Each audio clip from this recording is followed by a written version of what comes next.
Ba.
Feature impossible with the AI-powered Legion Pro 7i, Lenovo Legion. Hey guys, sorry about that. I had to restart the stream in order to give this important announcement to you guys. This is Totros joined by Floki. Unfortunately, we had a grand final scheduled between Yangon Galacticos and Protocol 20, but we won't be able to play that. However, there is a bit of silver lining to be found. We will have a grand finals that will take place at about 2 p.m. Singaporean time that will be played between Yangon Galacticos and Protocol 20 instead of XL Esports, right? So that's Yeah. quite a bit of change. It does sound a bit strange, but at the end of the day, we are trying our very best, guys. Yeah. And It's unfortunate, right? I mean, you don't foresee these things happening. So we do have Protocol 20 stepping in. It's gonna be okay. We are gonna have a grand finals, guys. Don't worry about that. Hold on to your popcorn, hold on to your sodas. We're still gonna have a grand finals, but it's gonna be a wee bit delayed. That's all.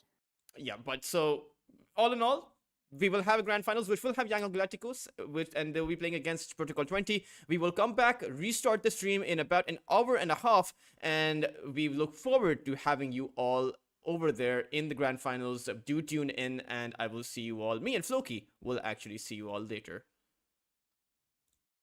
Once I've been told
but that would put the TB in a more of a support position. They will go for a carry, but it will be the Doom at the end of the day. Which isn't a think about. Yeah. And overall, I found it extremely entertaining content, as I find it entertaining as well that the Shaman's about to die here. Good attempt with the shackles, but the foul play is just not going to save you. First blood will be going to Zero Tenacity. Difference, and so has Darkseer, but the difference between the two heroes is that Mars cannot really farm jungle as efficiently as Darkseer can. So. Power rune argument on the mid lane. It's a shield rune on the top of the river. SC will manage to save Mirage with the glimpse back, but Yamich, I don't know, Nefrit, I need to pick up the shield rune, as Yamich does manage to cut off the tree. Good stun onto the monkey. Metamorphosis activated. They want to fight back here, and they will try. SC joining in. The kinetic field holds them together. The vacuum was thrown in as well into the middle of this fight, as that damage will be enough. One last aphotic shield attempt coming out from Hakoda, as 3 of them die. Z10 commit large into the mid lane, and will Midas. A lot of gold lost. Even bigger delay on that Radiance as well. But let's see, Mirage looking to catch the Monkey King. Will still look to chase. Glimpse back all the way inside the Firefly. Lasso him up. Tame that monkey. As Mirage, this is looking soul crushing for Yellow Submarine. But the Battle Fury, it is done, and it is already being built into a BKB. As let's see, Yellow Submarine, they are done with the aggression. They throw out the arena, but is it enough? The Static Storm doing a lot of work from SC, as Nande will get the confidence to push in. They burn down the Shaman. There's the foul play, but it does nothing. Once again, Conjure Image protects against the Spear of Mars, as Mirage will just pull the God of War in front of Hakoda's feet. Like, is this what you wanted? Is this what you call entertainment? As Hakoda will also die. Double kill for the Batrider. Better than starting to hit real hard and has a long attack range on top of it. Hurricane by Batrider, ladies and gents. I would expect the blink first, as traditional, but well, he just wants range. He wants to keep your distance and burn you alive. Or I'm having Vietnam flashbacks just watching this. Bottega trying to use the Battle Trance just a little bit longer, but it's not gonna happen. Get wrecked, boy. The fires of hell. Super nice play overall.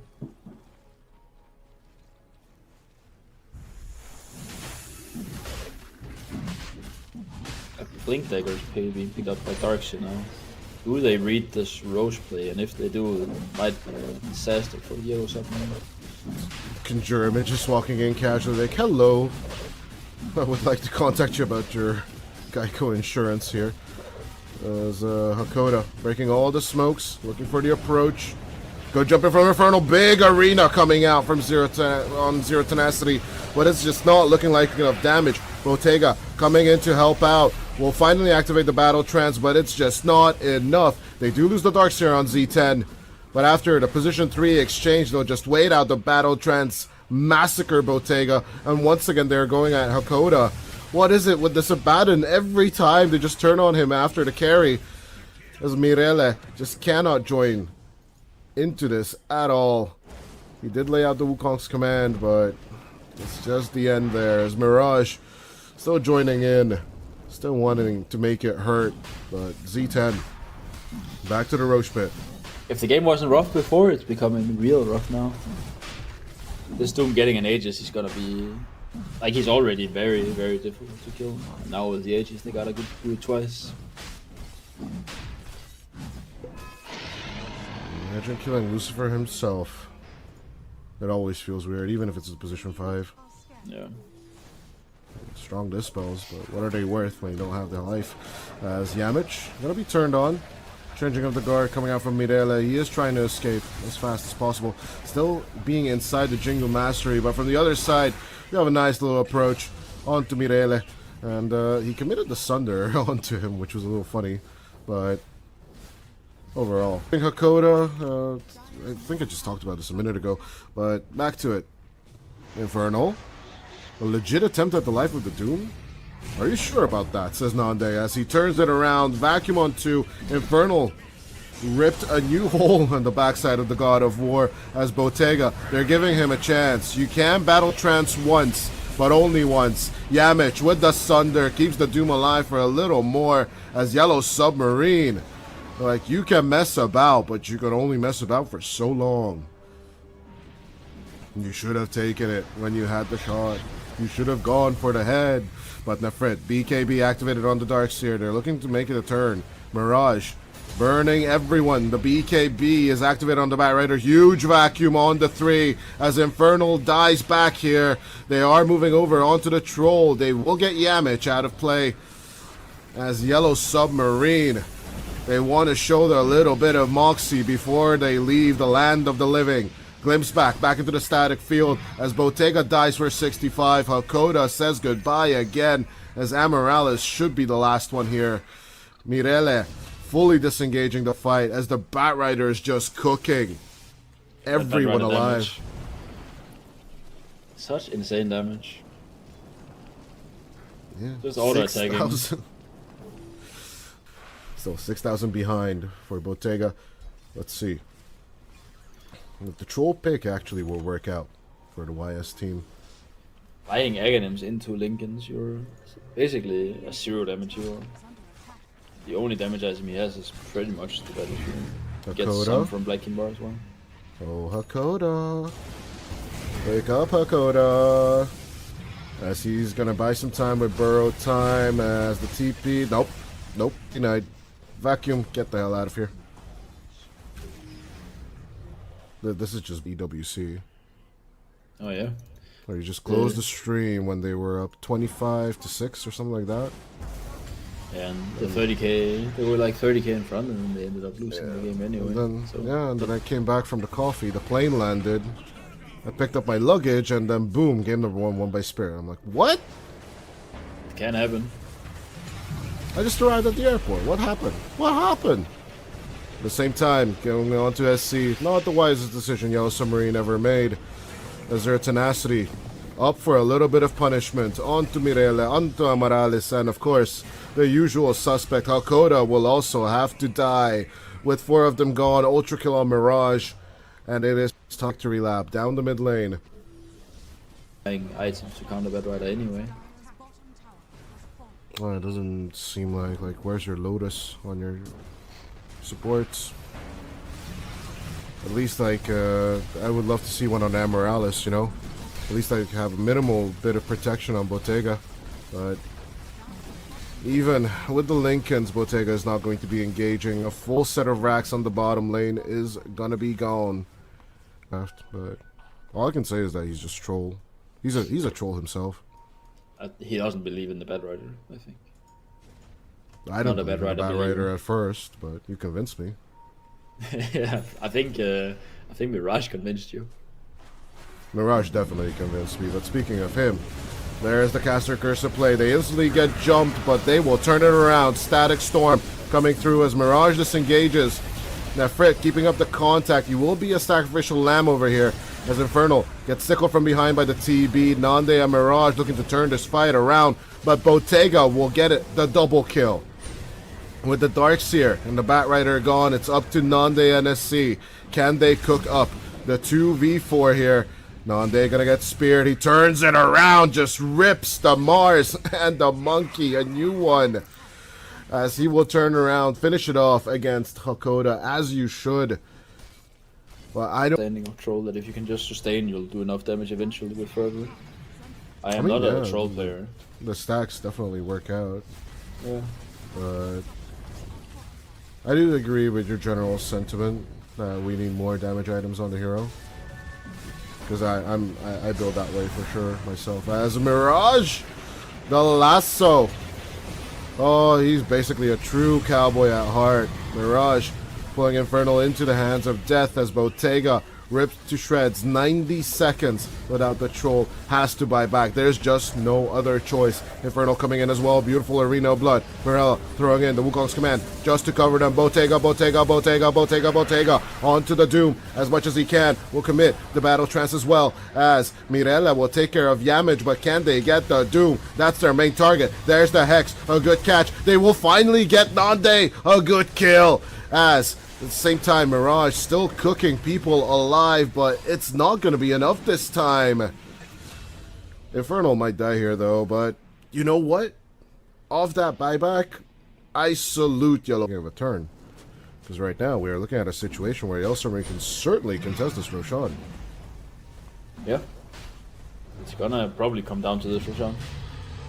They proc the roar and then they fall back a bit. This is a pretty nice bait with Nefrit as the bait. Yeet!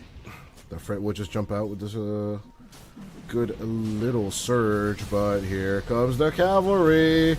Hello, boys, as Infernal with the counter jump will throw out the arena, but BKBs fly out left and right, and Morales disappears just like a magic trick, but the chase, it could be over. Bottega looking so damn low. He just needs one more Infernal. There it is. Good kill onto the troll. 2 minutes without him should be the end, as Mirelle will also die. 4 gone on the side of Yellow Submarine, and this is when they tap out.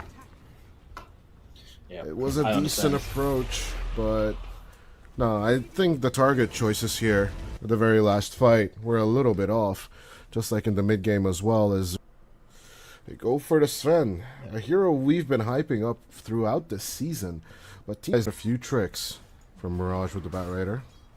Yeah, I think they listened to me. They made the knockback into the call, and that resulted in a kill. Well, I should be the one coaching these guys. Maybe you are the guy coaching these guys. Wait, hold on. Yeah, they just don't know it yet. They just don't know it yet. Hold on, ladies and gentlemen, we have technical issues. IVC needs to get on the chat with Yellow Submarine, as SC will need to get on a little bit of a break. Back to the fountain goes the Ench. Hero, so support players don't really play it well, and that's the biggest reason. As Infernal. Classic axe moves, trying to steal that Lotus, will commit to using it more than likely. Yes, he does. The Metamorphosis TB should take the kill. One last call attempt at survival as Nande will get his first counter. X gets a good start when you play TB. It's not pleasant. X can easily kill TB from 100 to 0 when he gets the Blade Mail and the Blink. Mirage. Rotation coming in for Disruptor here. Oh, good catch. Coming out. Hakoda throwing him back into the flames, into the call. As Nande will die one more time. Yeah, Nande's getting bullied pretty hard here. Yeah. It's a little bit of a does super well or does horribly bad. As a top lane, once again, Nande, he's dying later and later, farther and farther distances away from the tier 1 at this point. As Mirage coming in for the counter approach. We'll try and make it, but the what? The mud golems are blocking me. Get them the hell out of my way. SC. Out comes the EMP block, glimpse back onto the Invoker, but as the Cold Snap comes through, Yamich will disrupt the Disruptor. Maybe it's just for memes and laughs. As out comes the call from Infernal. He will cut down the Bambi. The Enchantress will be headless. Oh, you know what's coming. Oh, come here, baby boo. As Yamich gonna be sat on by the Firefly. Tornado EMP return combo coming out from Mirage as they jump onto Infernal. The Cold Snap on the axe, and you will get nothing. Good day, Infernal. Pretty big overextension. Storm, he's just a happy camper with the Underlord. Here as up top once again, Nande in trouble. And speaking of the Pit Lord, there's a random Fiend's Gate on the middle of my screen. Along with a Pit of Malice, they will look to turn and punish Nande's killers, but they get punished instead. An easy dunk coming out from Infernal as they will take on Mirage as well. And Morales will be happy to die here as all 3 core. Yeah, it's cool. The Fiend's Gates also could make me happy. Infernal in the air. Gonna get EMP'd. Nefritz just here to fun around. Infernal will be dead, but here comes Mirella and Bottega with the counterplay. God Strength was committed by the Sven, but the chase is kind of awkward with the Pit of Malice. They'll need to let it go at the end of the day. Is Hakoda? Or are you sure about staying over here? Get Cold Snap Tornado, get out of here, as there is a little bit of counterplay from Mirella. The disrupted Leshrac. Or becomes like a roller coaster. Yeah. then she'll keep generating more and more wisps. But overall, I do find it funny that even this part oh wait, no, this component of the spell of the Overprotective Wisp is breakable, so... But, I don't know. Building a Conda just for this purpose would be a little bit of overkill from the Leshrac, but it could actually work out for Mirella, not gonna lie. It would be the worst thing I've ever seen as a... Hold on, Mirella. Re-engaging onto the Invoker. This should work this time, as Yamich could not help out. Did try with the Disruption, but is going to fall victim as well. A Silver Edge is 8,500... around 5,800 on the other hand. Yeah. So, a caster, if a team needs breaks, should actually build Conda. I'm not going to lie. As SC. Should actually just call SC. They will go for the escape, but out comes the Fiend's Gate counter. The Aghanim Scepter is done on Nefrit, as they may build the Venn diagram of pits right now, right in the feet of Roshan, and Nande and Yamich will rip Roshan apart next after Infernal. Yep, and here we see another weakness of this gun. It's very easy to abuse the timing where he does not have gut strength. So straight into the pit they go. No, early movements from Yellow Submarine were looking pretty promising, but Z10, they are just looking to continue the beatdown. As the Aegis gets picked up. Yep. They're knocking at your door, Yellow Submarine. It's happening. Nice response coming out from Yellow Submarine. Very defensive gameplay, but it is paying off. Yeah, being pulled in close to the enemy fountain. Not advisable. Even if you haven't. What Nande did here is every support player's worst nightmare. Your character stands on the high ground, gets pulled very far in, and you can't save him. Yamich can really help out as Mirage in trouble, but out comes the Fiend's Gate Pit of Malice. Here comes Nefrit with it. Cut down onto the Disco Goat as he will move over onto the Disruptor. Lightning storms, thunderstorms, everything can be thrown out, but as Hakoda eats a full Sunstrike, Nefrit will just need to keep up the pace as he throws out the Firestorm. One more tick on the damage will be enough for the Disruptor as Bottega looking to pick up the Shrine of Wisdom, but kicks up a little bit of a cold snap instead. Nefrit, Mirage, they continue the engagement as out comes a nice little play with the disruption from Yamich. It was at the cost of his life, but the play was there as another cold snap is just about to be available. There it is, along with the Ice Wall and the Pit of Malice. They will cut down Infernal as well. Ultra kill for Nefrit. They are going to try and engage inside the triangle, but out comes the Fiend's Gate Pit as they will lock on top of them. They are looking to save Mirage, but a great call coming out from Infernal. It will secure the Invoker, but is it enough for more? Nande, saved by the disruption, will be looking to turn. He does have a Sunder onto someone who wants it. They'll throw it out onto Bottega at the end, but it was just a pit. No Sunder still, as Bottega types out the GG. Yellow Submarine. Team wiped at minute 32, but it is just the TB show over here. I think this last fight is Huskar. You usually need someone that plays it. Darkseer. Which means Slaughter middle against Pango. That makes sense. Slaughter mid. Okay, interesting. Yeah, that's very... The TB for lane control, but it's kind of like a death sentence-ish situation. Or is it? Hex, Starbreaker, return. But once again, the mana burn on both Infernal and Amoralis is just so damn annoying. Like, where's your spells? Where's your mana? Of course, Infernal already having addressed this with a Soul Ring. They are going to go in for a good play with the Shackle. And of course, at the same time, Infernal just wants to die, finally, and just reset himself. Morale is hitting.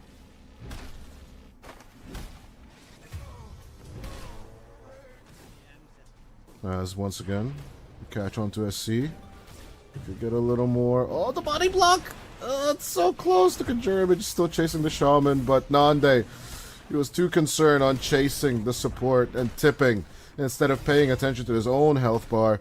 Nice little turnaround coming out on to Yamich, but the Bat Riders are in trouble. SC coming to help in with another Mind Stealer. Is this an O extension? It might be. Let's see it. Infernal. Looking like the sticky napalms do be sticky. A huge flame break going out onto the Dawnbreaker. Burn her alive. As well, but he did ultimately end up being less impactful than expected. Mirele. Gonna step on the gas tonight. On to SC he goes, but the knockdown from the cliff is just not gonna happen. He's gonna have to say goodbye to the Chen as the shackle hold onto the Slardar. Could be a setup here. Nande coming in to help out. Only level 4 on the TB as they will murder Infernal and Emerales. Hakoda and Mirela need to be on the run. Yamich looking for the turn as 3 are chasing down the Disruptor. Glimpse back, but it's not gonna do much as at least Mirela makes it out of here. Space Yamish on created. the fusion about the names. Yellow Submarine is showing tenacity at least. Yeah, we'll give you that. Infernal is cooking, but can you cook enough? As Bottega in the crosshairs, they should be feeling it. They will move onto the Frit instead first as they strike with the Shaman and, of course, the Pangolier. I do like the Amarals went for chicken fingers here. This is definitely a good answer for their Tenacity's heroes, and they will be joining the play as Mirela and Bottega double tag on Yamich. That's a big hero to kill for them, actually. Gaben hates the Bat Rider. Oh, I see. Bat Maybe it's Rider has such low win rate in pops that it just skewers it in pro games a lot, and it has I could good win also- rate in pro games. I could also believe that since, like, you know, the pet, the mount of the Bat Rider changes all the time, the algorithm is just confused, because, okay, so now this is an Owl Rider, now this is a Stingray Rider. Although he is riding the Immortal, so he is actually riding a bat this time. Although it is a Sig Bat, so maybe it's just thinking that since it's a Sig Bat Rider, of course, a beautiful TP from Nande coming through, but it will be stopped by the Glimpse back. Huge find coming out from Hakoda. It will be a TB kill, but let's see if Z10 can punish enough. Infernal on the run.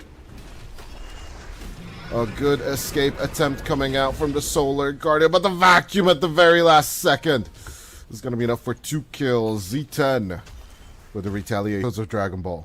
That's it. Bring me the beers. Bring me the drinks. Give me my meds. I'm watching Dragon Ball all day, every day. As, on the other hand, Emerales caught out. Foul play helps out a little, but Mirela keeps up the chase. Infernal rolling into the enemy instead. Nande falling down to half HP as the Static Storm is not perfect lockdown. Glimpse back onto the TB. Can they stun him up? Can they control him? Just need to chain it up a little more as the TB falls onto a C. They go as well. Mirele with the turn as the Frit tries to run away. One last right click from the Medusa would have been enough on him, but it's not going to happen. Out come the Mass Serpent Wards as Mirage looking to escape. Emerales, that's a dieback on the Shaman. But as the Bat Riders finally found onto the Stardar, there he goes. The TP got him. No! It's broken! Nullified! The Stardar is dead! 4 are gone as Yellow Submarine, the huge Infernal turnaround, will grant them 4 kills from Z10. Yeah, great place. The Pangolier, definitely the MVP of that. Option of keeping the tier 2, like the previous enchantment, but no, the upgrade, don't get it upgraded. Yeah, I think that would be a nice in it, but at the very same time, good break coming out as the Glimpse back onto SC should secure the kill on the Chen. I don't think there's any kind of reaction that Z10 can commit over here. What a tanky Chen. Took a while to kill him. On the other hand, he does have Solar Crest and Drum of Endurance, so like Vampiric is by far my favorite enchantment. Yeah. Especially when I'm playing like my caster supports. So I would not mind like having it in tier 4 as well, but oh, you get cast range and minus 15 mana because that's all you get. Boo hoo, goodbye. said the RNG god. And Bottega is casually taking on Roshan Nande. There's just no angle to approach here as Yamich at the same time jumping in. Mirage managing to steal the Aegis away from their face. Bottega looking to punish this as they look for the turnaround, but the hand of God, it could keep them alive, or will it? Nande having to face off against Bottega, but it looks like Nande has the high ground. Bottega finally approaching the high ground as well, as he is just 1v3ing over here at the end there. A last Sunder play from Nande will keep him alive, as the Ether Shock and Infernal's interference is just not gonna be enough. The TB makes a statement, and it will be to kill the Medusa. What a slaughter play! Wow, that was so significant for the fight, getting that Aegis. If not the Megas, actually, I think they should go Megas. Yeah, and the Chen is pushing extremely fast. Up top. How come the Infernal buyback onto Nande? They go. That's a 1 kill on the TP as they move over onto Mirele as well. Yamich coming in with an interference. He could activate. There it is. He does activate BKB. Goes in for the lasso onto the Pango as the vacuum pulls the Dawn and the Pangolier together. There's a buyback on the Pangolier, but 6 more seconds until we get Bottega back. 2 racks standing. The only thing separating Zero Tenacity from the Megas, but the speed at which Nande disappeared, they are concerned. Turbid will be sending illusions. It's a hard lineup to defend one single Rex against. Good lasso pull, Bottega. Look inside the Mass Serpent Wards, but don't worry, Nefrit will help out with the vacuum.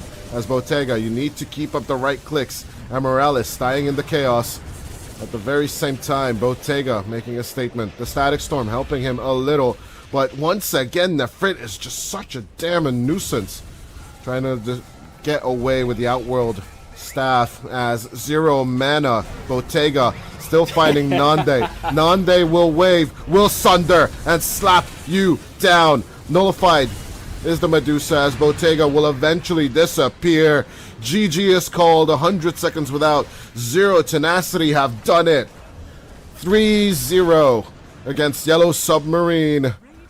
They will repeat what happened in the upper bracket between them, and they will clean sweep European Pro League Season 28. What a performance from Z10. This was a joy to watch for sure. Yeah, they played really well in all 3.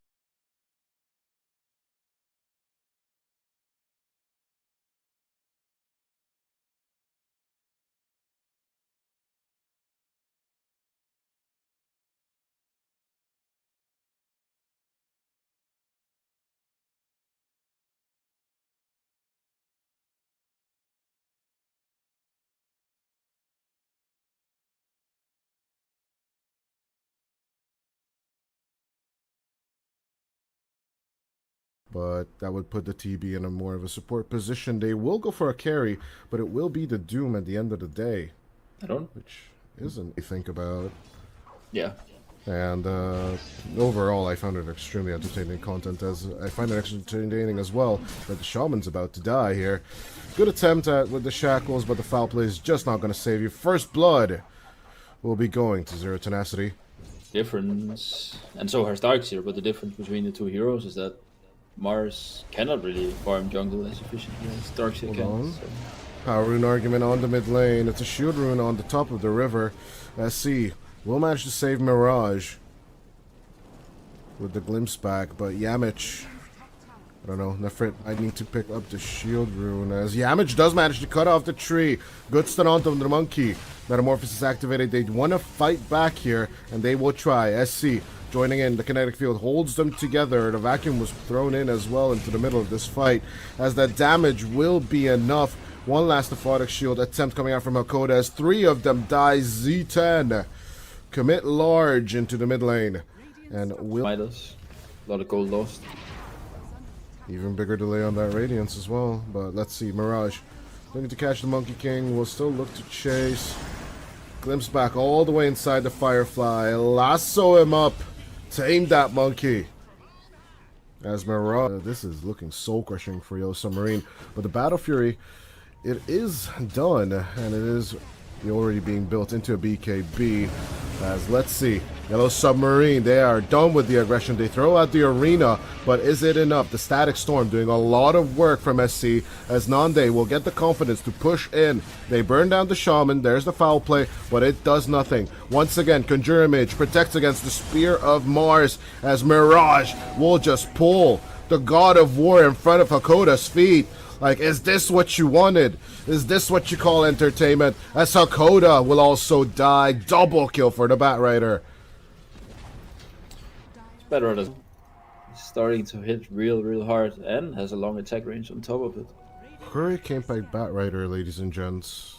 I would expect the blink first, as traditional, but, well, he just wants range. He wants to keep your distance and burn you alive. Oh, I'm having Vietnam flashbacks just watching this. Bottega trying to use the Battle Trance just a little bit longer, but it's not gonna happen. Get wrecked, boy. The fires of hell. Super nice play overall.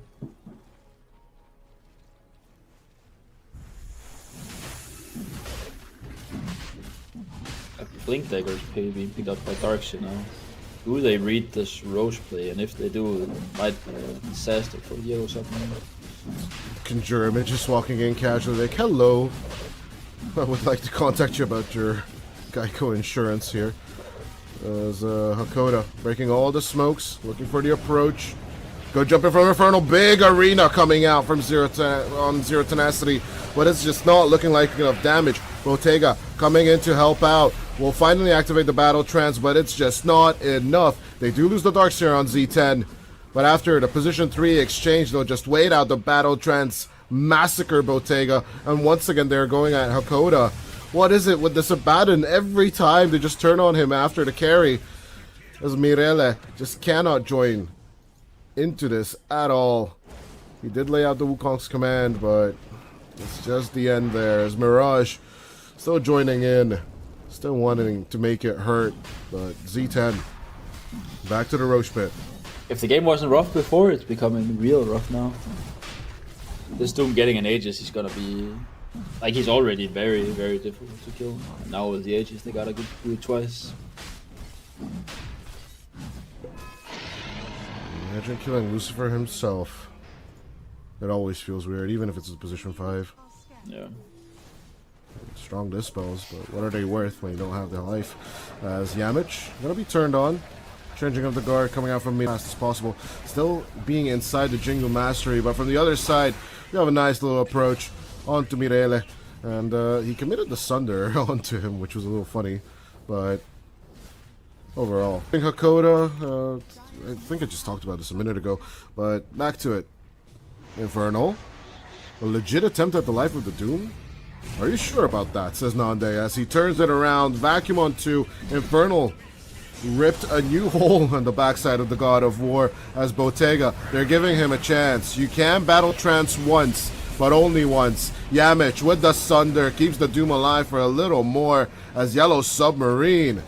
Like, you can mess about, but you can only mess about for so long. You should have taken it when you had the shot. You should have gone for the head. But Nefrit, BKB activated on the Darkseer. They're looking to make it a turn. Mirage burning everyone. The BKB is activated on the Batrider. Huge vacuum on the 3 as Infernal dies back here. They are moving over onto the Troll. They will get Yamich out of play as Yellow Submarine. They want to show their little bit of moxie before they leave the land of the living.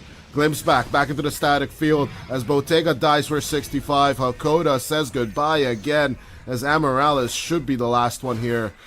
Mirele fully disengaging the fight as the Batrider is just cooking everyone alive. Damage. Such insane damage. Yeah, just auto-attacking. Still 6,000 behind for Bottega. Let's see if the Troll pick actually will work out for the YS team. Buying Aghanims into Lincolns, you're basically a 0 damage hero. The only damage item he has is pretty much the Battlefield. Gets some from Black Kimbar as well. Oh, Hakoda. Wake up, Hakoda. As he's gonna buy some time with Burrow time as the TP. Nope. Denied. Vacuum, get the hell out of here. This is just BWC. Oh yeah. Or you just closed the stream when they were up 25-6 or something like that. Yeah, and the 30k, they were like 30k in front, and then they ended up losing the game anyway. And then, so. yeah, and then I came back from the coffee. The plane landed. I picked up my luggage, and then boom, game number one, won by Spirit. I'm like, what? It can happen. I just arrived at the airport. What happened? What happened? At the same time, going on to SC, not the wisest decision Yellow Submarine ever made, as their tenacity up for a little bit of punishment. Onto Mirele, onto Amarales, and of course, the usual suspect, Hakoda, will also have to die. With 4 of them gone, Ultra Kill on Mirage, and it is victory lap down the mid lane. Buying items to counter Bad Rider anyway. Well, it doesn't seem like where's your Lotus on your supports? At least I would love to see one on Amarales, you know? At least I have a minimal bit of protection on Bottega. But even with the Lincolns, Bottega is not going to be engaging. A full set of racks on the bottom lane is gonna be gone. But all I can say is that he's just troll. He's a troll himself. He doesn't believe in the Bad Rider, I think. I didn't believe in the Bad Rider at first, but you convinced me. Yeah, I think Mirage convinced you. Mirage definitely convinced me, but speaking of him, there's the caster cursor play. They instantly get jumped, but they will turn it around. Static Storm coming through as Mirage disengages. Now Frit keeping up the contact. You will be a sacrificial lamb over here as Infernal gets tickled from behind by the TB. Nande and Mirage looking to turn this fight around, but Bottega will get it, the double kill. With the Darkseer and the Batrider gone, it's up to Nande and SC. Can they cook up the 2v4 here? Nande gonna get speared. He turns it around, just rips the Mars and the Monkey, a new one. As he will turn around, finish it off against Hakoda, as you should. Well, I don't... Standing on troll that if you can just sustain, you'll do enough damage eventually with further. I am not a troll player. The stacks definitely work out. Yeah. But I do agree with your general sentiment that we need more damage items on the hero. Because I build that way for sure myself. As Mirage, the lasso. Oh, he's basically a true cowboy at heart. Mirage pulling Infernal into the hands of death as Bottega ripped to shreds. 90 seconds without the troll, has to buy back. There's just no other choice. Infernal coming in as well. Beautiful arena of blood. Morella throwing in the Wukong's command just to cover them. Bottega onto the Doom as much as he can. Will commit the battle trance as well as Mirella will take care of Yamage, but can they get the Doom? That's their main target. There's the Hex, a good catch. They will finally get Nande, a good kill. As at the same time, Mirage still cooking people alive, but it's not going to be enough this time. Infernal might die here, though, but you know what? Off that buyback, I salute Yellow of a turn. Because right now, we are looking at a situation where Yellow Submarine can certainly contest this Roshan. Yeah. It's gonna probably come down to this Roshan. They proc the Roar and then they fall back a bit. This is a pretty nice bait with Nifrit as the bait. Yeet! The Fret will just jump out with this good little surge, but here comes the cavalry. Hello, boys, as Infernal with the counter jump will throw out the arena, but BKBs fly out left and right, and Morales disappears just like a magic trick, but the chase, it could be over. Bottega looking so damn low. He just needs one more Infernal. There it is. Good kill onto the troll. 2 minutes without him should be the end, as Mirelle will also die. 4 gone on the side of Yellow Submarine, and this is when they tap out. Yeah, it was a decent approach, but no, I think the target choices here at the very last fight were a little bit off, just like in the mid game as well. As they go for the Sven, a hero we've been hyping up throughout this season, but teams that overall into position 4, it's not as popular as it should be, especially the Quas version. Yeah, I think it mostly comes down. It was a good hold on, good catch. On to Nande they go, and Morales. I think he learned a few tricks from Mirage with the Batrider. Yeah, I think they listened to me. They made the knockback into the call, and that resulted in a kill. Oh, they I should might be the one really coaching these guys. Maybe you are the guy coaching these guys. Wait, hold on. Yeah, they just don't know it yet. They just don't know it yet.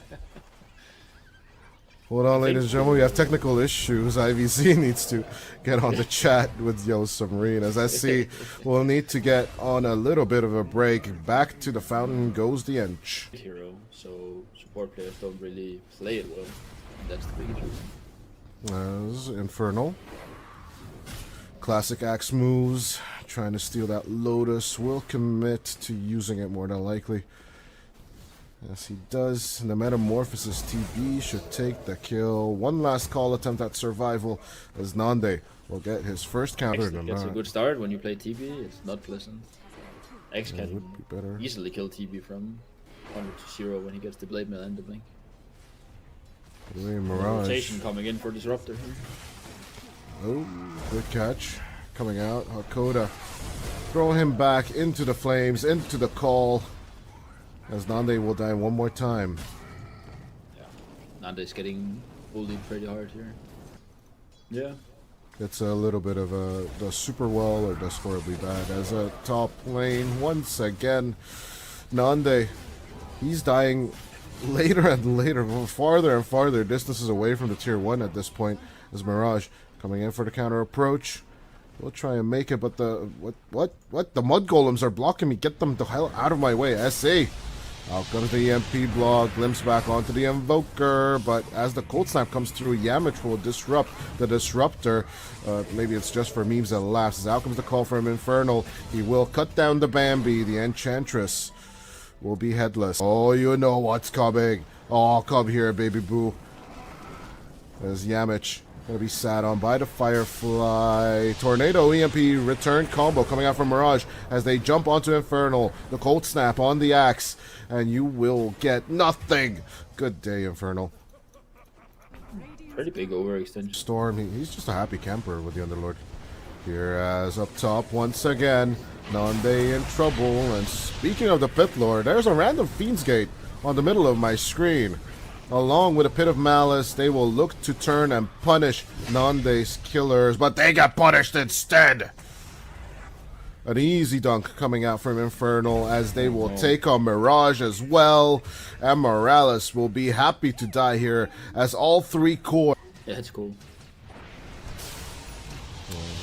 The Fiend's Gates also could make me happy. Infernal in the air. Gonna get EMP'd. Nefritz just here to fun around. Infernal will be dead, but here comes Mirella and Bottega with the counterplay. God Strength was committed by the Sven, but the chase is kind of awkward with the Pit of Malice. They'll need to let it go at the end of the day. Is Hakoda? Are you sure about staying over here? Get Cold Snap Tornado, get out of here, as there is a little bit of counterplay from Mirella. The disrupted Leshrac. Or becomes like a roller coaster. Yeah. Then she'll keep generating more and more wisps. But overall, I do find it funny that even this part of... Oh wait, no, this component of the spell of the Overprotective Wisp is breakable, so... But, I don't know. Building a Conda just for this purpose would be a little bit of overkill from the Leshrac, but it could actually work out for Mirella, not gonna lie. Would be the worst thing I've ever seen as a... Hold on, Mirella. Re-engaging onto the Invoker. This should work this time as Yamich could not help out. Did try with the disruption, but is going to fall victim as well. A Silver Edge is 8,500... around 5,800 on the other hand. Yeah. So a caster, if a team needs breaks, should actually build Conda. I'm not going to lie. As SC. Should actually just call SC. Infernal. Keeping up the pace as Yamich is not going to die to the God Strength Sven. And they will go for the escape. But out comes the Fiend's Gate counter. The Aghanim Scepter is done on Nefrit as they may build the Venn diagram of pits right now, right in the feet of Roshan, and Nande and Yamich will rip Roshan apart next after Infernal. Yep. And here we see another weakness of this one. it's very easy to abuse the timing where he does not have gut strength. So straight into the pit they go. No, early movements from Yellow Submarine were looking pretty promising, but Z10, they are just looking to continue the beatdown. As the Aegis gets picked up. They're knocking at your door. Yellow Submarine. It's happening. Bottega prepping with the God Strength. The member of this illusion already sees him though. Conjure images, just ticking down on the Sven. Not really wanting to let him go as Nande will be pulled in deep. Aegis will be broken. But can they keep it up? Where is the split earth when you need it? Mirele will join it in. There's no BKB on the TB, mind ya, as Bottega will be Hurricane Pike, but the Sven will come through with the BKB. Nice response coming out from Yellow Submarine. Very defensive gameplay, but it is paying off. Yeah, being pulled in close to the enemy fountain, not advisable. Even if you haven't. What Nande did here is every support player's worst nightmare. Your carry just stands on the high ground, gets pulled very far in, and you can't save him. Yeah, Yamich can really help out as Mirage in trouble, but out comes the Fiend's Gate Pit of Malice. Here comes Nefrit with it. Cut down onto the Disco Goat as he will move over onto the Disruptor. Lightning storms, thunderstorms, everything can be thrown out, but as Hakoda eats a full Sunstrike, Nefrit will just need to keep up the pace as he throws out the Firestorm. One more tick on the damage will be enough for the Disruptor as Bottega looking to pick up the Shrine of Wisdom, but kicks up a little bit of a cold snap instead. Nefrit, Mirage, they continue the engagement as out comes a nice little play with the disruption from Yamich. It was at the cost of his life, but the play was there as another cold snap is just about to be available. There it is, along with the Ice Wall and the Pit of Malice. They will cut down Infernal as well. Ultra kill for Nefrit. They are going to try and engage inside the triangle, but out comes the Fiend's Gate Pit as they will lock on top of them. They are looking to save Mirage, but a great call coming out from Infernal. It will secure the Invoker, but is it enough for more? Nande, saved by the disruption, will be looking to turn. He does have a Sunder onto someone who wants it. They'll throw it out onto Bottega at the end, but it was just a pit. No Sunder still, as Bottega types out the GG. Yellow Submarine. Team wiped at minute 32, but it is just the TB show over here. I think this last fight is Huskar. You usually need someone that plays it. Dark's here. Which means Slaughter middle against Pango. That makes sense. Slaughter mid. Okay, interesting.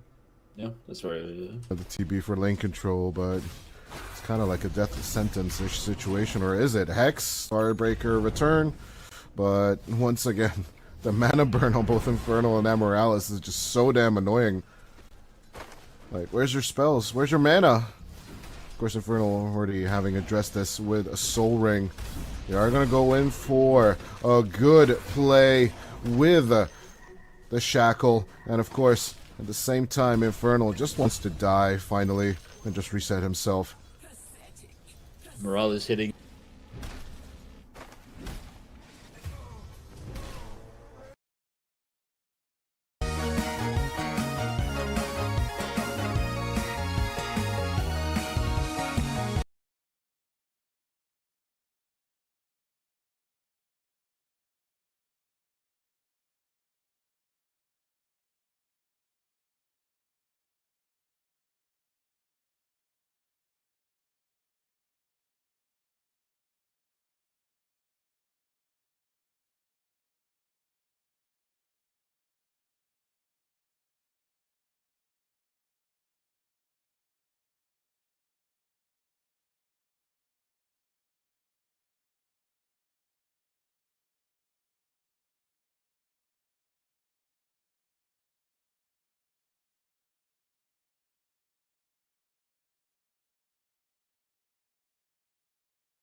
at all. Probably I going to be a believe this tournament. storm, right, for YG. Normally, whenever I've seen YG ban out rather pick out the disruptor, it's usually in anticipation for a storm spirit pick. But they do go for the Monkey King. But again, YG are a team that play like the old OG of days, right, where you can play the Monkey King on that carry position on KSH, or even send him down to the mid lane on young PH, I believe.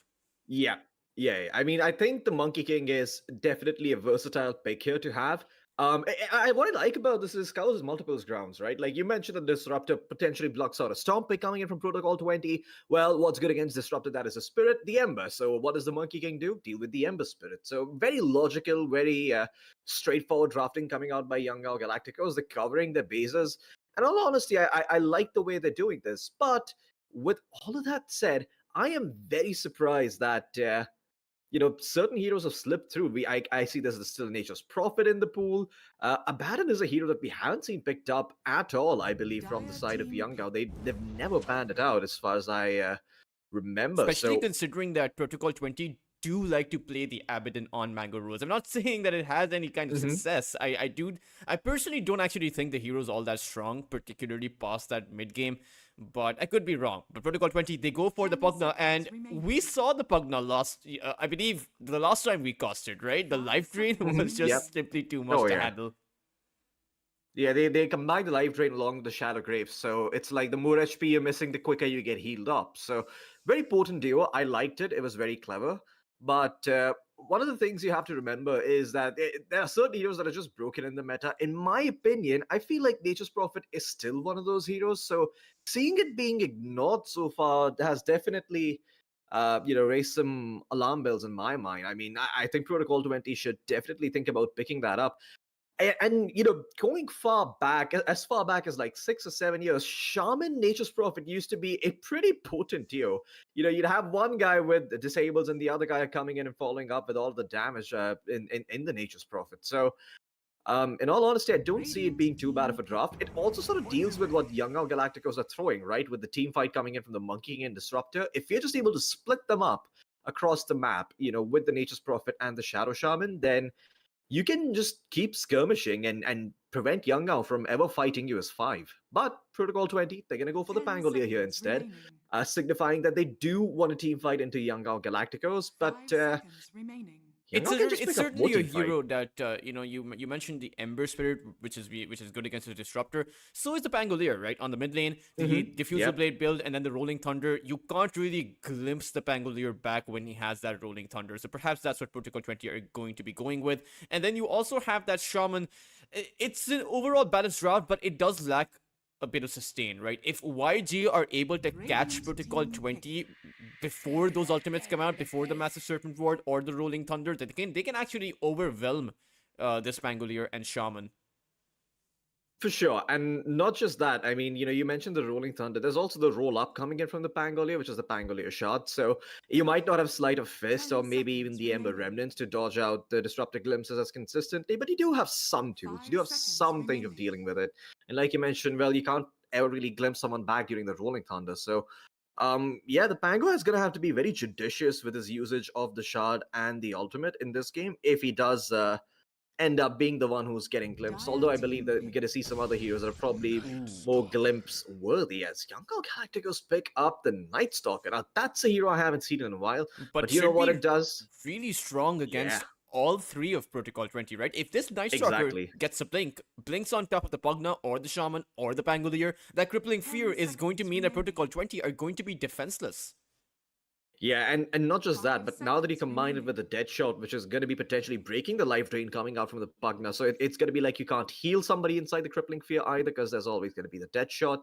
You can't exactly, protect them either, so it's a bit rough. It's going to force the Pugna to think about items like the Force Staff and the Glimmer Cape and prevent him from buying stuff like the Aether Lens, and perhaps if there are any other decent Pugna items, maybe something like the Rod of Atos, it could prevent that from coming out, which, again, in my opinion, is actually a pretty good item to have against Night Stalker. I feel like Rod of Atos being in meta was one of the reasons why we didn't see too much Night Stalker, because this hero, he is tanky, but with the right cores, you can potentially kill him with the disable that the shaman provides, or with the roots that come through from something like a Rod of Atos. Protocol 20, they're going to pick up the Lifestealer. I like this idea. It's resilient in lane against the Night Stalker. Also potentially answers it at a later point in the game. It can protect your supports with the Infest. You can just pop Rage, pop Infest inside a support, give them a bunch of HP. You can buy the Aghanim Scepter. If it is indeed a Muerta carry and not a position for Muerta, then you can just dodge out all the damage from Pierce the Veil with the help of the Rage, etc., etc. So Also layers and pretty layers good of against protection. the Disruptor, right? Doesn't really care about the Glimpse or the Static Storm as long as you're able to pop the Rage. But one thing is the fact that, sure, the Lifestealer is traditionally good against melee strength-based cores like the Night Stalker we have on the other side, but later on it still doesn't answer the blink dagger coming out from the Night Stalker, right? Because when the Night Stalker blinks on top of you, you can't actually use your raid. So I think Protocol 20, they will need some force staffs coming in, or their lineup simply doesn't work right now.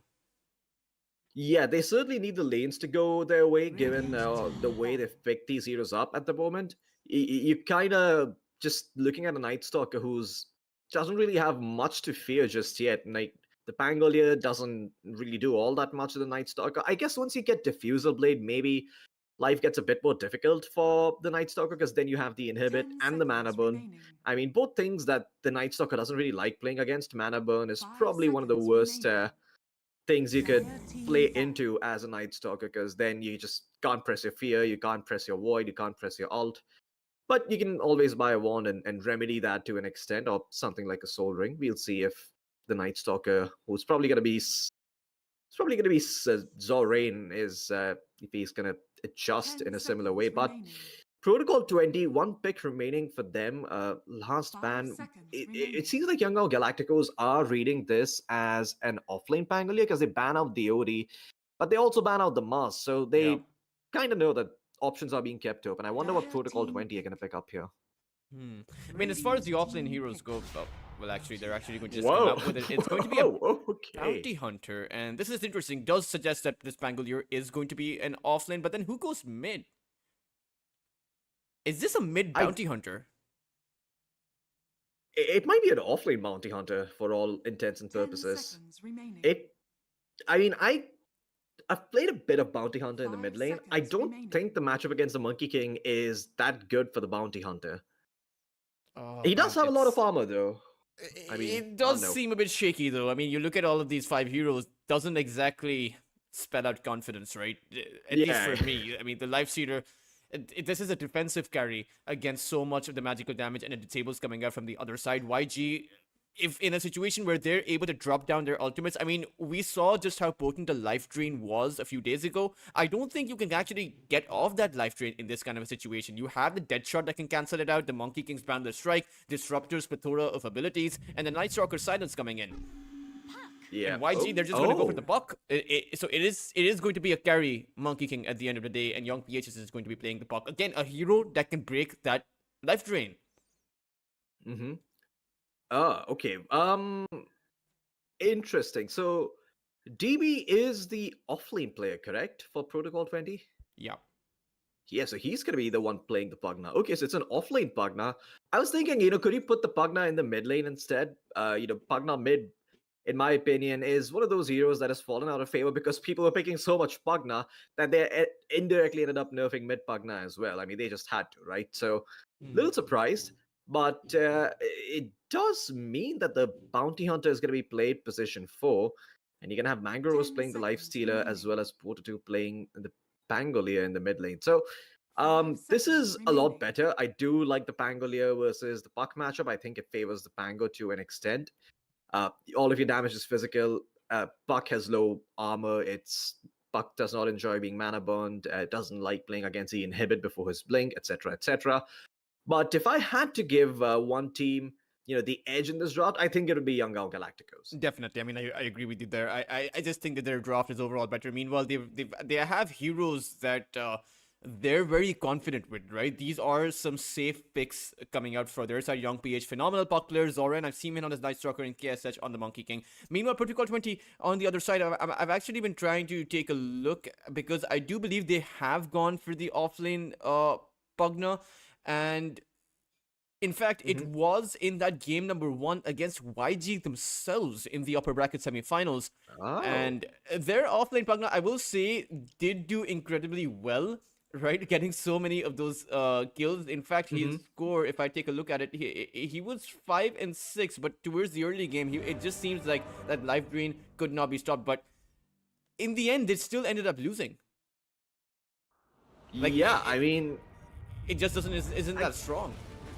I can understand why, right? Like Pagna is not a traditional offlaner. He's not someone who's going to provide you with the catch you need in the late game. He's not someone who's going to, amp up your cores in any meaningful way. He's just a guy, just a chill guy who's going to go around taking towers, doing more and more damage. And if you can play around his power spikes, he can win you the game as early as 20-25 minutes, right? Like you can go high ground super early with Pagna because of Nether Blast being an ability. But if Pagna is unable to get off to that good start, if he's unable to get to that point, all you kind of really have is a glorified Nether Ward in fights and maybe the occasional life drain. Because if you look at Young Out Galactico's draft, they have some pretty simple and nifty ways of canceling out that Pugna life drain. You've got the Waning Rift coming in from the Puck. You've got a glimpse potentially from the Disruptor if need be. There's Crippling Fear from the Night Stalker. There's Deadshot from the Muerta and the Calling, by the way. So that's also something you have to be afraid of. It And just seems there's then too many you, heroes that just disable yeah, you, right? Even the Lifestealer, right? We might even see a situation where the Lifestealer is forced to go for that BKB because his Rage, which is traditionally that guaranteed debuff immunity, isn't a guarantee this game. This seems like it's situational at best if you're able to get it off when a team fight has already started. But if you take a look at YG, perhaps they may want to actually start a team fight off at the back of taking down that Lifestealer. yeah, I think they've got the tools to do it too, right? Like you've got the Static Storm, you've got the Waning Rift, you've got the Blink Crippling Fear, like you've mentioned. So they have ways of getting on top of this Life Stealer. This is perhaps where Pugna can potentially find more value because you can decrypt the Life Stealer, you can life drain him, buy him some time, and just sort of screw up the initiation that Young Galacticos have. Although it's a lot easier said in theory than done, to be honest. I mean, this is some Seb offlane Treant Protector stuff. I mean, you have to be a real specialist to know how to make it work properly. And I think DB, if he's played it before, then he probably has some idea of how this hero can be played in the offlane. But I don't know if I just don't know if it's going to work against Young Galacticos. That's all. I mean, I'd have more faith in it against other teams. I'd be like, okay, they're trying something new, they're doing something different. But Young Galacticos don't tend to make too many mistakes. The only mistakes they make are mistakes of enthusiasm. They're overzealous, they overextend, and that's it. But they don't suffer from the, oh, we're not gonna fight you and let the Pugna get all the towers. That's not gonna happen against them. They are gonna show up. Now, what are the win conditions for the side of Protocol 20? I know we've been talking a lot about how YG are stronger, but at the same time, you do have the track over on the other side, right? Psychopath on that Bounty Hunter. So there is a way where they can actually end up snowballing. They also have the better objective push. When you talk about the Nether Blast coming in, the massive Serpent Ward, as well being skilled up by that Shadow Shaman, he's gone for that particular facet. So they do have the stronger early game, or at least I wouldn't say it's stronger, but I would say it has the potential to be stronger. For sure, for sure. I mean, you've got more nukes, you've got more potential damage coming out from the side of, I feel like from the side of Protocol 20, the win condition for Young Galacticos is pretty simple. Just don't get rolled over in the first 20 minutes, and you should be good to go. You should be skating a lot better into the late game compared to Protocol 20. Protocol 20, on the other hand, you kind of want to go all in on your Bounty Hunter and Pugna. And this actually, I mean, I can sort of harken back to the Bounty Hunter pick now, right? Like, they last picked this hero. It's for a good reason. They saw their draft and they're like, okay, well, we got this draft that can potentially get a lot of work done with the Pugna. If you want to put it off lane, what's the hero that can augment this the most and give us the most value out of that early game? It is the Bounty Hunter with the tracks, with the vision, with the cheap stun that you get from Shadow Walk early on. Is going to allow you to set up kills when supports are still relatively poor and can't carry too many dusts or sentries, right? Like, I mean, you can try, but then the support's going to be lacking boots, or he's going to be, lacking meaningful items that make the game easier for the rest of his cores. Which, speaking of which, you're probably going to need something like a Lotus this game. You probably want something like a 4-star or a Glimmer, at the very least, if you are the disruptor on Young Galacticos. Or maybe you just play it super safe and they never get off the ground on the side of Protocol 20. That really is the game. I feel like it rolls around the Pugna. If the Pugna is able to get off to a good start, he gets himself an early Octarine core with something like Boots of Travel and Glimmer Cape, then he is going to be a tower pushing machine. And as long as the side of Protocol 20 play with him, he should be able to take them to the high ground, get them that early racks, and then you can slow the pace of the game down if you want, if you Protocol 20, because then the enemy team has less gold coming in, there's less space on the map, etc., etc. Now, Shaman has reconnected, so we will be resuming with the game. Let's see if we see some early clashes coming out.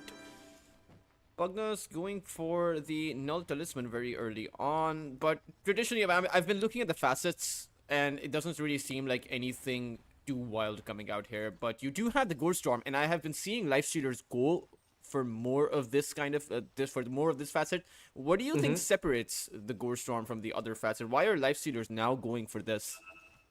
Simply being able to get inside an Ancient Creep, right? Like, because if you, say, have a slightly rough lane, or perhaps it doesn't go as well, you can just get inside the Ancient Black Dragon, you can spam the Fireball, and you can farm with the AoE damage of the Ancient Black Dragon. And that's actually pretty good. You can clear up creep waves, you can go farm a creep camp, and it's a lot faster than the Lifestealer by himself just scratching away at a creep wave. So, and not just that, but also the fact that you get the AoE damage potentially. With the shard, you get the open wounds applied to everyone. It's just a better facet to have, given the fact that you're less likely to get kills as the Lifestealer in lane, which is why Flesh Feast is just strong. Out KSH, but he actually, I think it was the spider senses that were tingling. He didn't exactly see anyone from Protocol 20, but he's still going to be able to walk away. Meanwhile, Protocol 20, or rather Young Galacticos, they were able to plant up an aggressive observer ward towards the other side of the river. And right now, Mango Rose needs to be very careful if he wants to be walking up that high ground. The rest of YG have disengaged from this position, so he should be safe. But it is nighttime that he's going to be playing against. And I think the Night Stalker, we spoke a bit about the advantage of the Lifestealer, but is that advantage really true for the first 5 minutes? No, not at all, right? I mean, he's got the better recovery facet, I would say, on Mango Rose. He can always, like I said, go inside an Ancient Black Dragon, farm up, push out creep waves, etc., etc. And eventually this facet is also better compared to Flesh Feast. Flesh Feast was good when Lifestealer had a lot more attack speed in lane and when his base damage wasn't so abysmally low. But now, we'll have a Shaman with him, right? So Shaman is traditionally an aggressive support rather than a defensive one. So perhaps Protocol 20 would look to be getting some kills, but it seems like a pretty overzealous attempt here, even against the Murtha, who can essentially just cancel the Shackle. And we'll see this now. Mango Rose, he wasn't able to get the lane equilibrium towards his side, and he's going to be dropping down to about half of his HP. Yeah, I mean, you would much rather have something of a more traditional babysitter with Lifestealer these days compared to something like the Shaman. The Shaman sets up kills, it enables kills in a lane. Having something like perhaps the Lich instead would have made sure that the Lifestealer actually gets to farm and is more of a potent threat later on too, with the help of the Frost Shield and whatnot, just giving Lich the space to use his abilities optimally. Shadow Shaman, though, it does provide you with that Rosh potential, does help you secure team fights a lot better once you're level 6 with that Giant Serpent Ward, gives you a lot of damage, so I can understand why they would go for this, but the Lifestealer is consequently going to suffer in the early game as a result. Now, how he comes back? Well, just survive until it's 5 minutes and make sure the Night Stalker is not getting too much, but that's going to be hard to do against Zorain. Skill A is going to give him that solo XP so he can get close to level 6 around the 5-minute mark, so he can start making moves and be a threat around the map. And Lloyd doesn't even have the chicken fingers facet, right? So traditionally the facet that is designed to win the lane. Oh, mid lane? Ooh. Bota will... I think he's going to be fine. Doesn't have the swashbuckle, but still Young PH able to accumulate the early loss. His has 12 of them versus Pota's 11. And with him having more HP, I think this discrepancy should further go in the way of Young PH. But what about Yeah, this? What about this safe lane for the side of Yangon Galacticos? That they might even find themselves with the first blood here. The Decrepify coming out for the Bounty Hunter, but there's the glimpse coming out, and KSH just needs one more hit, will be able to secure the first blood.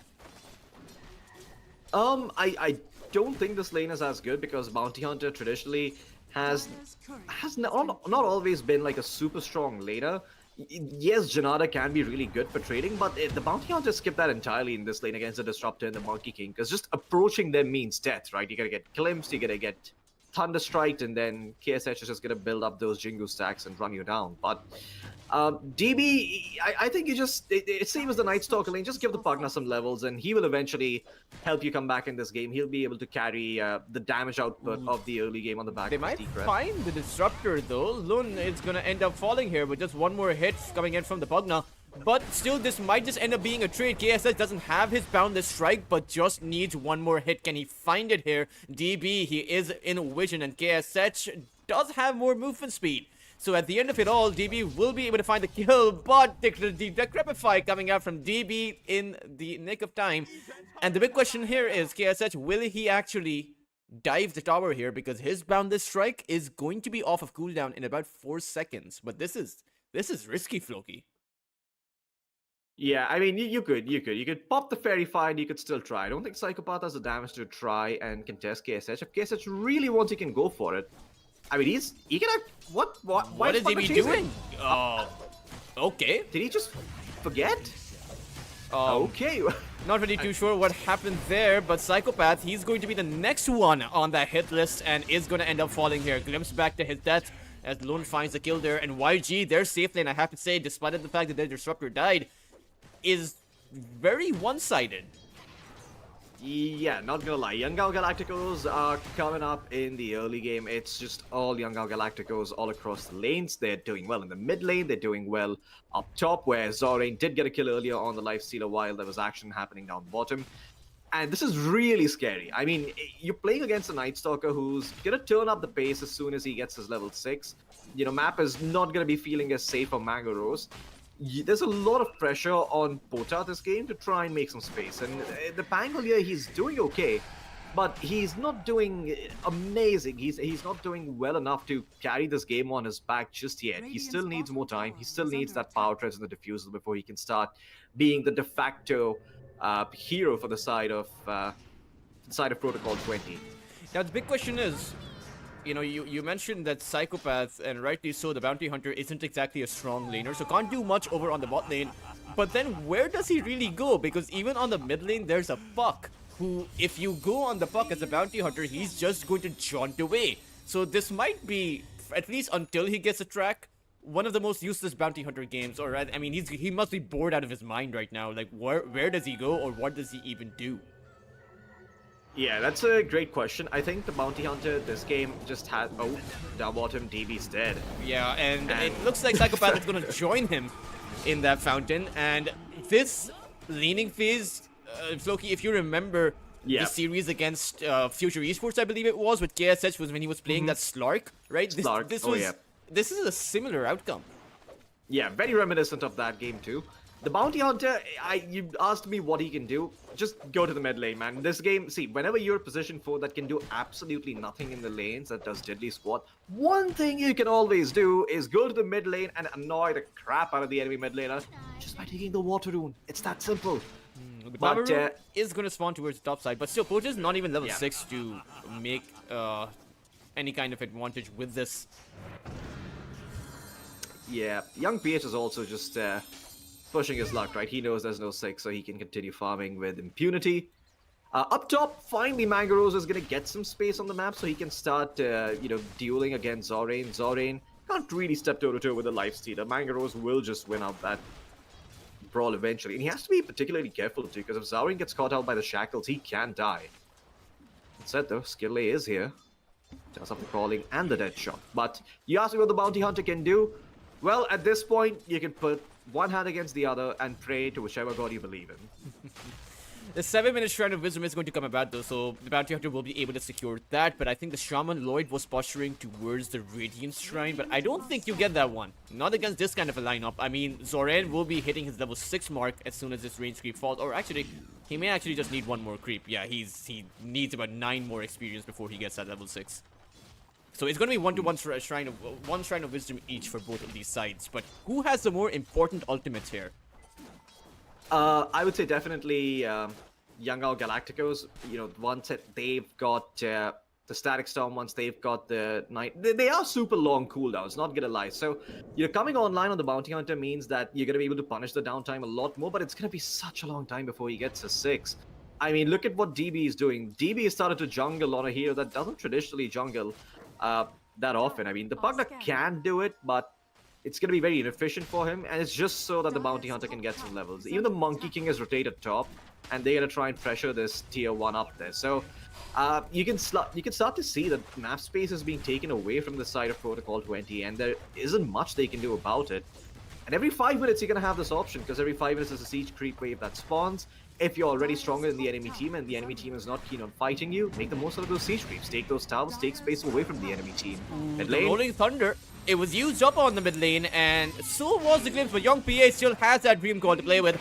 The Regeneration Rune is going to be picked up and used by Pota. Meanwhile, Lloyd coming in with a Shackle to cause that disengagement, but still, it's a tower that fell towards that top side, and YG didn't even need to use their Dark Ascension. In fact, they didn't even need to use the cover of the Knight to take down that tower.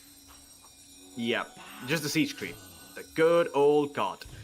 But, I mean, what I do feel like, why I do feel a little optimistic is because Zorane's actually going for a Spirit Vessel. So if somehow they're able to punish this Night Stalker early on, he's not going to have those recovery mechanisms to come back in this game as easily as Zorane. It's going to take some damage here. Mangaros, okay. I don't think he gets the kill. I think he's actually missing out on quite a bit of farm, because Zoran has the urn available, right? Doesn't have exactly any charge inside of that urn, but the health regeneration of the Night Stalker is pretty strong in the early game, right? He has 6 health regeneration, which is around double, or rather more than increased by 20% when it's nighttime. I think Zoran's going to be fine, but yeah, this Vessel build, I don't think I agree with it.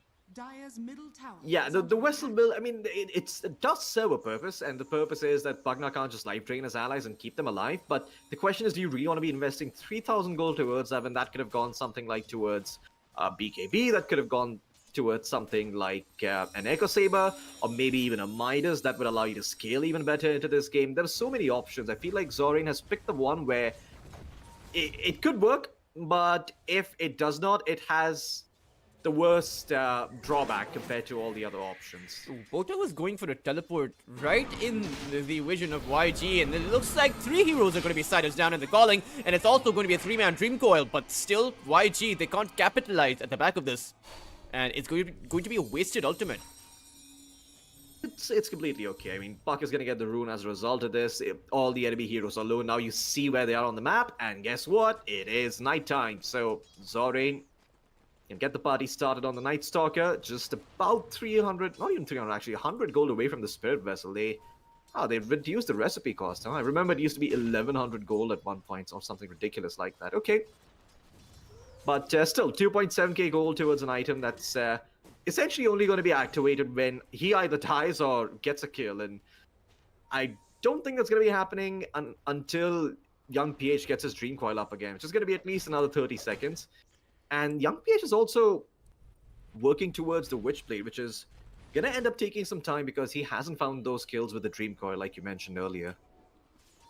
Up top, though, Zoran might be in some trouble. See a Shadow Shaman trying to wrap around. They probably won't be able to find him. I think Zoran, or rather, I think the Lifestealer just wants to be using the Gore Storm facet to deal a bit of damage, effectively force Zoran out. But one thing that I did want to address is the fact that Pugna rather hasn't been able to dish out any kind of damage towards that boss side tower. I will have to hold that thought as there are 4 heroes moving in on that Lifestealer. He doesn't have the Gore Storm, and the teleport is going to be blocked out by KSH coming in with that Boundless Strike, and this is going to be a dead Lifestealer. 5 heroes on him. Oh man, that is so rough. 11 minutes in, that guy is still looking for a Sacred Relic. It's It's a little unfortunate. It's definitely one of the slower timings for the Lifestealer as well. But, I mean, They that was... even found the Dream Coil over on the mid lane. However, the Shackle and the Hex was found, but there's no follow-up because the Static Storm comes out from the other side, and this is going to be a dead Pangolier. And with the Dark Ascension coming out from Zorin, it is time to run from that Night Stalker, but how far can you possibly go? The Glimpse is going to bring Psychopaths back. Meanwhile, the Shaman will be collected by Skillay, and this is a disaster of a game coming out favoring YG. Yeah, I mean, the Lifestealer, essentially what happened was he used his Infest in the top lane, right? So the only defensive tool he has outside of his Rage was used, and once the Rage was down, I mean, there's only so much you can do. Rage doesn't even have that many points in it, just 2 points in the Rage so far, so it's only a 4-second duration. Then you see in the mid lane that they're trying to make a move, and DB isn't even there on the Pugna while this is happening. Yeah, very easy punish for Young Galacticos, and really, Protocol20, I don't want to be a doomsayer, but I do feel like the options are dwindling here in the early game. Lloyd is still level 5. He is going to go ahead and try and be the man of the hour, but there's a silence coming in from the calling. And, well, DB also going to get silenced up by the Waiting Rift, which played at the ready for the puck, as they will lose the Monkey King on Young Galacticos. Okay, so they get something with the Rolling Thunder, but I don't know if they can stick around and continue to fight here. Bounty Hunter is here now, so those were no track kills going their way. That was just a regular kill on the Monkey King, but nonetheless, really good outcome for the side of Protocol20. You get the Monkey King, you get the tower, you see members of Young Galacticos, and your Lifestealer is hitting creeps, so all is okay in the world, at least for these 2 minutes. There was, I agree, there was quite the win going the way of Protocol20, and I think it was YG once again. You know, you mentioned how the only times YG are actually caught off guard is when they overextend, and that was quite a bit of an overextension. They knew that there were heroes there, but yet they chose to walk in blind, not knowing who was waiting for them on that high ground, and all Protocol20 needed to do was press a few buttons. But KSS towards the bot lane is going to get caught out. This time around, the Ghost Storm is going to come in handy, and Lloyd is there, but stunned up by that neutral creep. Won't really matter though, as KSS will inevitably fall. However, the response is going to come in from YG. They were able to clean out that Shadow Shaman and will also find Psychopath. But do they have the follow-up here? As right now, it's only Skillay who is chasing him. And the Pangolier is going to come in. Doesn't have the Rolling Thunder, needs to use, or rather regenerates a bit of mana before he gets that one. But Young PH is not going to allow this. Throwing that down Dream Coil, and Pota will end up falling here without being able to get the kill. Yeah, very unfortunate here for the side of... Man, you know what that was? That was literally the neutral creep winning them that fight. Because if the Shadow Shaman Shackles don't get cancelled, the Boundless Strike doesn't come out, and then you're able to live a little bit, you essentially lose less HP, the gank is clean, and you probably get away on everyone. But because that one singular neutral, with nothing better to do in his life, decided to come out and throw out the tendrils of the deep, it just completely turned that fight around. If anything, Young Galacticos, I hope they're paying some tribute over to the neutrals, because they definitely have a part in them winning this game. How much of a part, that we're going to find out by the end of this one. Now, it's time to get some track kills, right? Psychopath does have that one ability. But how did they do it? I mean, you have DB on a Pugna. He's supposed to be taking down towers, but right now they haven't actually gotten the towers. Both of the tier 1s are really healthy. Yeah, now it's daytime. Now you can start to do this. So DB also has the Aether Lens, so you've got some damage coming out from this Can Pugna. Lloyd find the Hex? He does! And has a Shackle as well to play with. The Dark Ascension does come out, and the Phase Shift will keep the Pugna alive, or rather the Puck alive, and they will be able to turn it around on that Shaman. The Massive Serpent Ward comes out, but it's in a bit of an awkward position, and I think the Night Stalker will just run over this Lifestealer. Has plenty of vision, and KSS is going to come in, will drop that Wukong's command on top of the 3 here. Protocol20, they're stuck in a corner right now. They will lose DB, and Pota will be glimpsed back to his death. Meanwhile, Mango comes in with the Ghost Storm, able to take down the Disruptor, but that's spare change being found by Protocol20. Oh yeah. Just pennies off of the ground, while the side of Young Galacticos, they get away with the daylight robbery. So much money going into their pockets. Young Galacticos, what they did really well, or rather what Young PS did really well, was he got so much value out of every single one of his spells. Illusory Orb, dodging off the Rolling Thunder, Waiting Rift up to the high ground at 100 HP. So they felt inclined to try and chase for the puck kill and get it, and then The Disruptor was also being chased by, I believe, the Pangolier, who ended up getting caught in the Static Storm. Just overall, really good individual plays coming out from the side of Young Galacticos, allowing them to get on top. I mean, yeah, you get the Disruptor, but really, it's just a position fight Disruptor. It's a man riding a dinosaur. What can he really do? I mean, In as the long world as of they Dota, close not down the much. Static Storm, he's good, right? He's done his purpose. Yeah. And he's more than... Yeah. He doesn't even... He's indifferent after that if he lives or dies in the team fight. Meanwhile, Oh, yeah. the Night Stalker has the Blink Dagger up, and this is where things get tricky for Protocol 20. Because while they were able to initiate the last fight, I think now YG are going to be the ones to lay that initiation down. However, Zoran may be in... Oh no, he just blinks out. Yeah, he's fine. He's fine. He knows what's up. This is kind of what you want as Night Stalker, because daytime is arguably scarier for you. Where you essentially just want to go to the wave that's pushing in, stay there, and under the safety of your tower, farm whatever you can. I mean, it's not the most efficient of games, but that's the price you pay for being a Night Stalker. In all honesty, not a bad start at all. Now, what I want to see the side of Protocol 20 do is just go and force some type of engagement, man, because my goodness, you're losing out on net worth at the moment. 6k net worth in favor of Young Galacticos, and still those tracks haven't come in for the side of Protocol 20. They haven't won a single fight where they had more than one track onto people, and Zoran, his Dark Ascension's back up already, so you sort of missed your window with this one if you're Protocol 20. Now that Dark Ascension's gonna be back up, now whatever move you make, you're gonna have to be afraid of the Night Stalker blinking in as a buck. Ooh. Yeah, that was a bit too close. And Protocol 20, I mean, they should have gotten that one. And when you talk about the openings for Protocol 20, they don't really have that many. Like you mentioned, the Dark Ascension is up, but even apart from that, it's going to be nighttime in about a minute.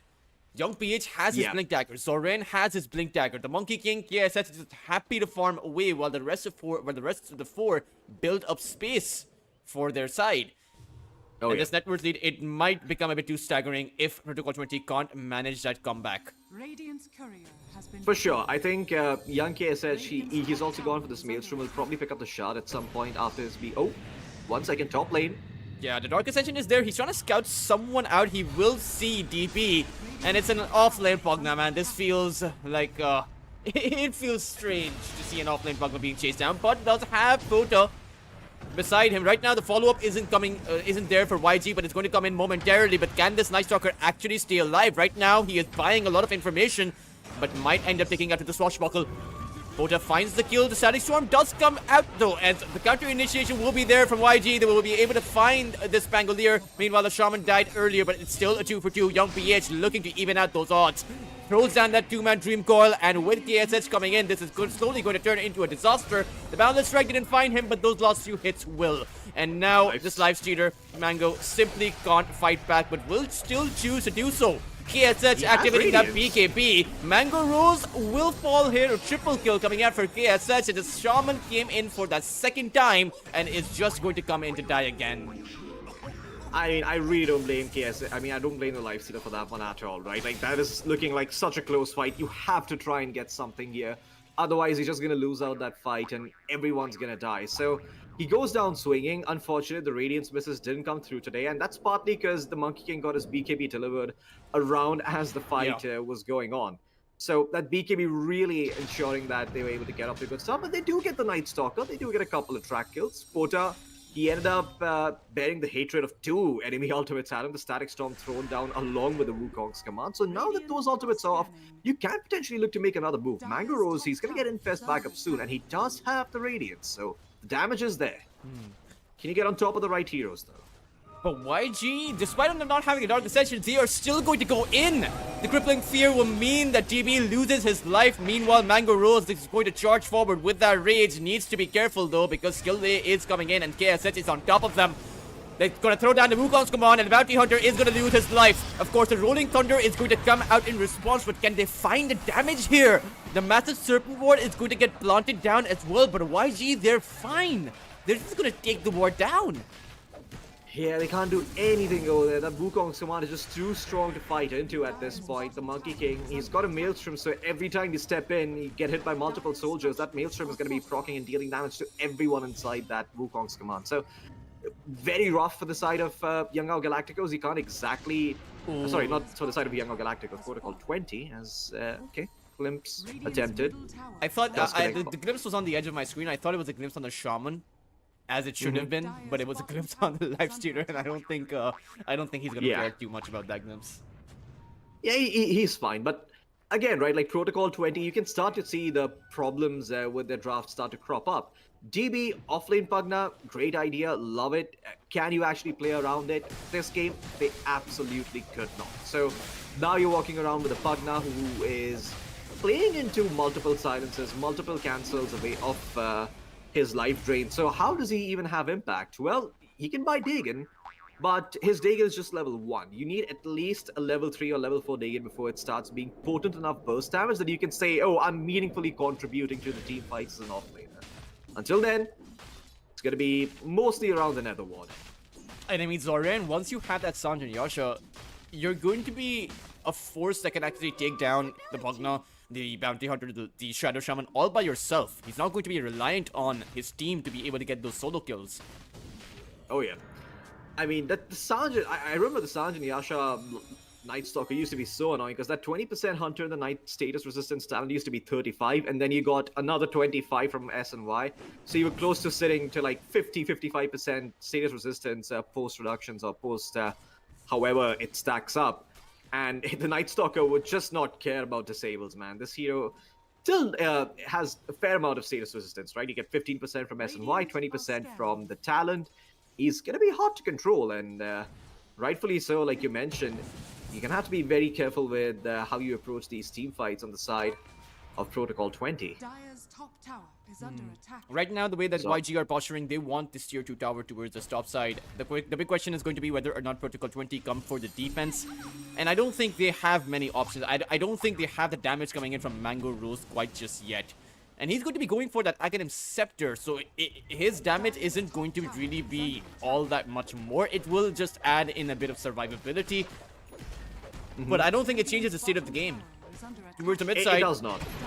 they see the Bangalore. Zoran is going to go in with the Dark Ascension as well as the Crippling Fear kicking in, and they will be able to find Pota and now turn their attention on towards that Shaman. Even the glimpse coming in handy. And Protocol 20, they look defenseless right now.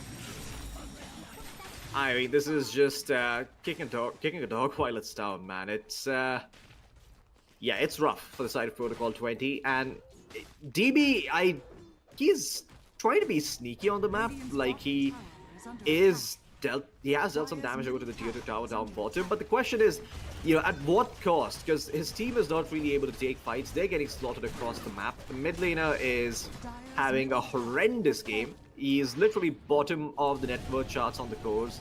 And, you know, they your even- Bounty Hunter with a track hasn't activated. Floki, they even see DB towards his bot lane. Young PH is He's still going to dead. walk here. Doesn't have the Dream Call though, so I think the DB just teleports away. Okay, well, that's good at least. The Pugna doesn't die for free. Up top, even the Lifestealer Teeping Hound is fine.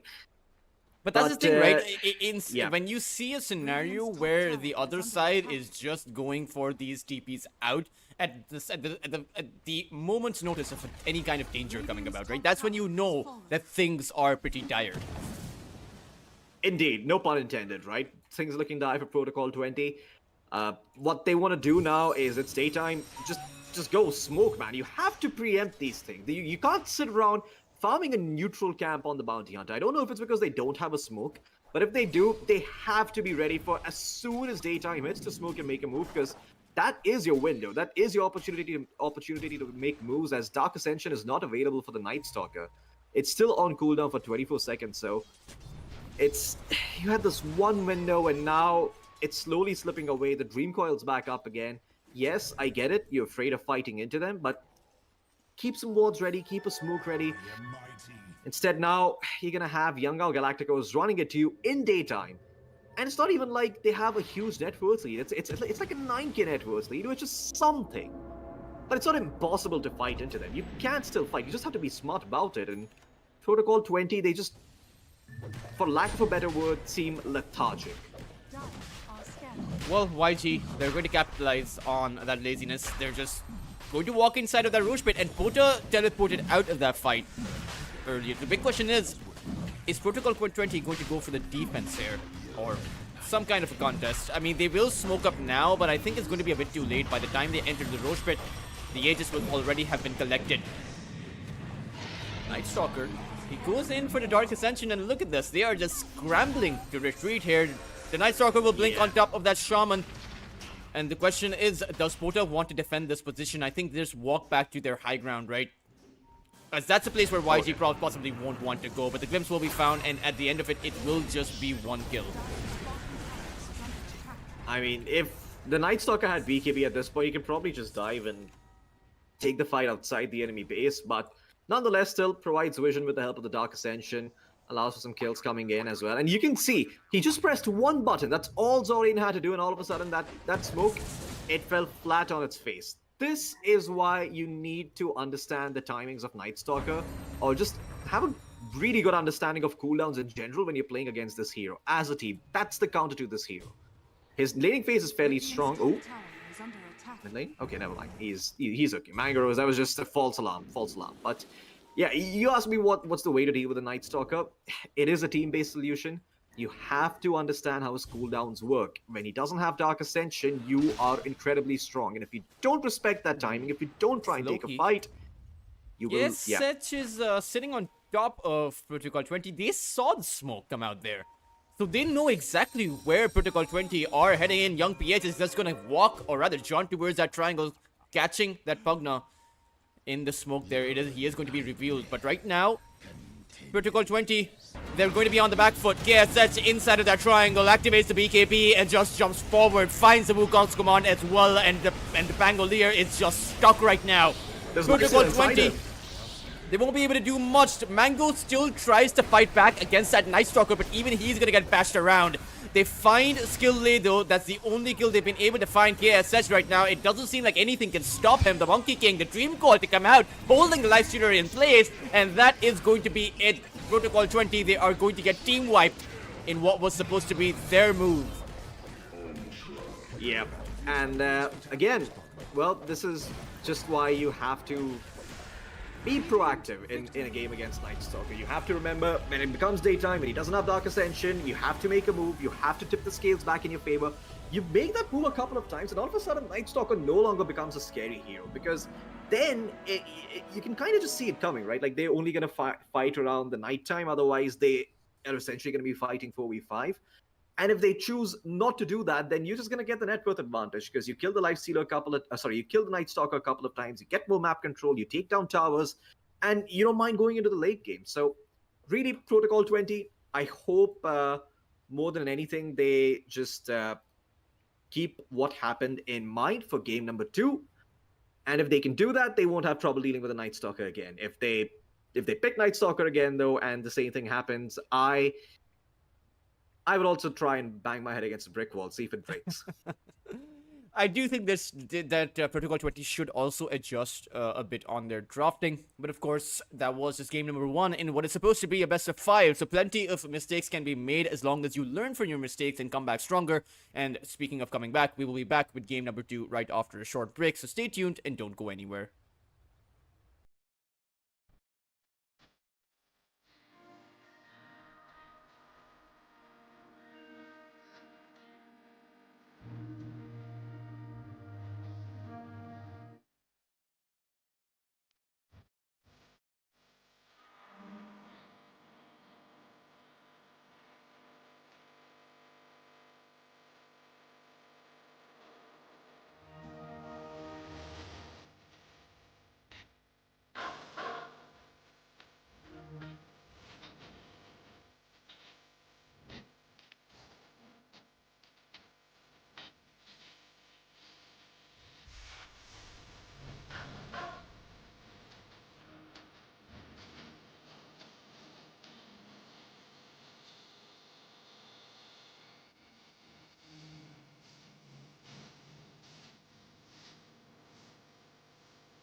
Welcome back to the Grand Finals, everyone. This is Yangon Galacticos and Protocol20 going at it against each other in a best of 5. As Yangon Galacticos, they had a similar performance to when they played in the upper bracket finals against Future. They dominated the early game, dominated their lanes, and then just all they really had to do was press a few of their spells later on.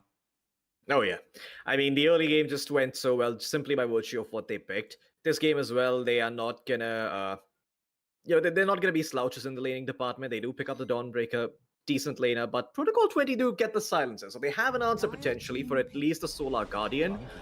The only problem is, are you gonna have global signs for every single Solar Guardian? Well, if you look at the cooldowns, I do think the Solar Guardian cooldown is lower compared to Global Silence. Plus, with Luminosity, you can reduce it even further. So maybe there's an angle there that Young Galacticos can look to exploit, although it is going to be hard. And Protocol20 this time are the ones who pick up the Monkey King. Already, I like what they're putting out here. You could potentially, again, put this Monkey King mid by leaving the Ember open. Young Galacticos themselves have banned the Storm, so it's kind of like using their ban against them. And then you can always put the Monkey King in the safe lane against the Dawnbreaker, which is also another matchup where he doesn't do all that bad. So the Dawnbreaker suffers there yet again. Young Galacticos, I think they probably want to pick up a position 4 that's good at dealing with the silencer here, because if they don't, then this Dawnbreaker is not going to have that good of a time. And not just that, you add on top of that the fact that the way Dawnbreaker potentially comes back from bad games is on the back of a Solar Guardian, and she's not going to get to do that this game if the silencer is quick enough, then it's shaping up to look like a rough game for Zorain. Although, ooh, That's a good strong pick coming out there. forward. Yeah, the Leshrac comes out. I do wonder if Young PH will be playing that one. I don't think I've actually seen Young PH play the Leshrac all that much, but at the same time, can do well against the Monkey King depending on how many Jingu stacks you are able to get out. But Young Galacticos, they're still... Ooh, wow. This is very aggressive coming out from their side. I like this. I mean, I don't know if the Tiny... It does look like the Tiny is probably going to be the one that goes mid this game. So essentially what Young Galacticos are saying, okay, well, you can dumpster Dawnbreaker top, or we're going to put this Tiny mid, and then you're not going to have a pick that completely dumpsters the Tiny mid. So we're going to get away with this extremely early Tiny pick, and now we can be a bit cheeky and decide to put Leshrac on position 4, which is, in my opinion, really, really good, because that Misanthropy facet where it makes your Edict come out a lot faster and do damage a lot quicker is really good to have against heroes like Silencer and the Monkey King. You can just run them down with your extra movement speed on Leshrac. Protocol20 though. Interesting. I'm not... Yeah. I'm not too sure about this Rubik pick. I mean, the position for Rubik, what spells are you looking to steal here? You're not really going to be stealing the Dawnbreaker spells, but perhaps you may want the Split Earth coming in from the Leshrac, but that just seems about it, right? The Split Earth and the Avalanche, those are only the 2 spells that are going to be available. However, YG, it's a similar situation to game number 1, right? Where we looked at the initiation coming in from YG, it just seemed to be a bit too much for Protocol20 to handle, and I'm not seeing anything different this time around. YG, they go in with the Avalanche Toss, they go in with the Diabolic Edict and a Dawnbreaker to jump on top with that Solar Guardian, and Protocol20, they're just going to die.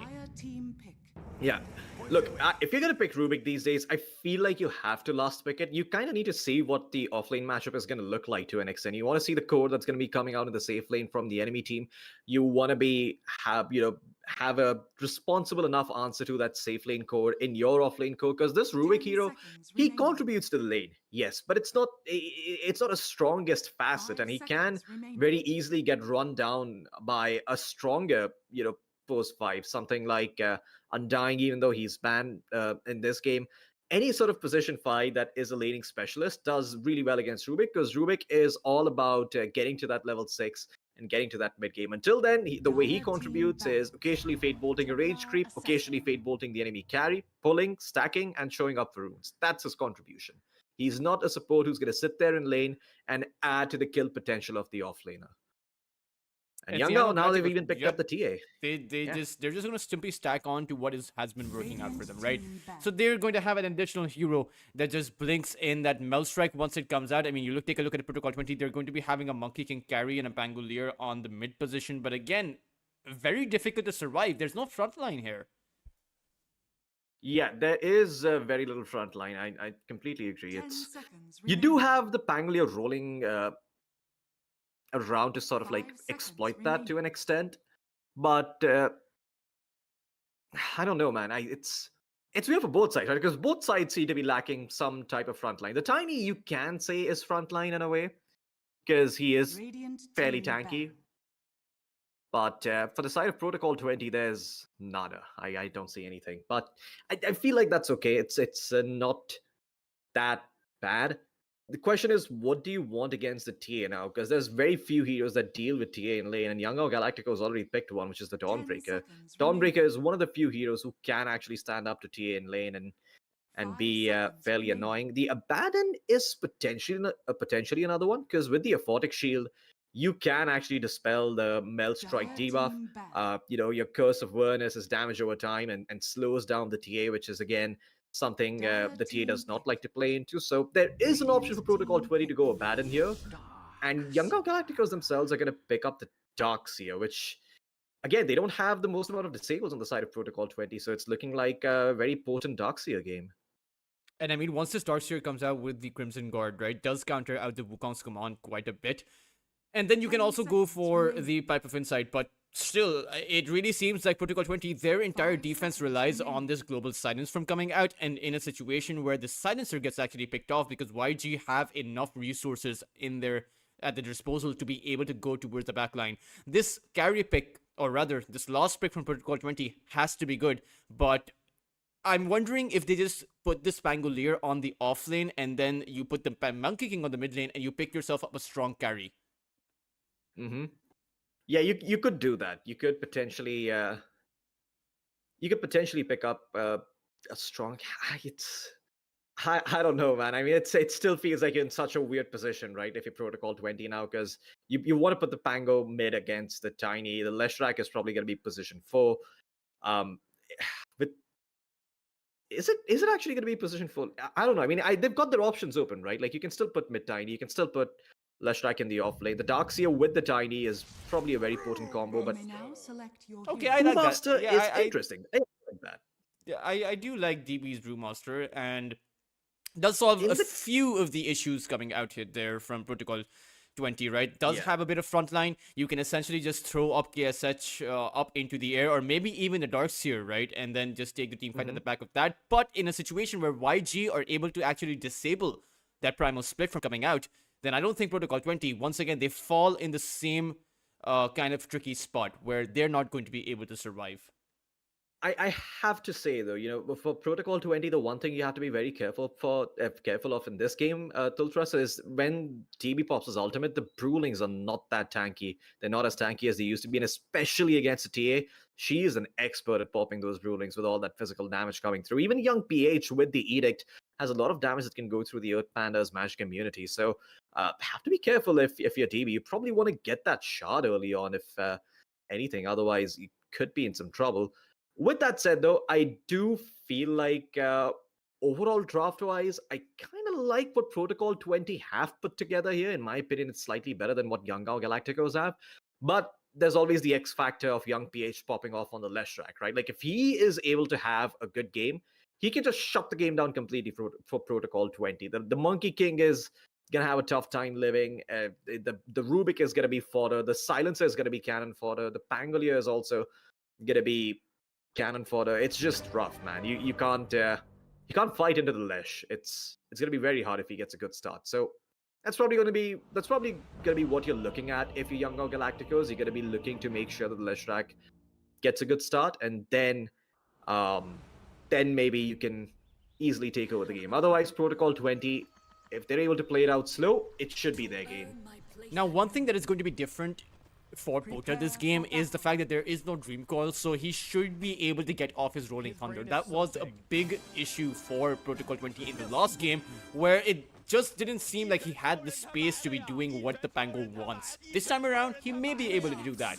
At the same time, there's a Vacuum on the other side, there's a Solar Guardian to counter-initiate, and then when you are trying to get off your Rolling Thunder, you may be getting hit by that pure damage edict coming in. So it's still... There's still a very big question mark in my mind as to whether or not Protocol 20 are going to be able to do much this game. And I think it's going to come off at the back of how much can they actually shut down this Leshrac and this Templar Assassin. And being able to shut down 2 cores is a pretty difficult requirement. It's way different than having to only shut down one.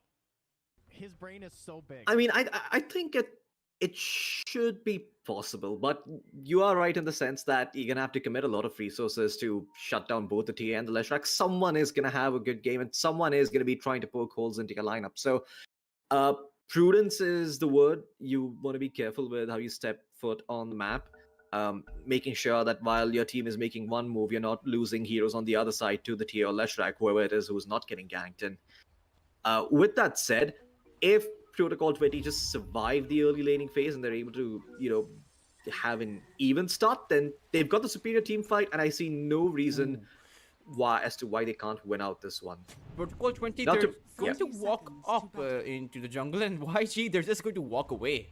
I thought that perhaps with the Tiny, they may have wanted to fight here, but it seems like they don't want to have anything to do with this. And they will plant down an observer ward right on top of where YG had their observer, so we might actually have a D ward on our hands. But still, at the end of it, it's going to be 2 and 2 bounty runes each. Yeah, I mean, it should be 2 and 2. Another thing about the Brewmaster pick this game, really good at dispelling all of the buffs from Darkseer, as, okay, DB. We will have a fight on our hands, but it's actually DB who is stuck in this awkward position, will end up giving away first blood to KSH.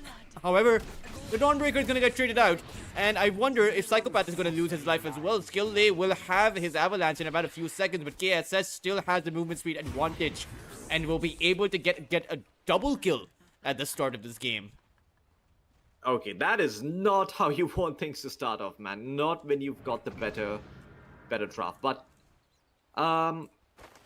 it's I have to say, I mean, this game, what I like about what I like about what Youngao are doing here is the fact that they essentially are running the Dawnbreaker in position 5 as a response to the Silencer, right? So they get to play the draft at a higher potency, but again, like DB, they picked up the Brewmaster for him, so as a result, he was just able to purge out all the buffs that the Darkseer is able to put on, including the Surge and the Iron Shell. So, and also deal with the illusions, if I recall correctly, because that Storm Panda AoE Dispel does deal a lot of damage to illusions. So that's also another thing that's going to be working out really well.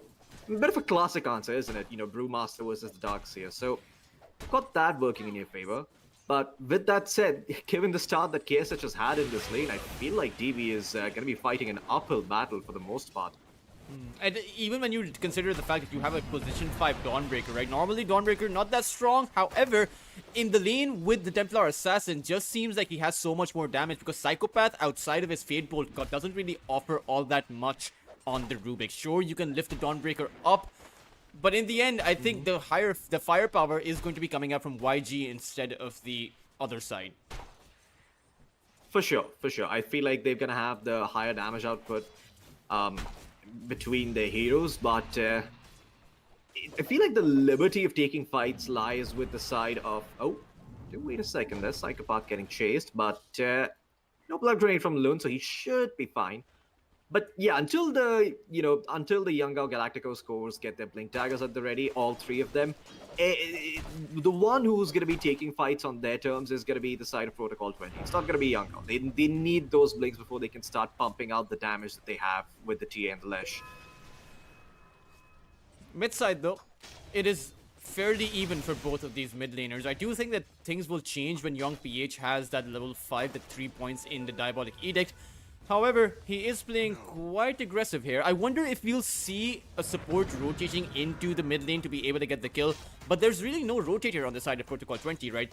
You can bring in the Rubik, but that's a very weak disable. It is, and conversely, on the other hand, the Dawnbreaker's rotation is actually pretty strong. The slow from Celestial Hammer is a really good ganking tool. Up top. He wants to be stacking up, but I don't think this is the right play. KSH will be able to turn it around. Of course, Lun is falling pretty low on the HP mark, but at the end of the day, trading your position's 5 HP to be able to zone out the opposing side's offlaner is a win.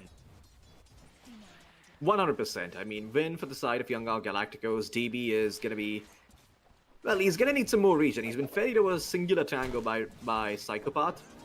So he's not as much of a Psychopath as he would like to say, but there's also a salve available, so DB probably needs to play the slow. But Lun, he he could potentially just wait out for level 3 on the Dawnbreaker and then make a move for this Brewmaster. Well, he is starting to heal up a bit. Might be that you don't actually have the window to do that. But again, to me, this game comes down towards the mid lane. Who's going to get level 6 first? Who's going to make the first rotation? Who's going to get the power rune? And so far, it's looking like young PH is coming out on top. 24-6 compared to 18-0 as a silencer. He's Uh-oh. dead. Lord just unable to do anything here, and that is a win for young PH. That should propel him in this mid lane. However, it's not that huge. It's not that significant. Pota will be able to get that entire creep wave, and young PH wasn't able to. However, he will find an additional bounty rune, so we'll have that additional regeneration kicking in. However, talk to me a bit about this bot lane. I mean, Mango Rose, the Monkey King versus the Tiny Underdarks here, and I think this is a lane that at least Protocol 20 will win out in. Yeah, I think skill lane might be dead. Mango is probably going to get that kill, but the mid lane, young PH does end up falling thanks to the rotation of the silence. And skill lane is also probably dead. Got another Primal Spring coming up soon. Should be able to find skill lane as... Oh, okay. Michael Jackson there breaking some ankles, but Rosh does not have enough damage to kill off the Tiny. So Mango Rose does eventually get the kill. Good for Doxia though, he gets to shove in this wave, get a lot of XP and get a lot of farm going, get some levels as well, so not bad at all. I mean, skill lane might have died, but you know, he died for a good cause. At the same time, it was young PH who fell to that Bangalore, so at the very least, this will be a completely different game for Protocol 20, as their mid laner will be able to find that advantage, will be able to come online and be able to at least do something in those team fights. However, right now, he is being eyed upon by Lunar, who's going to come in with that Dawnbreaker. The Avalanche coming in from the side, as well as young PH will be able to grab that kill. Man, such a clutch rotation coming in from both of those supports. Making sure that the Pangolier is not able to get off that Rolling Thunder. And now... KSH may end up falling here. Doesn't have the refraction to play with. DP is just going to walk inside of that tier 1, and there is no vision from Protocol 20. That is so lackluster. Not being able to take down the carry because you simply don't have the detection for him. And now Lun is going to come in, has the mana for that Starbreaker, is holding it for now. May wants to be securing the kill. Why is he not throwing out any spells, Floki? This is insanity. I think he's disconnected. No, but he was moving. You know, there's probably some lag at hand here. I mean, they are saying lag, so it's probably why Lun was not able to get his spells off. Yeah, that is definitely weird. Lun, okay.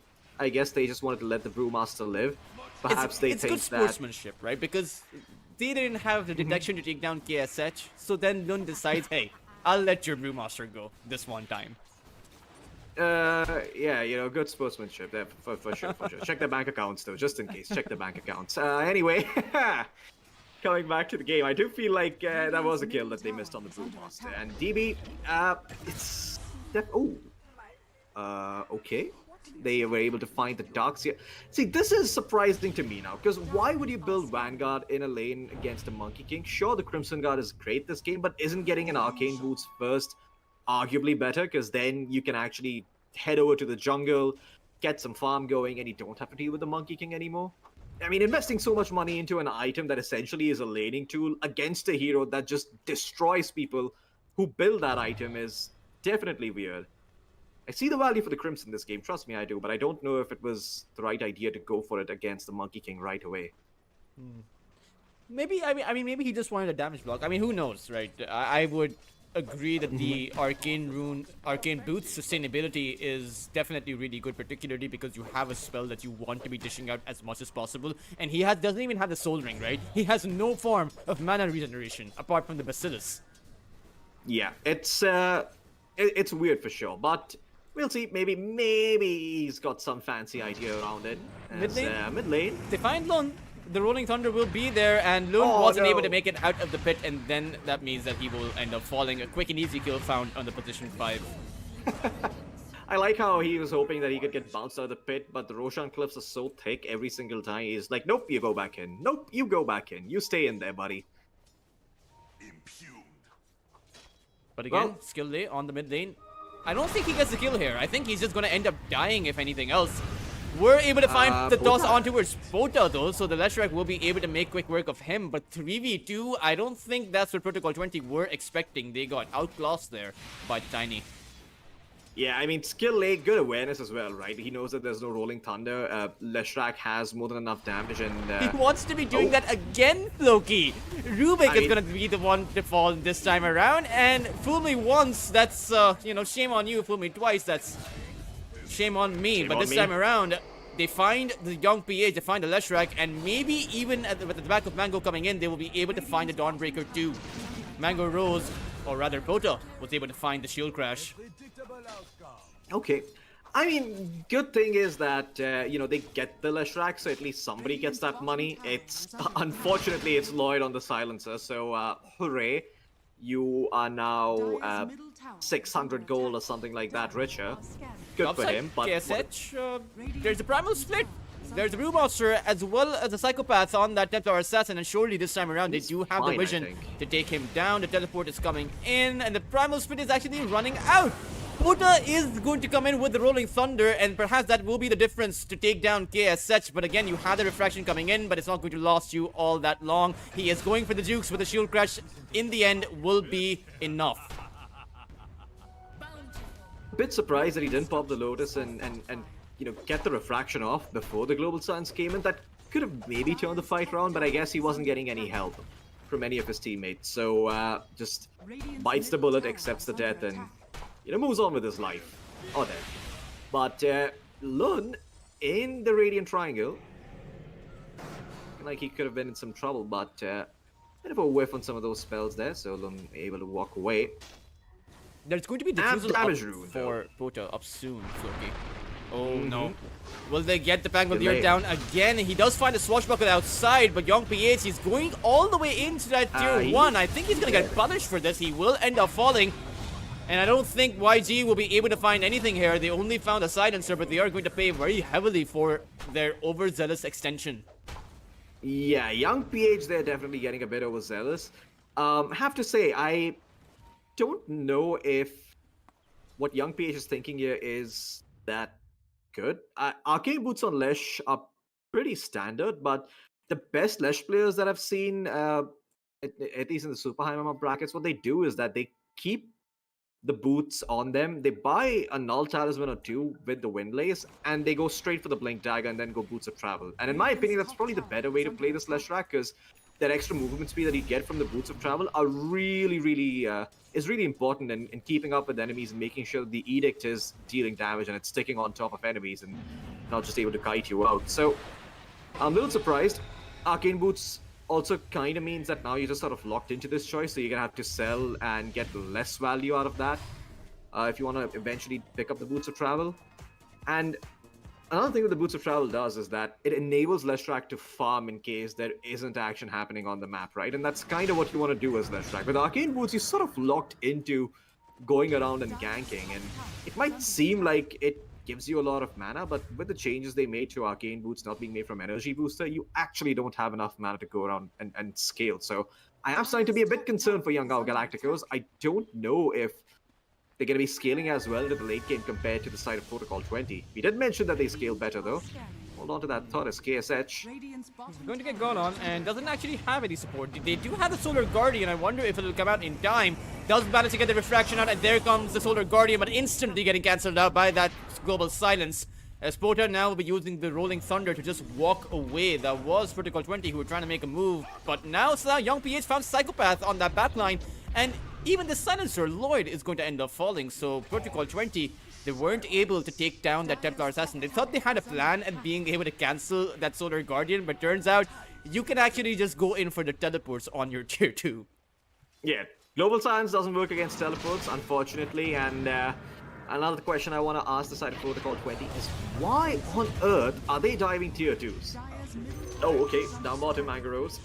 Even diving the tier 1 there, I mean, this seems, Yeah. you know, Young of Galacticos, at least when they are overzealous with their initiations, they have a plan, right? It's just a plan that goes really bad for them. But Protocol 20, like you mentioned, brick wall, slam your face in, that kind of seems like what Radiant's they're bottom doing. tower is under attack. Yeah, it does seem like they're lacking a plan, so to say. They could have just easily grouped up and taken the tier 1 up top, right? Like, sure, you show some heroes. Sure, the Leshrak's able to get some farm and maybe make a move elsewhere on the map. But you can account for those things, and you can go about systematically with your aggression, right? That just seemed very, for lack of a better word, brazen. It seemed like they didn't want to dot their I's and cross their T's, and you're gonna pay the price eventually if you keep doing that. Zorain is closing in on the mech. In fact, I think he has the mech flying out on the courier now, so the Darkseer can start joining these fights. He can be a potent threat as well, and well, guess what? They're gonna smoke up here to Ultras. They've got the blink at the ready on young PH, and they have the mech on the Darkseer, so lots of HP, lots of survivability. When they see Pota, Tiny doesn't have the Blink Dagger, but does have the Surge, but it's going to run out. There is a Monkey King though, and the scan is actually going to come out from Protocol 20, so they know that there is some sneaky business happening from the side of YG. As young PH, he will spot out Lloyd, but does he want to be going in on the silencer? Turns out, yes, he's going to activate his Edict, and that's going to be a kill.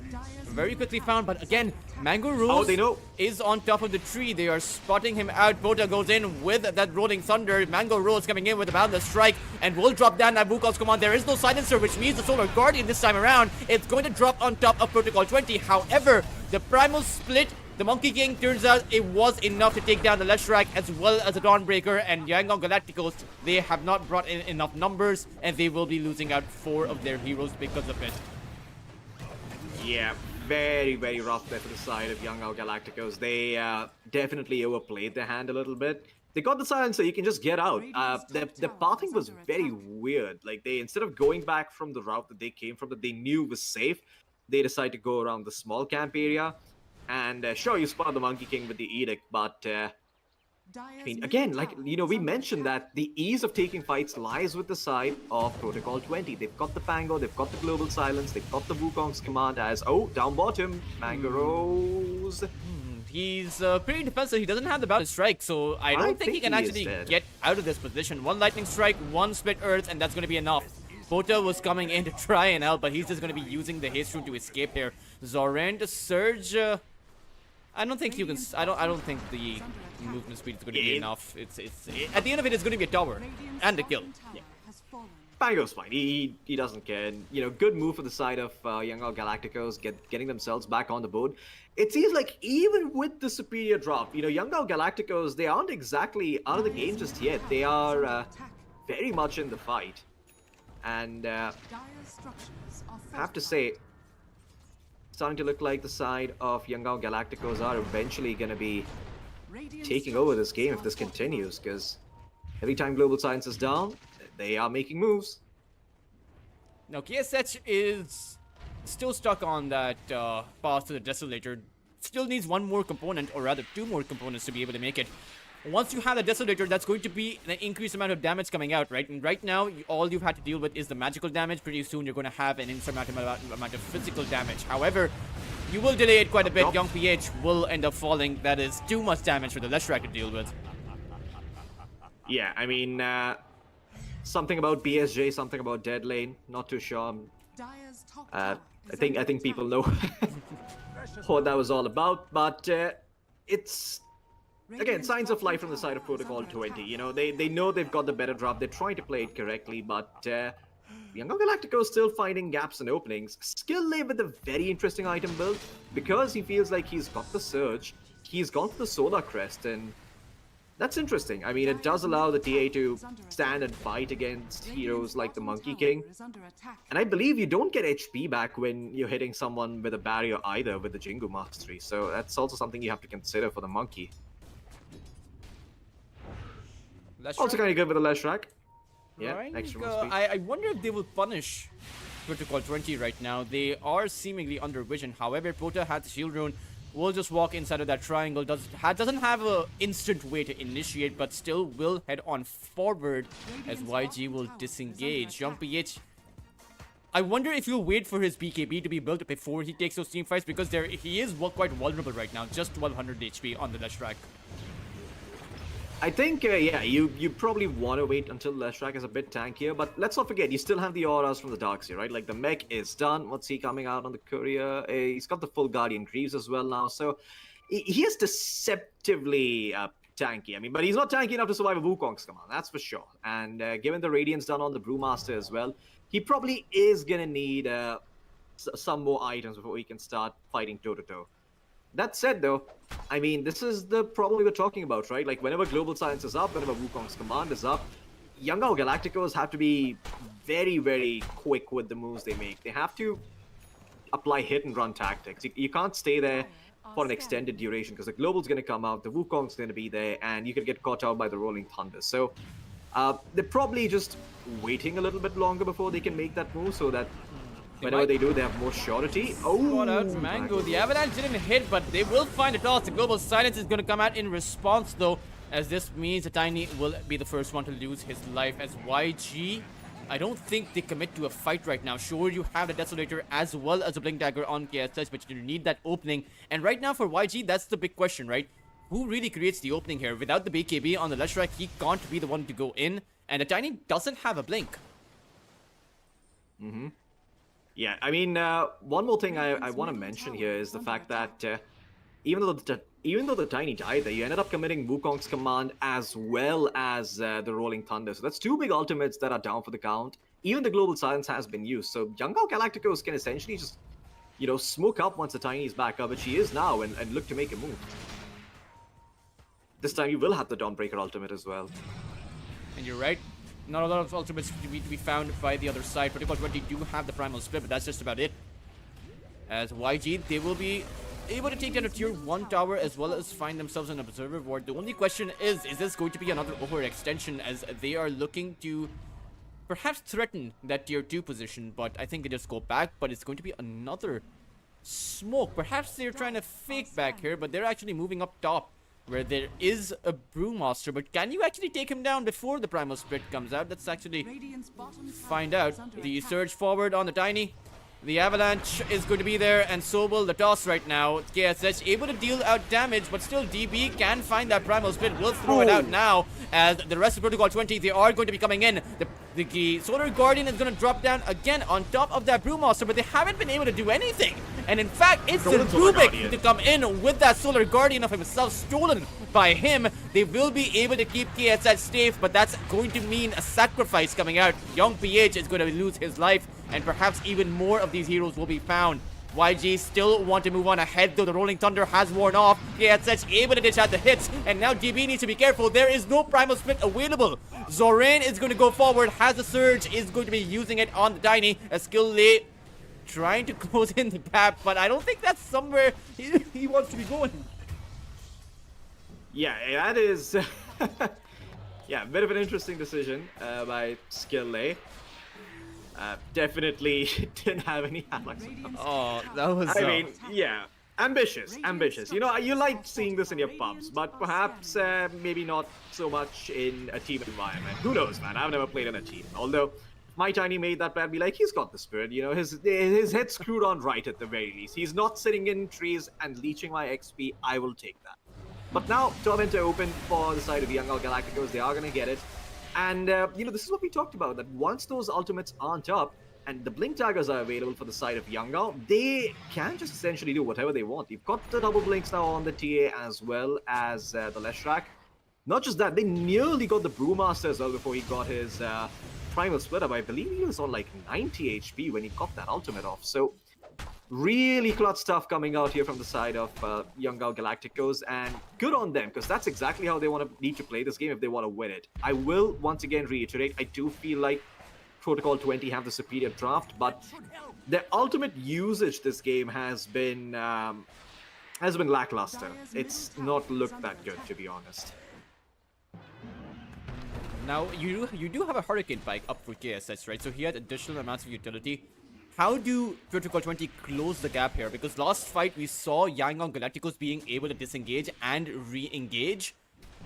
But what makes up the difference for Protocol20? How do they actually commit and take down the Templar Assassin? I mean, you need to commit with the Primal Split, right? Like, that's essentially what needs to happen. You need Primal Split and you need Global Silence. If you get those two abilities on top of the TA is gonna die. But if you're not able to do that, if you're just going to be playing this game out super slowly as the side of Protocol20 are, then there could be these openings, as Lun's going to get found on the Dawnbreaker. A little unfortunate, but not the end of the world. And once again, I mean, Young Galacticos, they're okay bleeding their supports if it shows like multiple heroes from the side of Protocol 20. So they can continue being efficient, they can continue farming up, their cores are continuing to scale into the late game. And sure, you've got arguably the better scaling cores coming in on the side of Protocol 20, but this TA is going to hit critical mass at a point where she gets Aegis, where she has Daedalus, where she has BKB. And at that point, you're going to be hard-pressed on the side of Protocol 20 to take any sort of fight, because there's just going to be the X factor of that TA who's going to be so damn strong. Loki, what is the idea behind having 2 Solar Crests on your team? Radiant's bottom tower is under attack. I think one's better than 2. Sorry, 2 is better than 1, excuse me. I guess just the math. I don't know. I feel like good game for Solar Crest, not gonna lie. That's probably it. Perhaps they just want the 100% uptime of the Solar Crest on the Templar Assassin. But right now, we may have a fight on our hands. The Brewmaster revealed outside of his smoke, but does have the team right behind him. So while Young Galacticos may want to be careful about this one. And initiating on that Brewmaster and being able to take him down is such a difficult task. We saw it last time, they weren't able to do it. But now, yeah, Protocol 20, they're actually quite far away from each other. The Monkey King is nowhere to be found. He can teleport back towards the tier 2 here. But Young PH is going to go in on towards DB. Can they take this Brewmaster down? The global silence will mean that they won't be able to. DB has the Primal Split to play with. And at the end of it, it is again going to be a sacrifice. But YG, this seems to be their game plan, right? Just force out the global silence and then reinitiate a fight. This time around, though, they haven't been able to force out any more of those ultimates. Yeah. And good too from the side of Protocol 20, right? Like good patience being displayed here. It's gonna prevent the Young Galacticos from trying to get something done off the map and take away any agency they might have in this game. So, Mangaro is gonna continue to farm up. He's gonna get his BKB. The Brewmaster is gonna get whatever he wants next after his Boots of Travel. He's queued up another Boots of Travel on DB. I don't know what he's thinking of. He probably wants to get something like a Lotus Orb. That's an example like of a pipe. 2 is definitely not better than 1. For sure. Math ain't math in there. But still, like you mentioned, lots of key items coming out. They have the Glimmer Cape as well. They have a Force Staff as well as the Pavis up for Lloyd. So a lot of items to be enabling, or rather even saving their heroes. And with Pota being able to make a Blink Dagger up soon, I think Protocol 20 are going to be the ones to engage. However, it is a 5-man smoke again coming out from YG. And I think this is going to be their last smoke for a few minutes from now. Will they spot out this Monkey King? I think Mango Rose is going to be a bit too careful about this. I don't think he should be dropping down here. Oh, he does throw out the Boundless Strike. That's going to give them some amount of vision, but YG unable to find their way to the Monkey King. Yeah, Monkey King is A-okay. He's just fine. And I mean, this is the problem for the side of Young Galacticos. They don't have outright ways of forcing engagements. Not until the Tiny has Blink anyway. I mean, he's got it now, but even then, right, like going in, you have to worry about the Brewmaster, the Rolling Thunder, potentially Global Silence if it's up. They're gonna try and sneak a rush, and I don't like this, because this is just inviting the side of Protocol 20 to take a fight here. Even without a sentry, right, DB will just be able to walk inside of that pit. Again, they've left the skill late to be the first casualty. And also, they seemingly have taken Roshan down to about half of its HP. However, the Primal Split has been used alongside that Rolling Thunder. So if YG are just patient right now, they can perhaps go for a re-engagement of this team fight. Young PH does have the BKB still, so he's okay for the time being. I mean, I don't think you want to force anything more here if you're the side of Protocol 20. You've committed a few ultimates, you've got the kill on the Tiny, you've prevented them from going Rosh, but the question is, do Young Galacticos want to go back in? And I think without the BKB on the TA, it's a bit hard. I'm very surprised by KSH's decision to not go for the BKB. I feel like he's probably thinking to himself in these fights, well, if the Rolling Thunder's on it, we're probably not fighting anyway, right? So, why should I even buy a BKB? And while that logic is not entirely wrong, they hold on to that thought. Mango Rose jumps inside of the pit. The Solar Guardian this time around is going to drop down.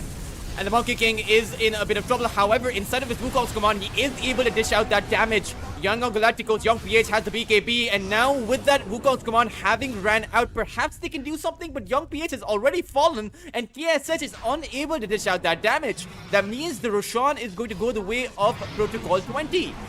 And right now, Skillay is in trouble. Pota has that Rolling Thunder once again, so they will be able to take down Skillay as well. Young Galacticos, I mean, I thought they would have the advantage, but clearly not. Yeah, this has been a rough one for them. I mean, the TA just did the TA die? Did the TA somehow survive then? Okay, wow, the TA actually survived then. That is insane to me. But the rest of the team still dies, and now that the Aces is on the Monkey King, Mangaros can just do whatever he wants. The world's his oyster. He get Manta style as okay. Well, you get the Rubik. It's something, but again, it's not what you want. And the biggest problem here for the side of Youngao Galacticos now is that Protocol 20 have figured out how they want to play the draft properly, right? Like now they're using their global silence properly. They have Wukong's command and Rolling Thunder. They're combining those two to find those kills. And I want to say last fight, I think Lloyd almost made a blunder. There was a global silence at the ready while the Dawnbreaker ult was coming in, but he actually held on to that, thinking that, okay, you know, let the Dawnbreaker come in. I actually think it's completely fine.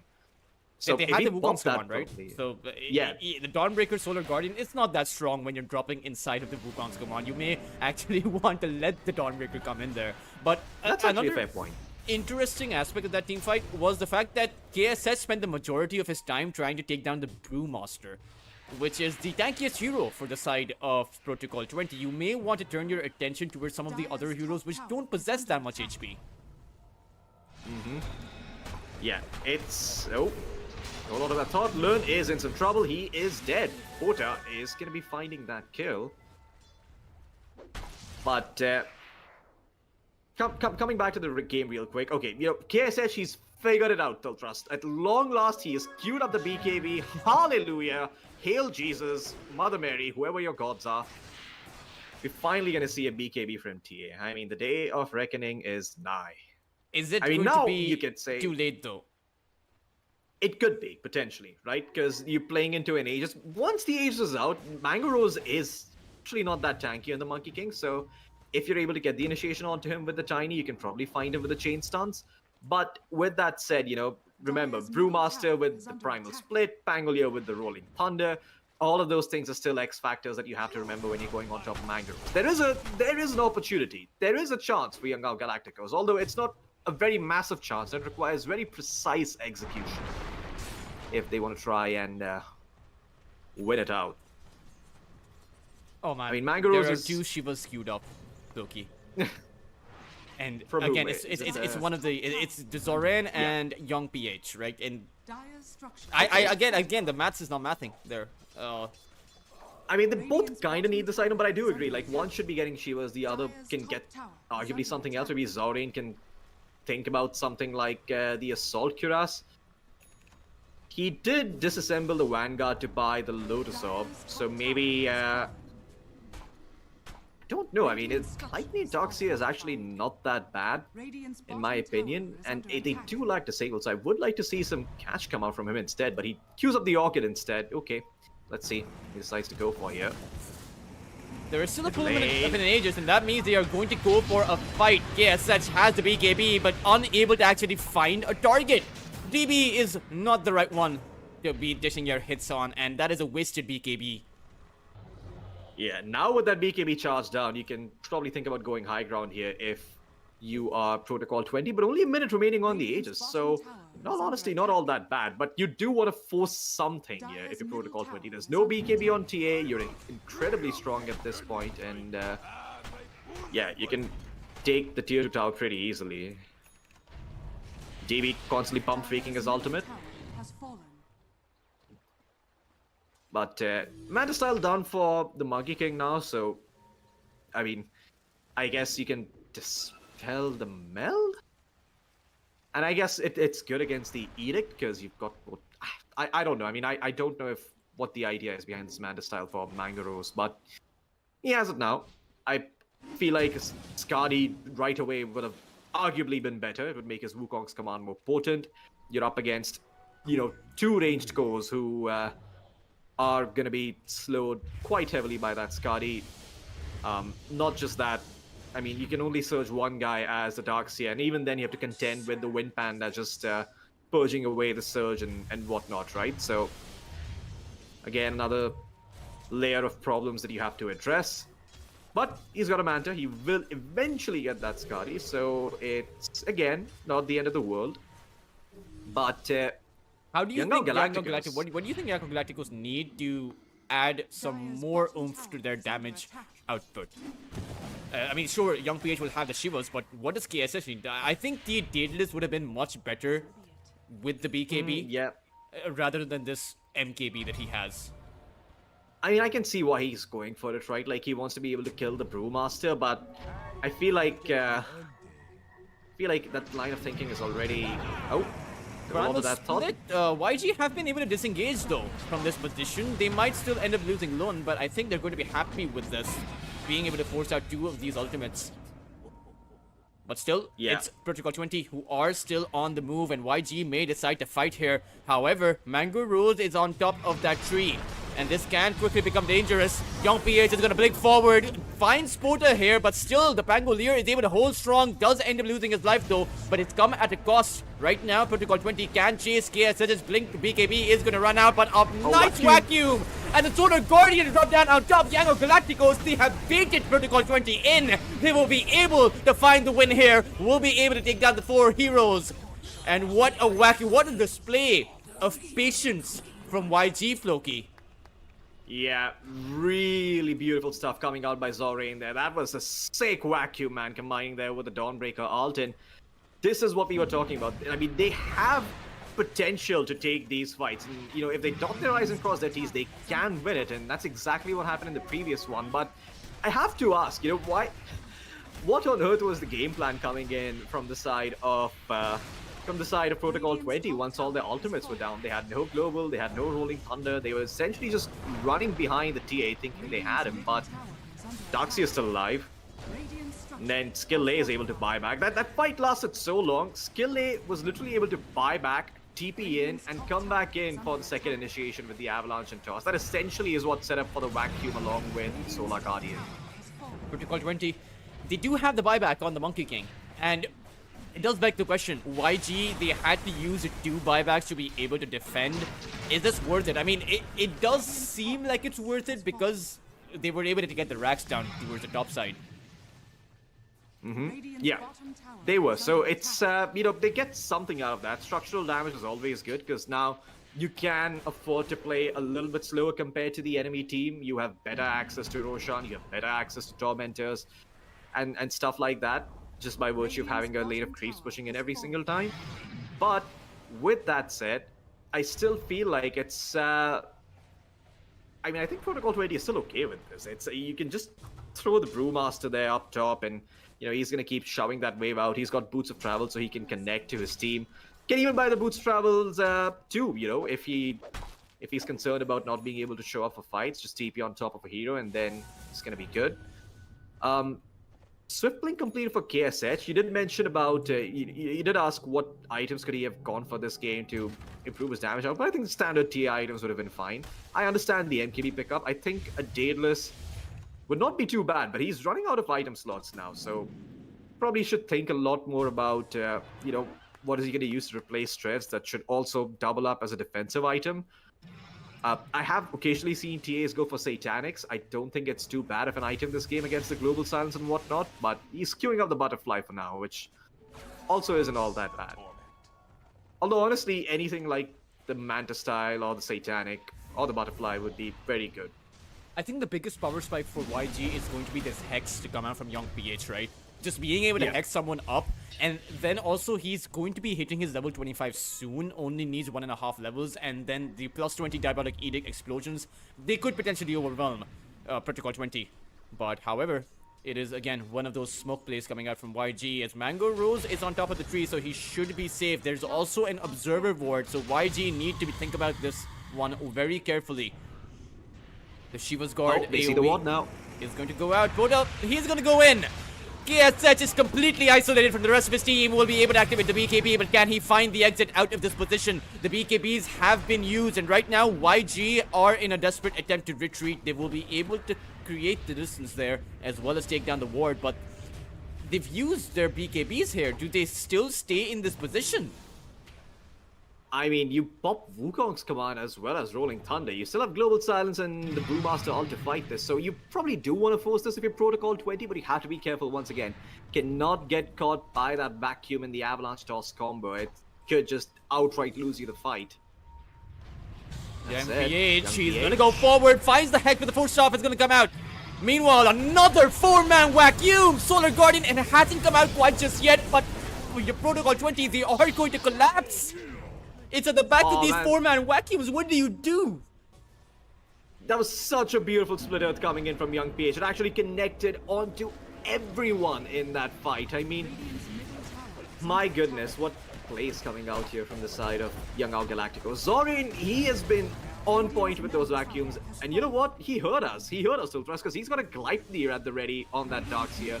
He's been vacuuming them, catching them out with the Gleipnir, allowing the Leshrac to land that 4-man stun with the Split Earth, or be it skill low with the skill A with the Avalanche and the Toss. And Floki, Zorin, he is the reason they're winning this game. there's no buyback on the Monkey King or the Brewmaster. There's just Prota and his 2 supports. Oh, that is rough. That's This mega could be. creeps. This might be game actually. Yeah, it could be big. It could actually even be game now, because if the side of Young Galacticos recognize this, then they can essentially just take the win here. I mean, they're gonna know now that if they're not buying back with the Spinal Rack, they probably don't have buyback. So Oh, there they it is, Young even PH. found the Pangolier. Zoran to come out with another vacuum, and I think that's going to seal the deal for YG. They are going to be able to acquire Mega Creeps even if they don't force out the GG, but I think the damage has been done. When they exit the base, they will be heading straight for the Roshan pit. Yeah, Rosh is up, so no reason to throw this game away. It's been a really solid performance, but KSH actually wants to try and push the envelope here. He's got no buyback now on the TA. He's got the Butterfly flying out on the courier. Has to be very careful now. If he dies, it could essentially allow Protocol 20 to come back. But Okay. Solar Guardian, there's no global silence. It's going to drop down on the Monkey King, and he will be stunned up, but KSH is stuck inside that Wukong's command. However, he will be able to force talk himself out. And now they go in once again on that Brewmaster. They'll be able to take him down, as DB still has no buyback, and I think YG, they're just going to go for the throne. I think this is game. I mean, you don't have Brewmaster for another 80 seconds. No Wukong's command available on the Monkey King. No BKB either. You can throw bodies at the floor, but you've got no buybacks whatsoever.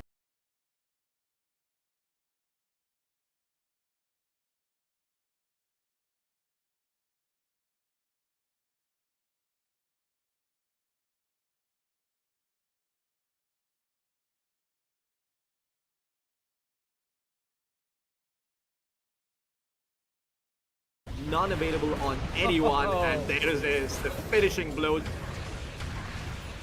Double G's get dropped. Pangolier rolls around and defeats.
Well, just a guy who likes to ruin people's days. He's very annoying hero, but he's also good against the Darkseer, because you can take care of the Surge, and you don't really care all that much about the Iron Shell. Also, another thing that's really good about him is, like I mentioned, really good against the slot, because you can't dark back anything that the OD puts on top of you. So Not to mention, it's you can't yeah. use the Shadow Dance as a way to survive, because if you're low and if Bota has that Sanity's Eclipse and he drops it down on the Stark, he's just gonna die, right? So you're Now, going to what be if- yeah. forced to play a lot more aggressively rather than defensively. And not just that, but remind me what are the rules for Astral Imprisonment? Because I remember there used to be some funky rule where sometimes you'd Astral a Slug and then He starts would healing. get the Shadow Dance region. Yeah, it was weird. So, like, he wouldn't be killed by the Astral, but if you have enough damage with the Sanities, he would die. I think it's still, I it's don't still know. the same. It's still the same. Okay, so probably gonna have to be mindful of that interaction. That could come into play. But good OD game. I do like it. 30 Question is, how well is he going to do seconds against Leshrac? I think he's going to do very good, because Leshrac hates just being kited. Ooh, YG. They're going to go for a smoke. They will see the OD. And the Pudge has the hook, but he's not really going to throw it out. But the fact that his smoke just got broken means they know someone is on, rather inside of their triangle. And he's going to throw a hook. Oh, narrowly missing DB there. And I think it's going to be a disengagement. The battle begins. Yeah, that Young Galacticos didn't even have a water. That was just a blind guess coming in from skill there. It's pretty insane. But, well, gonna be, I believe, 2 bounty runes apiece. Yep, it is. So, all's good in the world. Nothing's, nothing really going in favor of one team or the other. We'll And have that's to keep a essentially look good for on Young Gao. that bot lane, right? I mean, the hooks wouldn't want to miss too much of those, but continue, Floki. I'm sorry, I didn't mean to interrupt you. No, don't worry about it. I mean, yeah, like, there you go. There's the first hook coming through on the Bane. Iron Shell hasn't been by Zao range just yet. You do have the Blood Grenade, and there's going to be some damage being laid out over towards Lloyd. But Lloyd, this is the one good thing about having a Bane. You can just trade with the Brain Sap and all that hook. I mean, just look at the Bane's HP compared to the Pudge's HP. I mean, the Bane is actually ahead in terms of HP at the moment. And at least for the level 1 mark, I don't think YG will be able to do anything. Skill Lay will drag the creeps away from the Pudge, but will take quite a bit of damage by doing so. And Yes. okay, He is getting this is hammered. this is very interesting. Lloyd may as well just throw down on that additional brace. Mango actually was thinking about going in. No, he just wants to bring the creep waves together. And Skillly, actually, he might just end up dying here. Lloyd, all he really needs is a few more hits as well as Brain Sap, and the Bane has the movement speed advantage against Skillly, who's going for the jukes. But can he actually find them? This is a slow kill to be found, and at the end of it, he is going to be able to make his way out. Yeah, I mean, good for Zorain, though, because look at Mango Rose. Mango Rose is still level 1. Zorain hits level 2. Does he have the move speed to chase down Mango? Juking, jiving, hook available, skill lay. How skilled are you? Ooh. Not that much, a little bit shot. Yeah, that would have been a great kill to be found, but still, Mango being pushed out of the lane, Zoran will have a good time. But let's talk a bit about some of these other lanes. Kota versus Young PH, it does seem like the Leshrac has been doing fine so far, but I think it's going to change once you have more levels up on the OD. Yeah, I mean, you're quite riveted to the bottom lane, but OD should be fine in the mid lane. You eventually just get access to the raindrops, and you can buy out another set of regen. Young PH, I mean, he's at least forced out Pota to buy a stick, so, I mean, that's another 200 gold that's not going towards something like a boost, something towards another null talisman, which could potentially set up for a kill the moment OD hits level 6. And essentially, that's the way OD, functions as a hero, right? Like before you get that first big item like the Dragon Lance and you max out your Arcane Orb, you are just looking to use your ultimate every time it's off cooldown, get some kills, and start snowballing off of the back of that. If you can stop Pota from doing that this game on Youngao, then Youngao are gonna have a hard time getting back into this game, because the other lanes are going okay, but not as well as they would like. Sorry. Yeah, and it's towards the bot lane, Zoran in trouble. He's gonna get hooked out, but will be able to run out with the help of the Pudge, who did end up tanking that Nightmare. However, He's going to be able to find the vacuum, but Mango Rose still has the movement speed advantage over the Darkseer, and it's going to be first blood coming out for Mango. He'll be able to grab himself that early start. And another thing, Floki, is the fact that KSH isn't actually having a good lane. His last hits, they're not very impressive. Yeah, the Slug is somewhat struggling up top. 13-3 against the 16-6, and DB is eventually going to get more CS. But KSH, he's mostly about getting that level 6 on the Slug, right? Because once you've got the maxed out Dark Pack, you can start farming. So there are ways of remedying this, and Lun is pulling a creep wave. So eventually the Slug is going to hit level 6 and start farming with the help of the Dark Pact.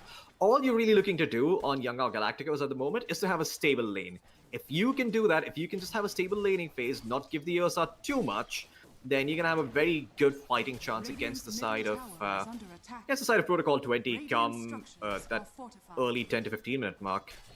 They were able to find a double pull, so should be able to find the oh no, lane in their favor. However, Mango Rose, does he really want to be going back in? No, he's just wanted to creep there. But now perhaps YG, they are showing a lot more patience than I thought they would over with the punch. Yeah, I mean, they are not playing as aggressively as they potentially can.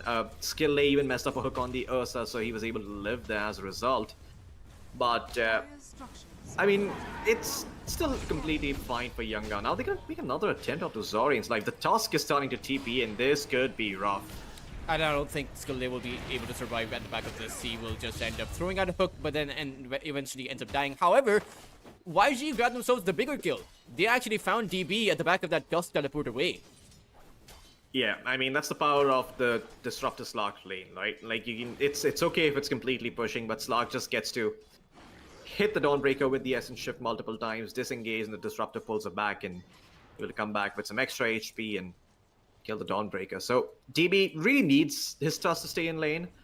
You know, he's gonna try and stay bottom, maybe see if he can help out the Ursa's game. And it's not a bad idea either, because the Dawnbreaker can always come back with a Solar Guardian, right? There's nothing this game that's going to be cancelling that, so it's okay for DB to be sort of sacked early on. But I do want to see them at least making some stacks. I want to see it either the Bane or the Tusk or someone from the side of Protocol 20 making sure the Dawnbreaker has got some farm that she can fall back on. Now they're going to make an attempt on towards Pota, and there is no Astral Imprisonment. He throws out that Sanity's Eclipse. It's not done enough damage. However, the tag team is going to come in, but still not enough. Protocol 20, they are going to lose their mid lane, and the Power Rune is going to go the way of that Leshrac. Not just that, but also the fact that the Darkseer showed up for that engagement, so he gets all that XP. He's the reason why they were able to win out that engagement. He gave Surge, he gave Iron Shell. But now, Mango Rose, he might be able to find a kill here. Zorain. Oh, a little bit off the mark. Yeah, the Earthshock didn't really land on him. However, Mango Rose does have the phase boots, but is in trouble because Young PH is going to come in with the Edict, and Mango Rose, he overextended far past his limits. And YG, I hate to say this, because all the while this is happening, KSH is continuing to farm up. And you're giving away too much space to that fish. Okay, this is essentially Protocol 20 dropping the anvil on their own foot. They didn't have any reason to do that. I get that Mango Rose wanted to try and find the kill, but when you miss the Earthshock, just give it up, man. Just go back. And you saw Leshrac take the amp damage up top as, well, speaking of up top lane, DB. He's gonna die. I mean, the Leshrac has the glimpse available. We'll just send DB back. KSH has another Dark Pack. A few more hits should do the trick. The Tusk Snowball is going to come in though, but at the end of it, it is not going to be nearly be enough. A Psychopath wouldn't want to make himself out to be an additional target, but KSH still wants to be going in. The static field is going to be available, and you also have the bounce. That's going to be a double kill for KSH. Oh man, KSH has just got so many Essence Shift stacks. And Floki, even on the bot lane. Yeah. This is a disaster for Protocol 20. I mean, they just lost Darkseer, but the Leshrac was able to get the kill. This is just unfortunate for the side of Protocol 20. They made a couple of TPs earlier that are really starting to cost them now. That rotation that we saw down bottom from the Tusk, it was good. But then the way they played after that was not as mid lane. Okay, maybe they can find Young PH. A Psychopath has to be careful. Yeah, you can't actually chase that far. There's no Sanity's Eclipse available either. So Young PH, I mean, he's going to be fine. He's just going to walk that one away. And again, has gone for the arcane boots. Is this the right approach Radiant's this time bottom around? tower is under attack. I don't know, man. I always feel like it's a better idea to just get yourself null talisman and boots and stack up for yourself. More importantly, that's the number one thing you should do on Leshrac. So you can hit that blink timing. Once that blink is out, your game becomes very straightforward. You can go around getting kills with the blink, and then eventually you get a boots of travel, so that allows you to go around the map and farm during the downtime between ganks. So I feel like that is far more efficient. Arcane Boots does make it so that he gets some more mana to play with early on, but They find the Dark I Seer. mean, look at... Okay, they do find the Darkseer, yeah, but coming back to the Leshrac, just look at his mana pool, man. He's got like 600 mana. If the OD throws out one Astral Imprisonment, he's probably going to lose like, what, 150 mana off of the back of that? What percentage is it? It's 22% mana capacity steal. So 22% of 600 is like 120, 140-ish. Yeah, he is going to lose a ton of mana. He's going to pop Lightning twice in team fights, and he's going to be out of mana. That's what's going to happen without that null talisman. So Perhaps there should be more arcanes to come out from the side of YG. Perhaps the Disruptor is going to be going for an arcane as well. Res of Sentry Ward, but maybe should look towards purchasing that one. Meanwhile, mid lane, Skillday in trouble. The Solar Guardian as well to come out for good measure, and Skillday will fall, but Young PH activating the Edict won't be able to find a return there. The Bane is also moving in, but there's no Fiend's Grip available. yeah, there's no Fiend's Grip just yet, but I think he's just here for the 10-minute power room. Young PH would like to get his hands on something like a haste or an arcane, but see if he's even gonna get access to that. No, it's an Invis rune down bottom. Pota doesn't have the Sanity's Eclipse, so no chance for him to set up a kill onto the Lesh, but again, the Lesh isn't exactly farming away. But again, the problem is that KSH now has his Diffusal, Tultras, so you can start to make some moves with this Lark, who is level 8, minute 10.5. The Ursa, still level 7. And right now, the Storm can again- actually kill anyone he wants, right? I don't really see how anyone's going to be able to survive outside of the imprisonment coming about. But it's the mid lane. Yeah. It's Psychopath who's going to be in trouble. Glimpse back. And with 4 heroes on him, there is no way he survives here. He's just going to end up being taken down. And at the back of this, perhaps they even pressure this tier 1 tower. Oh yeah, I mean, they can certainly take down this tier 1 now, because they've got the Siege Wave at the ready. KSH has shown his hand though with the Diffusal Blade, but again, there's going to be so much more pressure coming out from Young Galacticos. The Ursa really needs to finish up his Battle Fury ASAP, because if he dies before getting that Battle Fury up, he is going to have such a rough game. Mango is just... he just needs to scramble and get that Battle Fury going. KSH...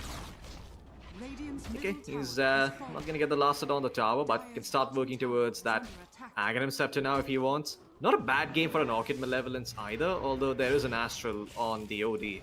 Lloyd found the Nightmare. He went for the additional few hits. Oh, nice play coming in by KSH.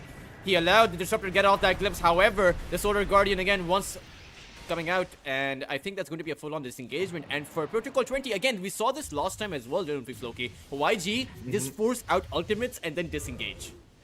Yeah, very cognizant of what the enemy team they can do, and very respectful of their strengths as well. And that's essentially why they're able to take these fights so easy, right? Like, because now you know that the ults have been used. Now there's an opportunity for you to go and smoke. Sure, you don't have Static Storm, but Disruptor is about the glimpses early on. Yeah, he's about the Static Storm later in this game, so you can make a lot of stuff happen on the map now if you are Young Galacticos. And speaking about the Battle Fury that you were talking about, right?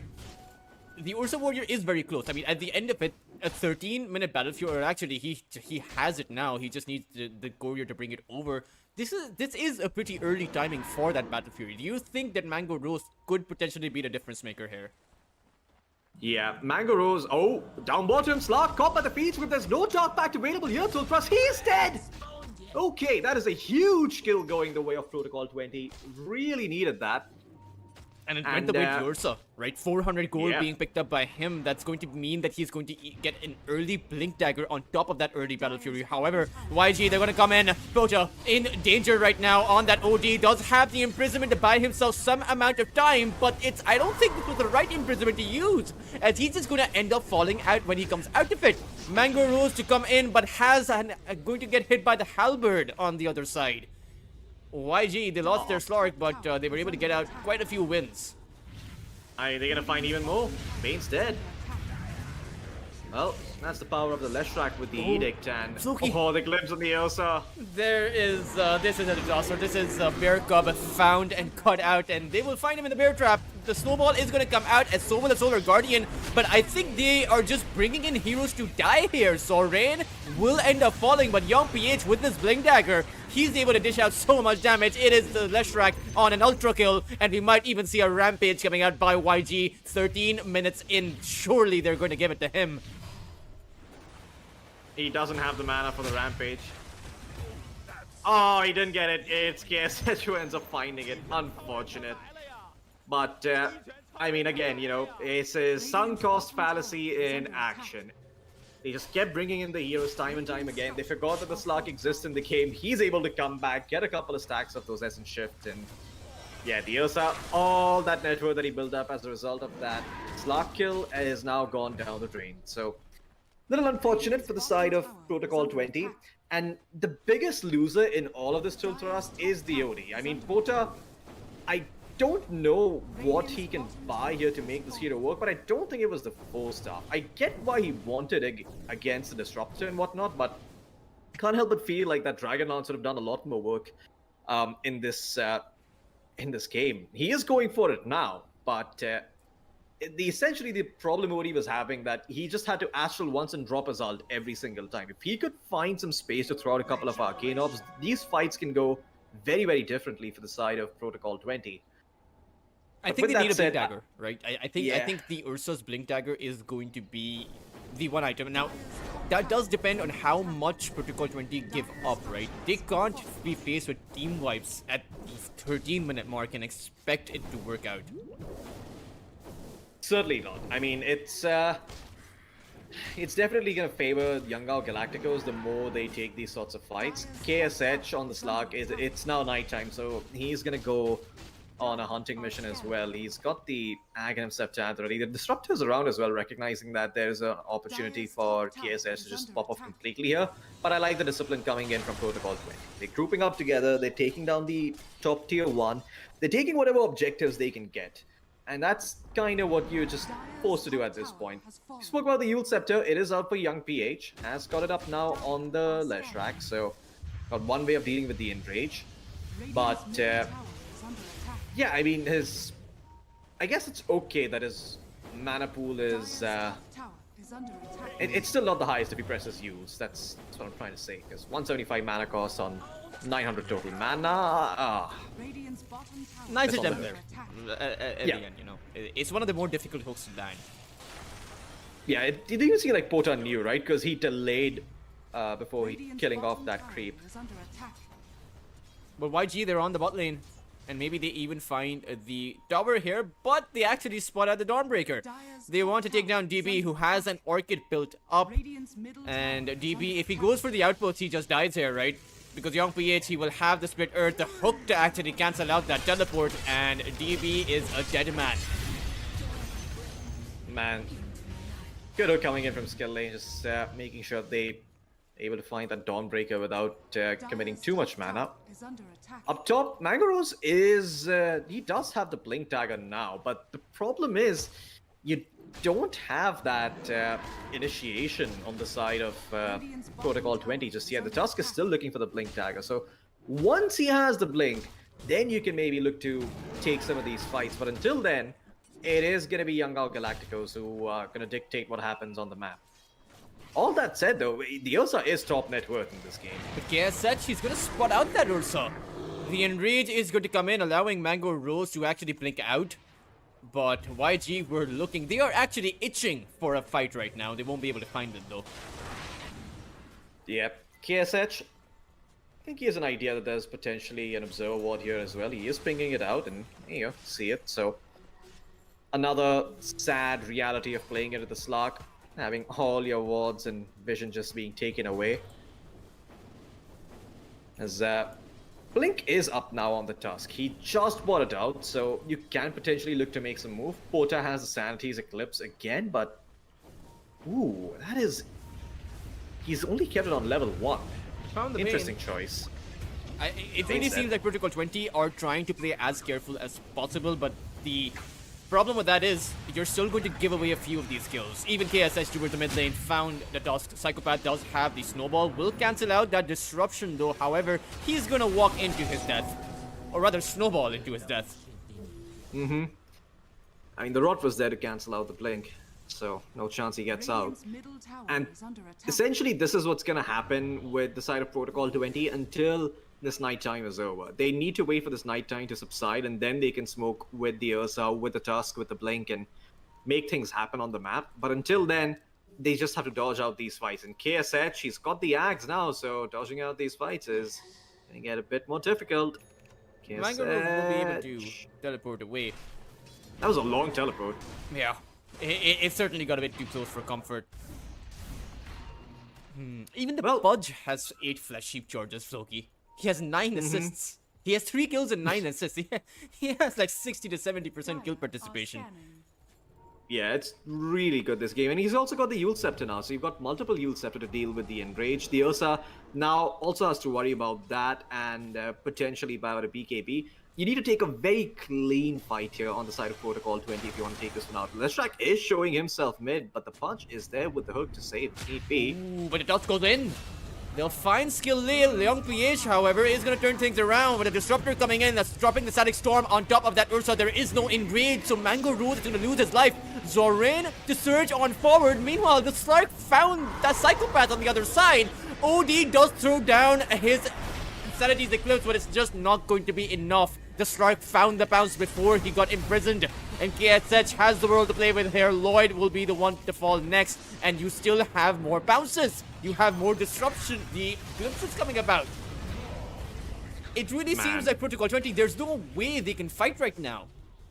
Yeah, they kind of just fumbled the bag a bit there by going on the Pudge. They didn't have vision of anybody else on the map, and everyone from Young Galacticos have TPs ready. So this has just been a game where every single time Protocol 20 to try and get something done, Young Galacticos have just preempted that move, and they know what's gonna happen. They even want to fight 2v5.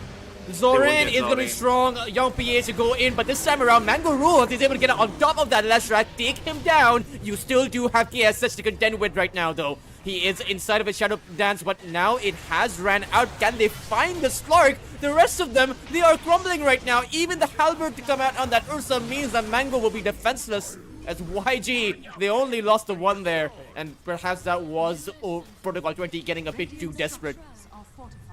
Yeah, Protocol 20 there, just not... Again, you know, the same thing that happened down in the bottom lane. They just kept bringing in heroes one after the other. Sunk cost fallacy once again, and you can see they just constantly... They need to be a little bit calmer. They need to split open the map. They need to have a plan and employ something akin to the buddy system, where there's going to be one hero pushing out the lane, another hero covering that hero in case they make a play on him so that he can get out safely. And then once you see that the enemy team has committed some TPs and they're split on the map, that's when you bounce. That's when you smoke. That's when you make a move. That's when you start punishing the side of Protocol 20. But, sorry, the side of Young Galacticos. But they just haven't had the patience for that this game. They just keep bringing in heroes one after the other. They keep trying to fight the side of Young Galacticos head on. And when you do that, into a Slark, you are gonna lose because this guy can just keep disengaging and re-engaging, and he's had a phenomenal start to his game. KSH, seems like every single time he picks up the Slark, the side of Young Galacticos are just completely rolling over the enemy team. This time around, though, the Leshrac is actually going to get caught out. The Solar Guardian, again, they need to be careful, but with Mango Rose coming in, this looks like it is going to be a kill secured by Protocol 20, and it's the big one to be found. Did pop the Essence Ring there. He could have actually found like 2 kills before he died if he caught it off, but tried to channel the Split Earth instead. But regardless, they still get Tormentor, so Shard now available for the Disruptor. And that shot is actually really good because it allows you to set up vision for yourself on distant targets so that you can find glimpse. Not that this would be a problem this game given the Slark, but always good to have an extra ability in your toolkit. Now, Floki, despite of how this game has been going for Protocol 20, they are faced up with a 7,000 network disadvantage. Mango Rose has actually been able to keep up. He is just about 400 net worth below the Slark. Can he be the difference maker? What does he need to do this game? I mean, I don't know. I mean, the Tusk is about to die, but oh, he's gonna get glimpsed and die. But yeah, I don't think there's anything Mango Rose can do by himself. It really has to be the team move as, oh my god. Yeah, this is a disaster. And Mango, despite of him being able to hold his own this game, it doesn't mean the rest of his team will. Yeah, it's a bloodbath here, 23 minutes in. I have to say, Yangao Galacticos have looked really, really strong. And, you know, I remember back in the days when South Asia used to have a professional scene, at least, quote-unquote.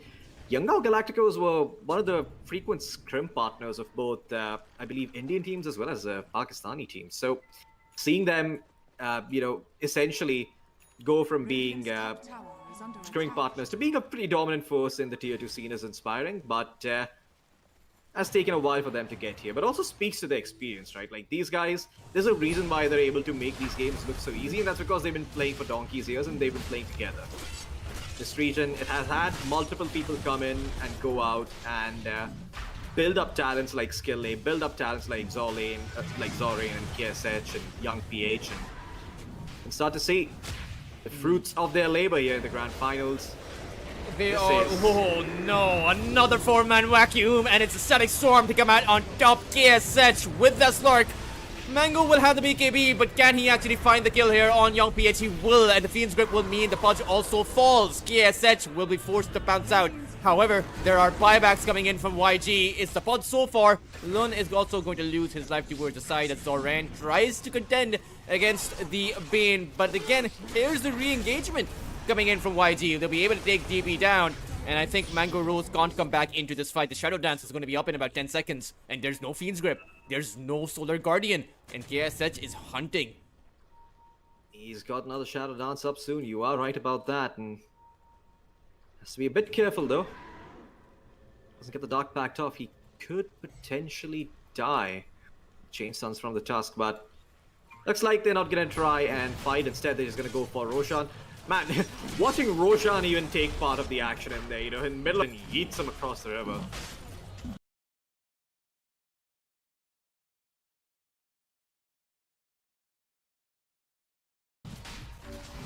Well, I don't know what you can do here at this point if you are Protocol20, but I feel like, you know, maybe being optimistic is gonna help.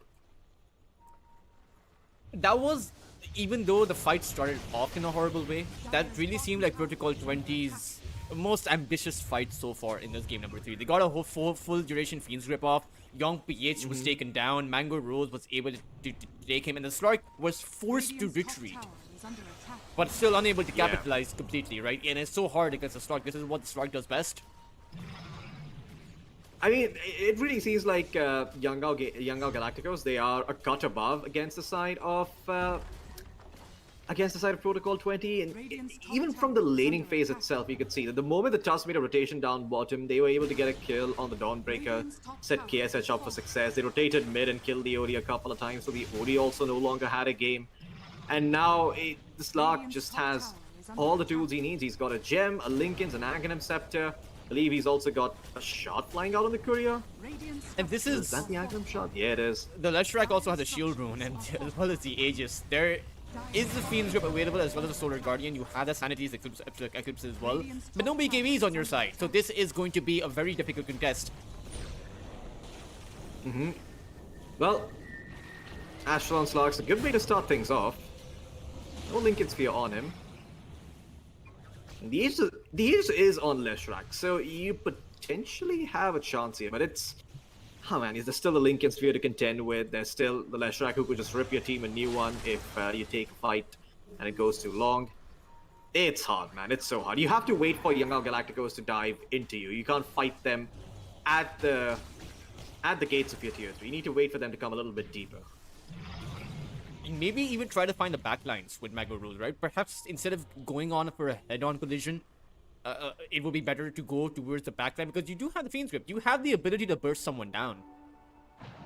You can certainly try that, but I feel like Yangao Galacticos is just not going to give them that opening. I mean, look at that already. You know, KSH is popping his Shadow Dance to take out the tier 3 up top, and They've got it now, Young Galacticos. I mean, even if you got a full duration Fiend's Grip off this game, the problem is that just disengaging from that fight is going to be difficult. And even if you do manage to disengage, the Leshrac can just throw his body at them, right? Because he's got the Aegis. He can put himself in harm's way. He can blink in like a madman, just stall them for a little bit longer, allow the other members to come in, like the Darkseer, like the Slark, and start punishing the side of... They found Lloyd B20. outside of his base, and he will be glimpsed back here, and he will be brought down. Can they go for the defense as Young PH jumps towards the high ground? He found the OD with the Split Earth as Zorain is coming in. Is this another overextension from YG? So far, they are able to make it work. The OD is going to fall here as he's going to go for the buyback, and now they defend their tier 4s. The Sanity Eclipse is going to come out, dealing a bit of damage. The Aegis is going to end up popping, but KSS on the front line doesn't seem to be too bothered about this. At the end of it, they're just going to be able to disengage. Their supports will die, but it's at the back of the Protocol 20's mid laner buying back into this. Yeah, multiple buybacks, and you still lost your off-laner. You know, it's definitely a fight that favors the side of Young Galacticos, and they can still fight this. I mean, the Slark has got 26 stacks of the Essence Shift. Leshrac is essentially full HP, full mana, so Young Galacticos don't even need to run. They can punish the side of Protocol 20 if they try to even luck fight up favoring more than they them. can chew. Loki, Arcane Yeah, Rune. Arcane Rune. It's tough. I mean, if Porta dies, it's over, right? And then it rains, it pours. And Young PH, well, it's certainly pouring from now. Blinks into the trees. They're a little unfortunate, but this is what happens when you pray to Gaben. You know, you pray to Gaben, he gives you good RNG, he allows you to get that Arcane Rune. You don't pray to Gaben, that's when you get those interesting experimental players in your ranked games. Well, Protocol 20, a last Hallelujah Hail Mary attempt coming out from them. They popped a smoke on 4 heroes. One of them did end up breaking a smoke. I believe it was... who was it? Was it the OD? Okay, the OD, yeah, he just hit the creeps and broke the smoke. Never mind, so...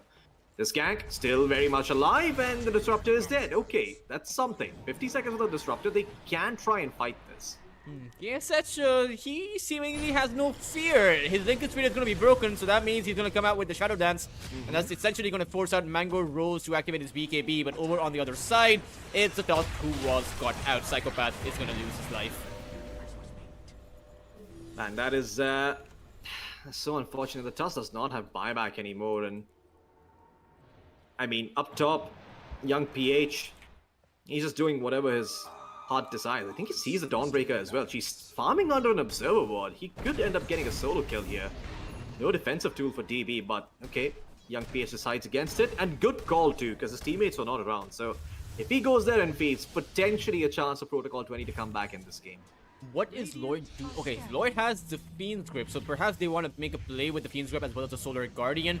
It comes out, Solar Guardian to drop down too, and DB does have the Orchid to play with. So this means the Leshrac is going to fall at the start of this team fight, and I don't think YG go for a contest. But the way that they are posturing, Zoran seems like he wants to fight here. You can, I mean, you've got the tools to fight here. They don't have Fiend's Grip. KSH is tankier than he looks, and okay, gonna get the party started. Greaves available for the Darkseer, but he is holding. No, that is okay. He just held on to the Greaves the entire time. And I mean, they What only on earth am have I? two heroes there, Floki. I mean, I it's, mean, KSH is strong, and he's good as well, but I don't think he's that fair. strong or that good. I mean, fair enough, man. But why would you not pop the Greaves? That's what I want to know. Why was the Darkseer holding on to it? I guess he wanted to pop them in the afterlife with his fallen comrade in the Leshrac. Probably There are- mid laners still making demands after they're dead. There are some Very cracks erratic, building up as Protocol 20. You take a look at the Mango Rose's net worth. He is above the Slark right now, 21,000 almost.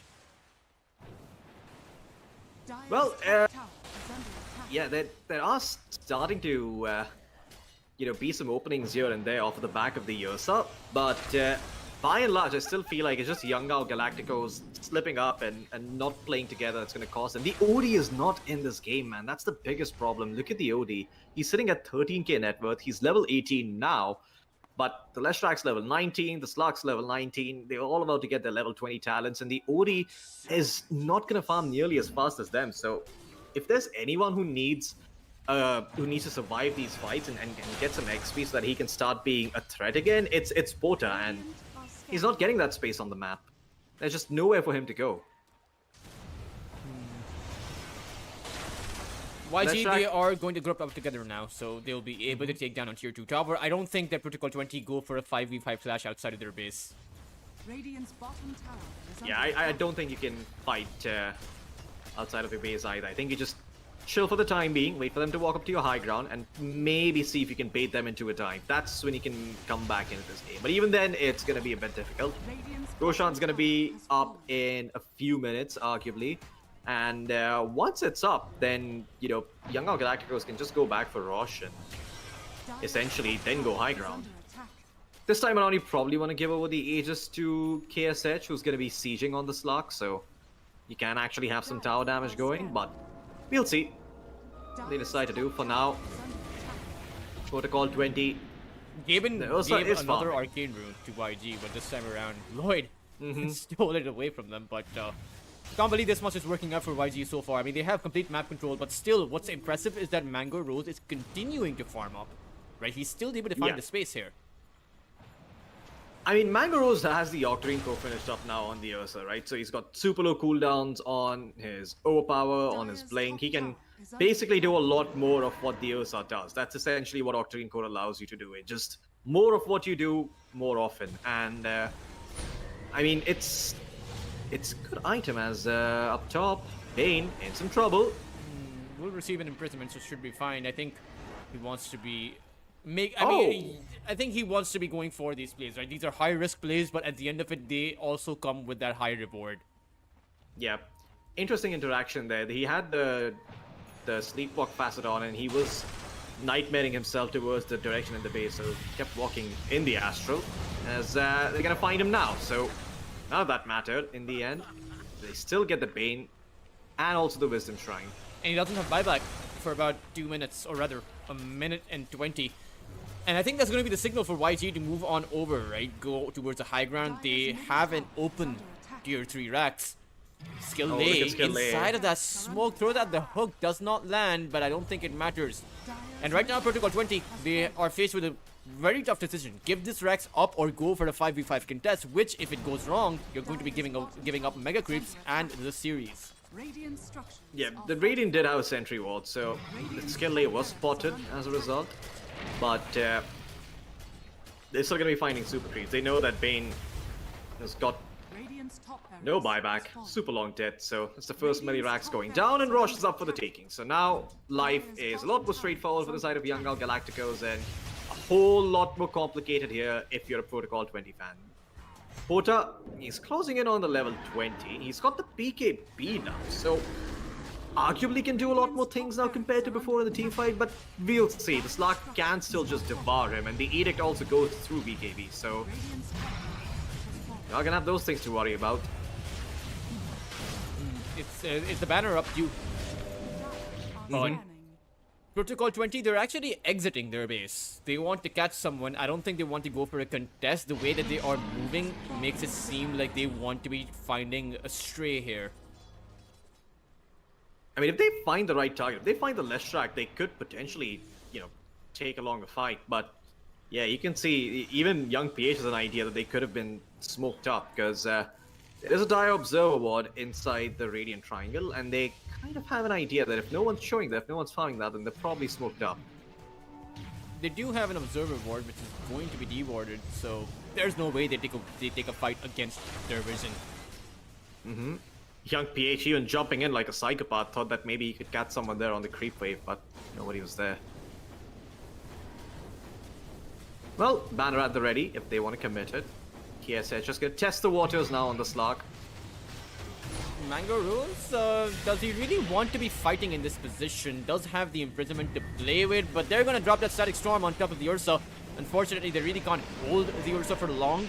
And sure enough, the OD doesn't have enough items, but he still hurts quite a bit. Yeah, 6 Fury Swipe stacks on the Slark, so has to wait until those go away before he can walk up high ground again. Don't want to be forced to use the Depth Shroud. It is a super long cooldown, so you would much rather just wait for Shadow Dance to come back up and then try sieging again. It's going to be a very slow siege, but That's where potentially the banner can come in. Fury swipes, they did reset, so there's Oh, damage, but but there's the no whack wrecking wall. coming about, and the OD is stunned up now, forced to activate his BKB, but they were able to get a hook on Psychopath. The Dusk is going to fall outside of his base, and the banner is still there. I mean, this is looking rough here. They can buy back here, but again, they can't take down KSH. They need to go on the back lines, take out the Disruptor, take out the Pudge first, and then take the rest of this fight. And somehow in that duration, make sure nobody dies to KSH. A very, very tall order here, Tultras. Slark, yeah, Seth is going to reveal the smokes here. He will see Mango, who did end up eating a silence. Pota's imprisonment doesn't actually help the Ursa in this situation. Mango will still blink forward, but it's the OD who's going to lose his life. Yeah, Seth, a menace on that high ground, able to take the Bane out too, as young PH is still alive on that back line. They're able to kite against the Ursa, and falling here, unable to actually do anything, as KHH is going to go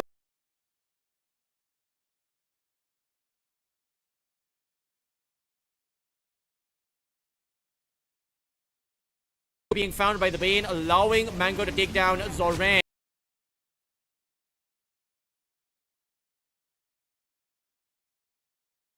And now they turn it around on towards YG. However, they still have KSS to contend with, who will be able to take down the Source of Warrior. There are 47 SSH stacks up, but now it's just the one Slark against the 4 here. Another nightmare being found. Lloyd seemed to be the MVP of that team fight. Yeah, what a sick play coming in from Lloyd. Catching the Slark out with that Nightmare there after that Dark Bite. Essentially is going to save the lives of everyone here on the side of Protocol 20, unless Zorain, he did buy back, but doesn't find anyone there. The Ursa surviving that is the most important part, because now he doesn't need to buy back. He can look to pick up another item or so. And if anything, you know, signs of life here from Protocol 20. Only took them 2 games in 49 minutes, but they are here, they are trying to play. Oh, they might actually get KSH here. He does have the Aegis as well as the Shadow Dance, and right now these stacks are building up, but he is alone here. The Static Storm is going to come out though. They have successfully baited Protocol in 20 in, but there is really no follow-up available for the side of YG as long as their Leshrac is down. Yeah, that Static Storm, pretty to look at, but it doesn't do all that much, and KSH has to be careful. There's 16 stacks of the Fury Swipes on him. He still has the Aegis, but really, if anything, I feel like it should be Protocol 20 pushing the envelope at this point. There's no Leshrac still for another couple of seconds at the very least. They're going to do just that, Floki. They will be able to take KSH down, but he gets the Shadow Dance off. And now the Static Field holding Mango in place. He activates his Enrage, able to fight back and survive just for now. And Pota, he's going to be able to take down the Pudge. Make it Mango, in fact.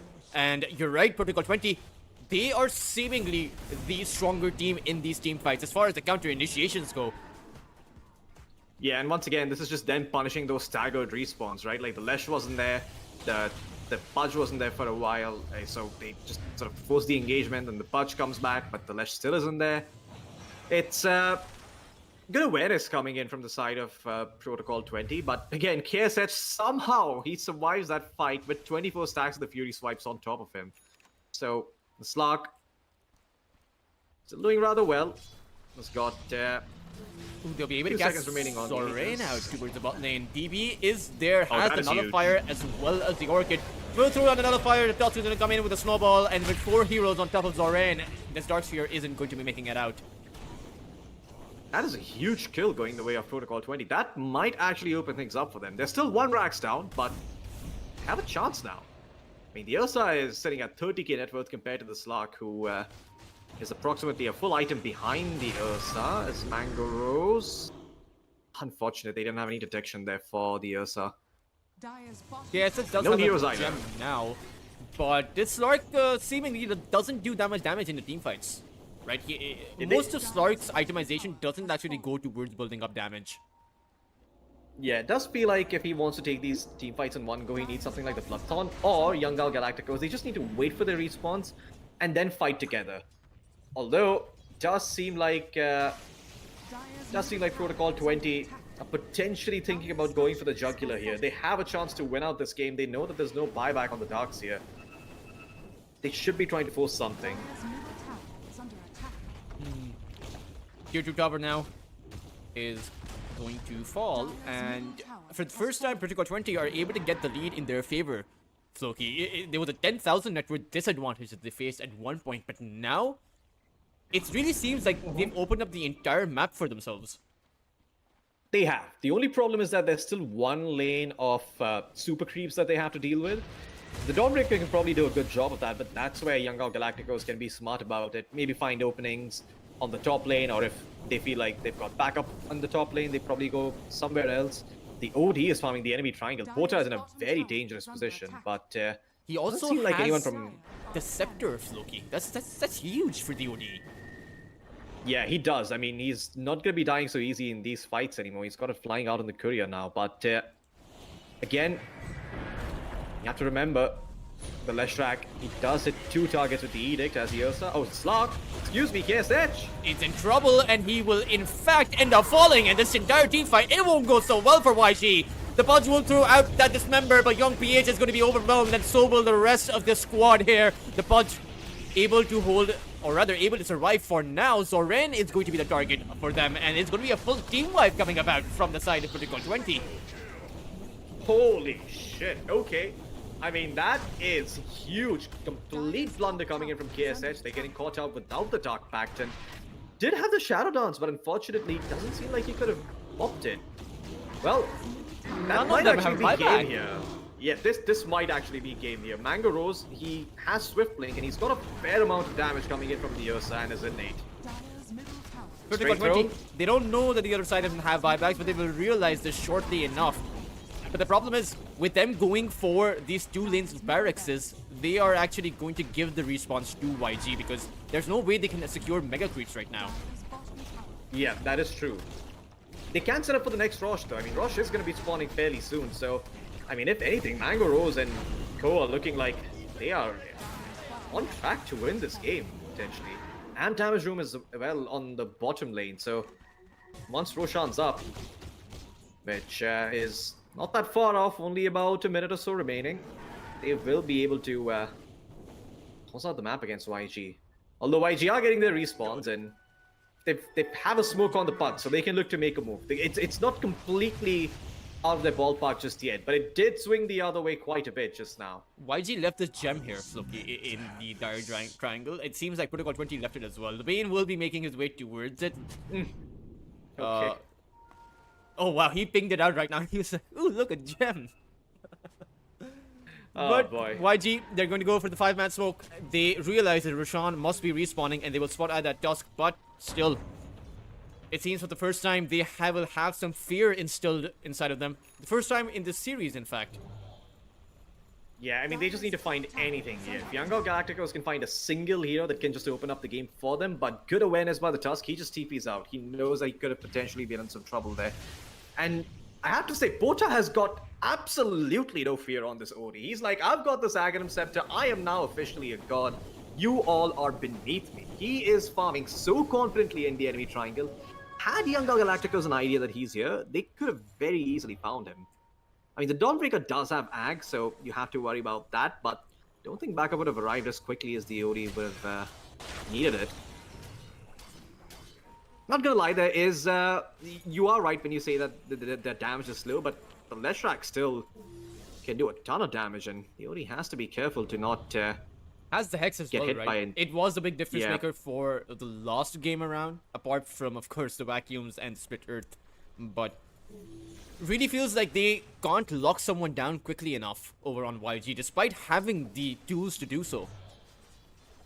Yeah, does feel like that, and KSH, I mean, he's queuing up the Nullifier now, but I feel like more so than the Nullifier, this guy just needs a Blood Taunt. If he has a Blood Taunt, he can actually kill people in these team fights, but because he is, you know, looking to play these fights out super slow, I don't think it's ever this gonna... one is so red.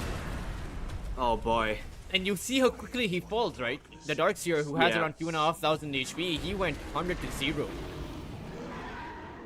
That is crazy. I mean, it is a 22k net worth lead all of a sudden in favor of Protocol20, and Roshan's up here. That's a Aegis refresher Shield, shard. refresher shard. Yeah. That is huge. I mean, I feel like this might actually be game here for the side of Young Galacticos. It will take a miracle for YG to come back from this one. They found a miracle last game, but you know, the thing about those miracles is they don't really happen all that often. Yeah. Okay, up top, I hear BKB being popped. Psychopath. Didn't have the punch, unfortunately. Did use it earlier, so Punch is just able to TP out, but I think Protocol20 again, just go for that last lane of Rax, right? They should just Yeah. push this out. they should, and they will be doing that very shortly. I mean, this... I don't think Mangaros is going to be dying on the Ursa anytime soon. He's got the Octarine core with the 2 Earth Shock charges, with the shot, and the Enrage as well, so super low cooldowns on all his abilities. And see, the buybacks are still not available. They only have it on KSH and Young PH. As YG, they will smoke outside of their base. Okay. Bold maneuver. What's the buyback status looking like? Okay, all the Radiant heroes have buybacks. This could be slightly costly for YG, but the Slark, he saw the Tusk move on up. And as soon as they blink out, he is going to finally move in. But Dire's middle tower again, it's so difficult, right? You must be second guessing yourself so much if you're YG, because you don't have those buybacks. But now Slark, he sees the double damage rune. He's waiting for the OD to move in. But it's Pota to actually be able to grab that one. I mean, now you can fight. Now you've got Refresher Shot, Amp Damage Rune. You've got every tool you need. The Ursa can just come in with Boots of Travel. You can get something done here. They're essentially playing it somewhat slow with the Aegis, and I'm not sure if I agree with this. I guess they're waiting for Pota's Parasma, but he's had the money for it for a while. He's just gonna buy it out now. Let's see if they make a move soon. I mean, you could choose to farm up. You know, you are ahead a set of racks here on the side of Protocol20, so you can just play it slow. But what are you playing it slow for? What is it that you're gonna get out of playing the slow compared to just going high ground now and trying to end the game? Is it the fact that Lun has an Aghanim Scepter on the Disruptor? If he throws that down, if he catches multiple heroes inside of it, then that, I mean, the ability to mute items, that is one extremely strong ultimate. It is, but I mean, like, Pota has, like, BKB, he's got Aghanim Scepter, he's got Refresher Shot, he's got Aegis. I don't think you should be afraid of an Axe Static Storm at this point. I think if you are Protocol20 at this point, you just ask Pota to swap something out for that Refresher Shot, go in with the BKB and blow heroes up. To find KSH again, the Fiend's Grip has been used up, but he will be able to escape at the back of that hook coming in. But that's a Fiend's Grip, that's a Solar Guardian. Perhaps right now they fight Young Galacticos. They find the OD, but Pota is able to blink away. Oh, no, unfortunately, he won't be able to make it out. He does have that Aghanim Scepter. It will come online, that hard dispel, that will allow Protocol20 to make their way back into this fight. However, the OD's lost his Aegis. The Static Storm is not really going to drop down on top of anyone.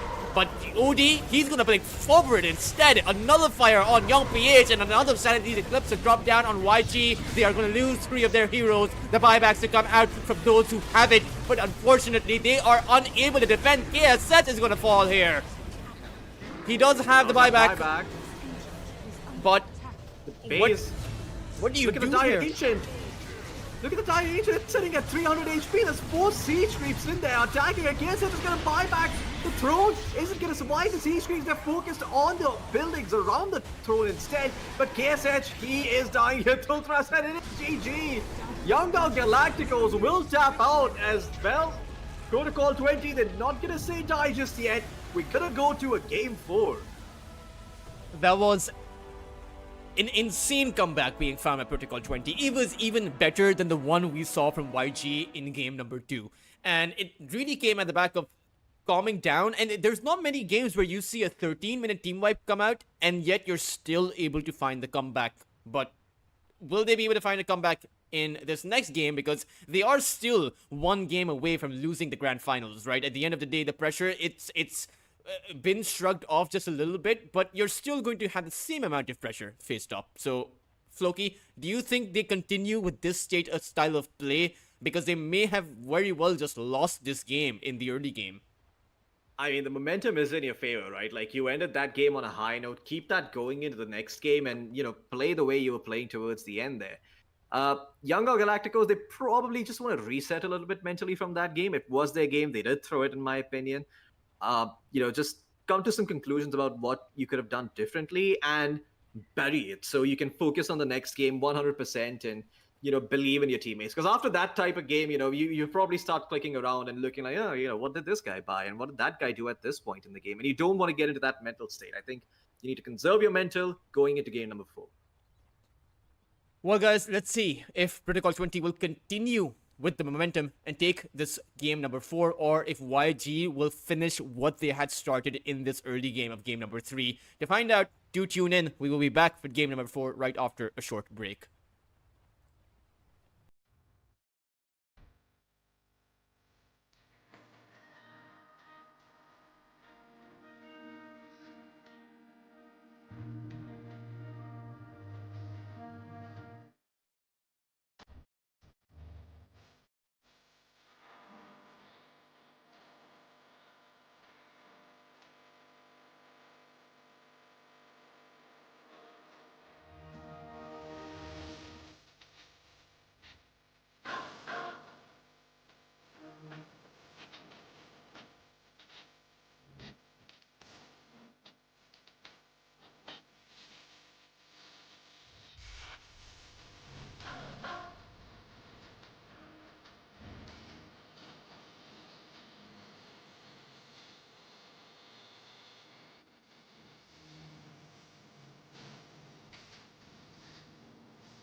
Welcome, everyone.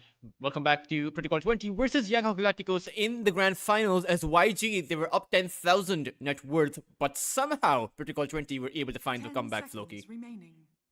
Yeah, and once again, like you said, it was on the back of 5 Mango. It was seconds that man remaining. on the Ursa with the Battle Fury, just kept farming, kept his head down, even when things got rough, and eventually they clawed their way back into that one. Beautiful to watch. I mean, really, the highlight for me that game has to be Mangaros himself. I think that guy did so much work on the Ursa. And eventually the Dawnbreaker was also able to come back. She got pretty farmed as well. We saw the Bloodthorn, we saw the Nullifier come out from her. She got the hands on the Assault Cuirass as well eventually. So things became easier, but it did take a while. For this game, what I want to see Young Galactico switch up is that if they are going to put KSH on something like a Slark, I want to see a mid laner that can potentially help out with sieging. I mean, I don't know if Death Prophet was banned in the previous game, but I would like to see a Death Prophet over a Leshrac for Young Galacticos if they do want to go for that kind of a draft again. But we But already that do said, have an Ember, right? It's yeah, we already do have an Ember. I've So, seen a Void Spirit carry. I've seen a Queen of Pain carry. Don't really think I've seen an Ember carry, but who really knows? I mean, the Southeast Asian scene is known for its innovation. yes, innovation is a very kind way to put it. The Ember Spirit, I have seen being played on the position 4, although I highly doubt it's going to be played in that position. It's probably just going to be a Lion 5, an Ember mid, and a position 3 Dawn. Protocol20 are probably thinking about what they want to pick here, right? The Storm's happy to go against the Ember. The Storm can even win out the lane against the Ember if, you've got enough experience in that matchup. What do you pick up here? They're Radiant eating up a team lot of their reserve time. Oh no, not this Rubik again. I mean, yes, Earth Spike, but And the come finger, on. and the hex. It certainly seems like this is. I'm not saying it's a good pick, but I'm saying it's a much better Rubik game than the one we had on our hands previously. 10 That is true. seconds That is true. remaining. My only concern is that whoever is going to be playing 5 this line, and I seconds imagine it's going to remaining. be Lun, he Round is going to pick. blink in Earth Spike and instantly press Mana Drain. So Rubik won't actually be getting any of the disables. And even if he waits until the Mana Drain's over for Lion to use something like a Hex or a Finger of Death, by the time those abilities are pressed, the fight is probably going to be over. So it's 10 I always seconds feel like remaining. unless you see exactly what you're going to steal and 5 you're seconds always going to be remaining. able to steal it, like not from the perspective of, oh, I'm skilled enough to steal it, but rather from the Dire perspective of, team ban. like, you're always going to get Wraith Fire Radiant Blast from team Wraith King, ban. right? Like, you're always going to get Mystic Snake from Medusa, or like just for example's sake, or you're always going to be able to get I don't know, Fissure from Earthshaker maybe whenever you see him, because you've got certain things that give you vision, you've got the range for it with the ultimate.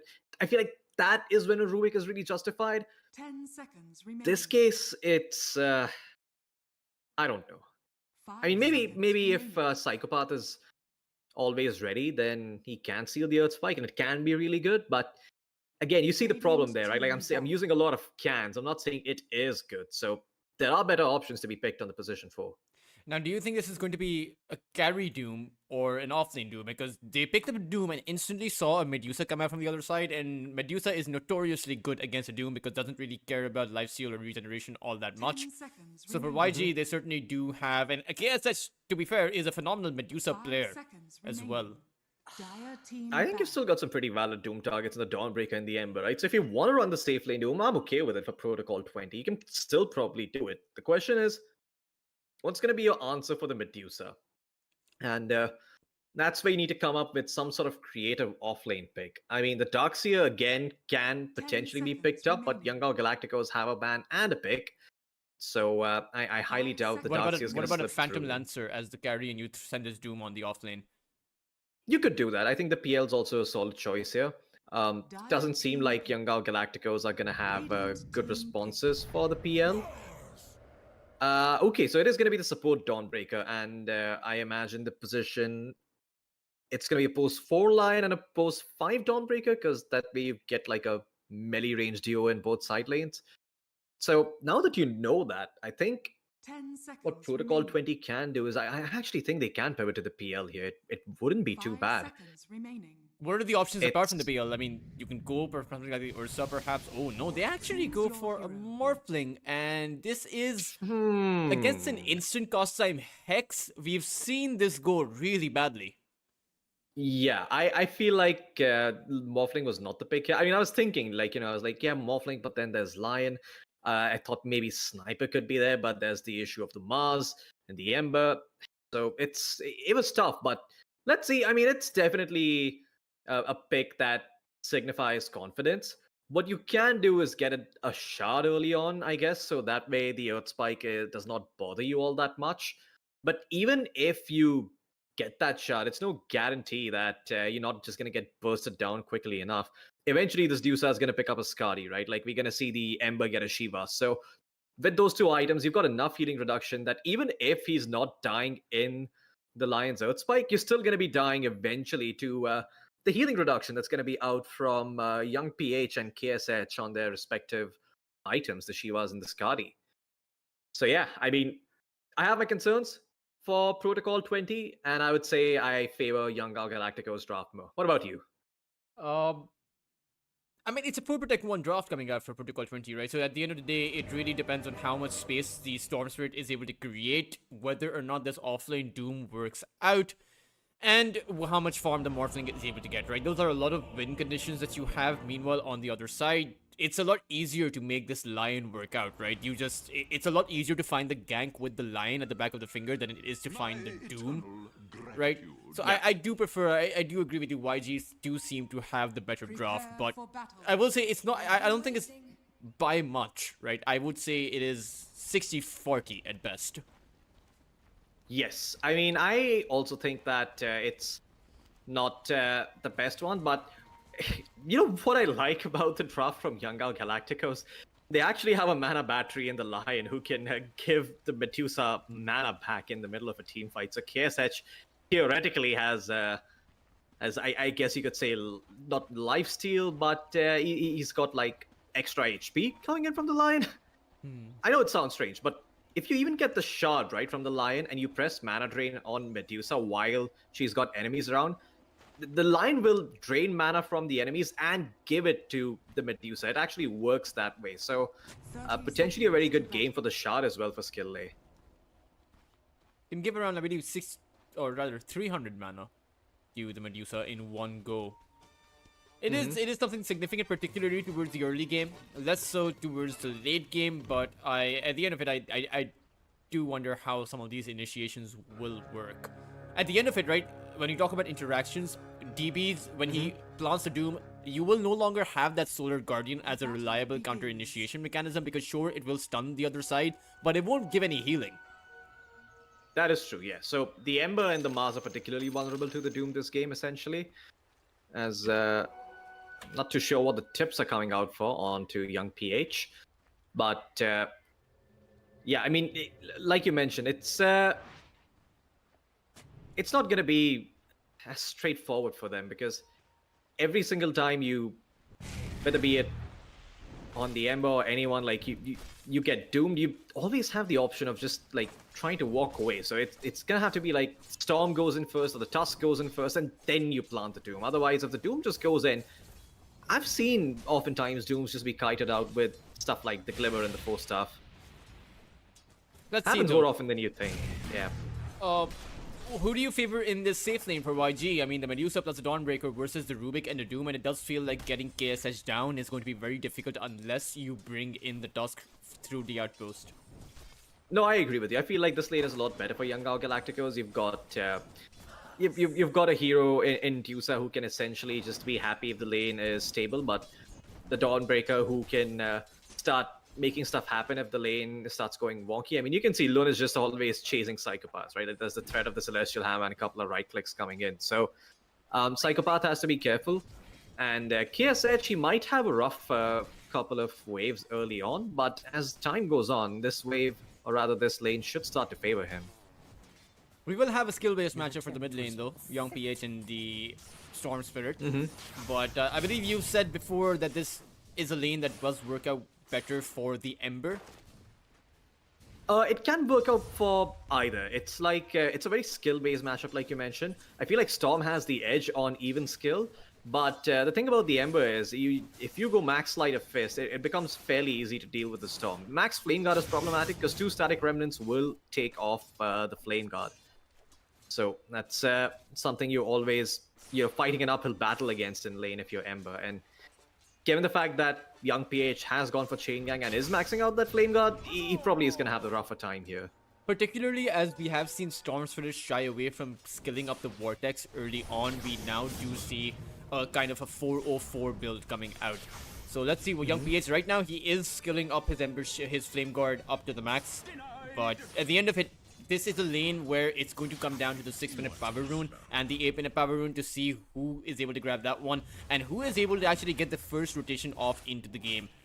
We will have the side lanes to be a bit static though, as I think for both of these sides, Mango wants to be farming on the Morphling and KSH wants to be farming up on the Medusa. But this will go wrong on one of these side lanes, right? You can almost see it, and the pressure will be on the team who loses out on that first blood.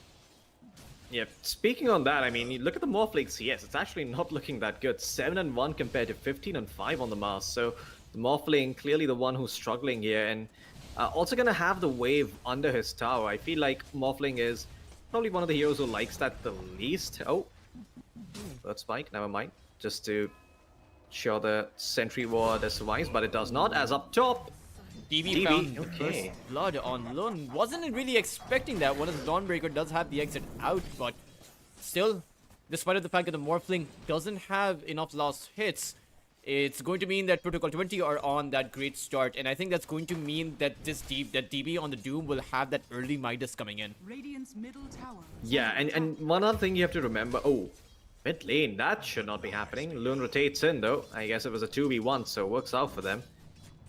Did skill up chains on young PH, so I mean, not too sure if that is all that great for the Ember. Early on, you kind of just want to play off of 2 spells, like Flame Guard and Chains or Flame Guard and Slight. Not 3 spells, but now you've got 3, so we'll see how that turns the tide, if it does. But Kill is extremely valuable for the Ember now. He's going to be hitting level 6 earlier, potentially have a window where he can dive the Storm as up top. KSH has no more mana to play with, does have the stick as well as the Mango, and that means they will be able to turn it around on the Rubik. Doom seems to think that he can take down this Medusa, but there is a Mango up. He'll throw down that additional Mystic Snape to grab himself that kill, and DB will realize that was a foolish endeavor. Yeah. And that's the problem when you're playing against a Medusa, right? The war of attrition. And DB, he didn't level up Devar until like level 4, so it's only now that he's got access to the Mana Burn. Had he the Mana Burn earlier, they could have probably found KSH and gotten that kill, but now the Doom is going to be sitting at like 1/4 HP, and has to be careful with how he moves. I mean, you've got the mana burn now, so it's nice. Yeah, he can throw the mana burn down about 7 times right now, and without counting in the magic wand charges. So it's the Medusa who has to be careful. But if you think about it this way, I mean, oh man, that is an absurd amount of damage. I think Psychopath can just find the kill with the Fate Bolt if KSH shows himself. There is a rotation in from Lloyd though, towards the top lane. He's being patient at the moment. They should look towards pushing the creep wave in. Now, Medusa. they do have the additional range creep, which means the wave will naturally push in. And this Medusa, they're even planting down an observer ward. Look, there are 2 observer wards being planted by Protocol20 here. And now they're going to move in. Medusa lifted up and brought down. And they will even be able to find Lund if they extend here. They'll be able to grab him with the shards though. And that's going to be 2 kills to go the way of Protocol20. We saw YG having the great laning phase start in game number 1 and game number 3, but this time around it's Protocol20 who are going to be overwhelming the off lane. How on earth did he get level 6 before? The creeps didn't die, so the Ember, he was still level 5 and Pota finds a solo kill in the mid lane. And the Invis rune. And that was at the back of the Lion coming in to try and defend, right? So that is a Back huge towards the loss. top lane though. It's the Medusa trying to fight back, and despite of him having run out of mana, it seems like DB has ran out of the sustain over here. So they will have to be forced back. YG looks like they are able to fight back little by little. Medusa just TP'd back in up top. This is a bit rough, you know, going back down to almost 0 mana. DB though, trying to fight back. Can the Dawnbreaker find the kill? Nope. DB just slaps him down with the sword and okay. Another kill going the way of Doom. I don't think KSH is going to be too happy about that one. Drums are done for this Doom now. He's not gone for the Midas, interestingly enough. And KSH has to be careful. Lloyd is around. He's in the vicinity. He's got Snowball. And I think... Oh, no. No. That should not have happened. That should really not have happened. And now Zoran is going to come in with the arena. They're going to be able to secure 2 kills of 4 KSH. 1 more Mystic Snake should do it. And that is a killing spree from what was supposed to be you being able to overwhelm the Medusa. But the KSH actually got a kill on the highest net worth target in the game. Right? And you take a look at the net worth and he has evenly matched to the Doom now.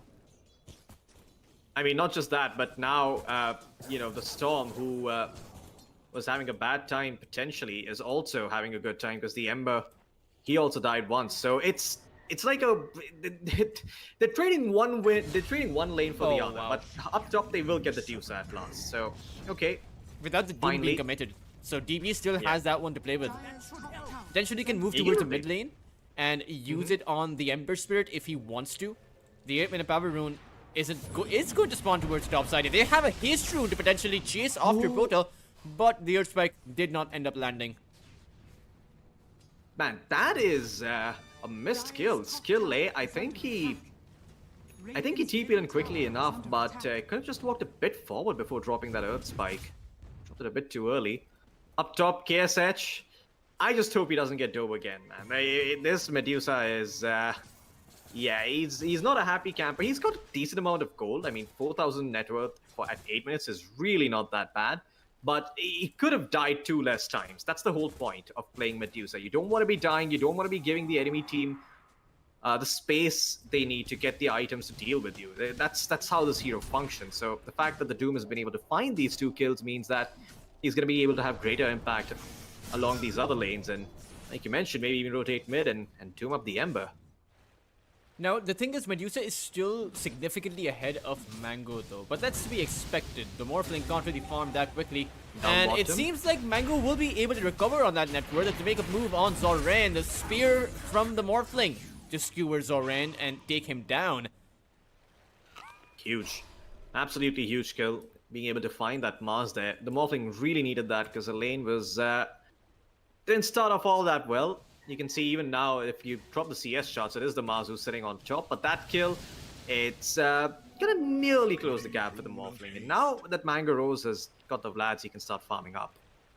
This is when the Medusa's farm is truly going to snowball, right? He can farm up the jungle if he really wants to as well. Meanwhile, the rest of his team is going to pressure other sides of the map, but also they will be able to find skill A. And Young Galacticos, if they need to come up with an action plan. Towards the top side, it is going to be Lun who is going to get gone on. They will find the Vortex and they will be able to find Dawnbreaker. Young PH, who teleported himself towards this lane, has limited space to be moving around. He doesn't have his team near him, but will be able to find the remnant out. He just dropped 3 remnants in that fight. Okay, well, no more remnants for him. Radiant's middle They are still going to move and chase forward, though. They'll be able to find Psychopath at the very least, but this is 4 heroes being brought in by YG. That's going to leave them demorphing the farm a bot. Meanwhile, the Tusk to soak up XP, and Lloyd has already hit his level 6. He has the Walrus Punch. I mean, Mangaro's even got the tier 1 down bottom, so really the side of Protocol20 getting a lot of value out of these lanes. Young Galacticos, dare I say, the tilt is starting to set in, it seems. There's a 3,000 Skill network lane. advantage. I mean, this early on Yeah. is very significant, right? These stacks It are is. also going to be stolen by Mango over on the triangle. Radiant's top tower is under Oh, that is a big no-no. I mean, the fact that he's able to get these stacks is bad news bears for the side of Young Galacticos. They're gonna come in, but that strong camp is gone. The only thing that's remaining is the double stacked ancient camps, and those are harder to farm. So essentially, I mean, Protocol20, they got what they were looking for. And not just that, now you committed like 3 heroes bottom. Not everyone's gonna be farming and scaling together. Jeez. Huge economic wins here for the side of Protocol20. The Storm, I like the fact that he's not playing active. I like the fact that he's taking his time and he's building up towards the Orchid, because that's going to enable the side of Protocol20 to do so much more. With that Orchid, he can solo kill the Lion, he can solo kill the Ember potentially if the Flame Guard's not on. And the Mars is also doesn't like being silent, so there's that. But smoke up from the side of Young Galacticos. There's no finger, In the though. Radiant Jungle. There is none, you are right. So I don't know how they're planning to find this kill. I mean, they could get the Dawnbreaker to come in, but might not be enough damage. 1200 power rune is going to go the way of Lloyd, who has the Walrus Punch and will be able to steal the rune away from the Ember. But the problem is YG, they are bringing in their heroes. Skewer found on the Tusk, and they will be able to find him. And there is no mana on Poja. He's zapped in. What? He had no mana! What on earth did I just see from Protocol20? DB, he just walked inside the Roshan pit. Psychopath is here as well to throw down the counter arena, and Mango is going to come in with the Doom planted on that Dawnbreaker. It does seem like Protocol20 do have the advantage in this team fight, but it could have gone way worse for them. They will be able to find Skill Lay, so it's a 2 for 2 overall, but it's a more valuable kill being found by YG. Radiant's middle tower. Yeah, I is mean, under that attack. had to be off the back of a stolen arena coming in from Psychopath. So, like, you can see, they really had to sweat for that. Radiant's So It does ultimately, yeah. Blood lane. Now bottom. Yeah, Oh, it's shit. KSH who's got in. He will be able to throw down that Stone Gaze, but the Snowball is going to cancel his teleport. That was an overly ambitious one. And now KSH with no more mana up, that is going to be a Medusa gone. As Protocol20, they find the better of this exchange here. Okay, glad to see that their heads are still in the game. Sure, they had a bit of a kerfuffle in the mid lane. They sort of just zoned out there for a moment, but they get the kill on the Medusa now. And once again, 4K net worth lead for them. This is really good. Oh, wait a second. Even gonna find the Rubik here in return. But I don't know if that's worth losing Medusa for. Lloyd is Manta stuck done, in this though. awkward position. He doesn't have a teleport, is going to be caught out, and is going to be brought down. The Finger of Death being used on the Tusk, I'm not too sure about that one. But at least, at the very least, they'll be able to take down a tier 1 tower at the back of this. However, you take a look at Mango, and he's ready to trade. Yeah, I mean, Mango has got like Dire's middle a tower lot of is fun. I under mean, he's nearly done with. Radiant's Well, I wouldn't say top nearly tower done with the is Manta under style, but he's close to finishing off the Manta style. Has the money for the diadem, just about 1500 gold off the recipe, and that's after Vladimir's offering. So he's doing really, really well. The Lion gonna get found there. No Orchid though, not yet for Pota. Has enough mana to zap away if need be. And they'll even be able to defend their tier 1 tower. So it's not even a trade at the end of it, right? Mango took down a tier 1 tower mid side and immediately TP towards the bot lane. Right now, though, Yeah, this is really good. I think you need a Blink Dagger on Mars. He has the gold for it. I think you do too, yeah. Like, he's not buying it out, which is kind of strange. He does enable literally everyone on his team to play the game if he goes for it, but... this Yule Scepter is just so... I see what he sees, but yeah, okay, thank God. Thank goodness. Yeah, I had to come up with a justification for the you know, Yules first, and I could that not made do that. me feel bad for YG. If he didn't buy the blink there, I would be very disheartened, honestly. But at least now Yeah. they will be able to make some moves here. Perhaps even take down Mango, who seems to be doing so well, right? But again, it's a similar requirement to what Protocol 20 had in that game number 2. They need to shut down multiple cores. That's Protocol 20. They go for the long range zap, unable to really find anyone, and I think YG are just going to be able to disengage. Yeah. And one more thing about this Morphling pick, right? Like, now that the Morphling has got the Manta done along with the Vlad, I mean, he nearly has it. The Morphling does farm faster than the Medusa. The Medusa starts farming faster once she has the axe, but up until then, the Morphling's gonna be the one accelerating further and further and getting more net worth. So KSH is now sort of stuck in this uphill battle against the Morphling, where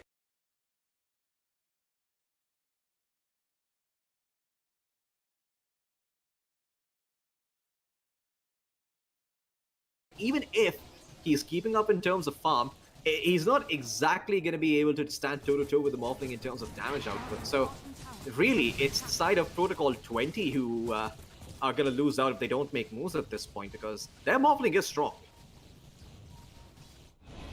There's an arena towards the bottom Roshan pit. It's an arena for an arena, in fact, but it turns out Psychopath at the back of his arena, he was able to buy some space, but I don't think he's going to be able to make it out with his life. A finger of death being committed. The second finger of the game, Floki, being dished out on a support. Yeah, that is a little rough. I mean, you certainly want to keep that for the Morphling, but I can understand where skill is coming from, right? Like, look at his, look at the poor guy's inventory. It's poverty max. He's got boots, Windlay, smoke, and he's floating 1700 gold, so he can buy the Blink Tiger. It's not an easy day. He went from being the king of the jungle to the ruffian on the streets. Hard transition. Anyway, towards the Rosh pit, seems like Protocol 20 want to try and force the age, and they certainly can with the tag team maxed out. This is a super quick Rosh. There's no arena, right? There's no arena, there's no finger. And Protocol 20, I mean, the Rubik did so well forcing out those two abilities, and it's going to work out for them. They're going to be able to pick up the Roshan. However, Young PH is going to remnant forward inside of the pit.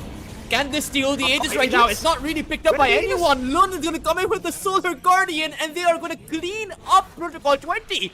Even the Morphling is going to get hexed up. The Aegis was stolen by Young PH, and this is an absolute disaster for Protocol 20. Mango won't be allowed to escape from this position. He is going to get enclosed upon by 4 heroes, and they will be able to bring him down. DB wants to be going back in to defend his Morphling, to defend his carry, but he won't be able to. He will simply have to watch by as his carry falls.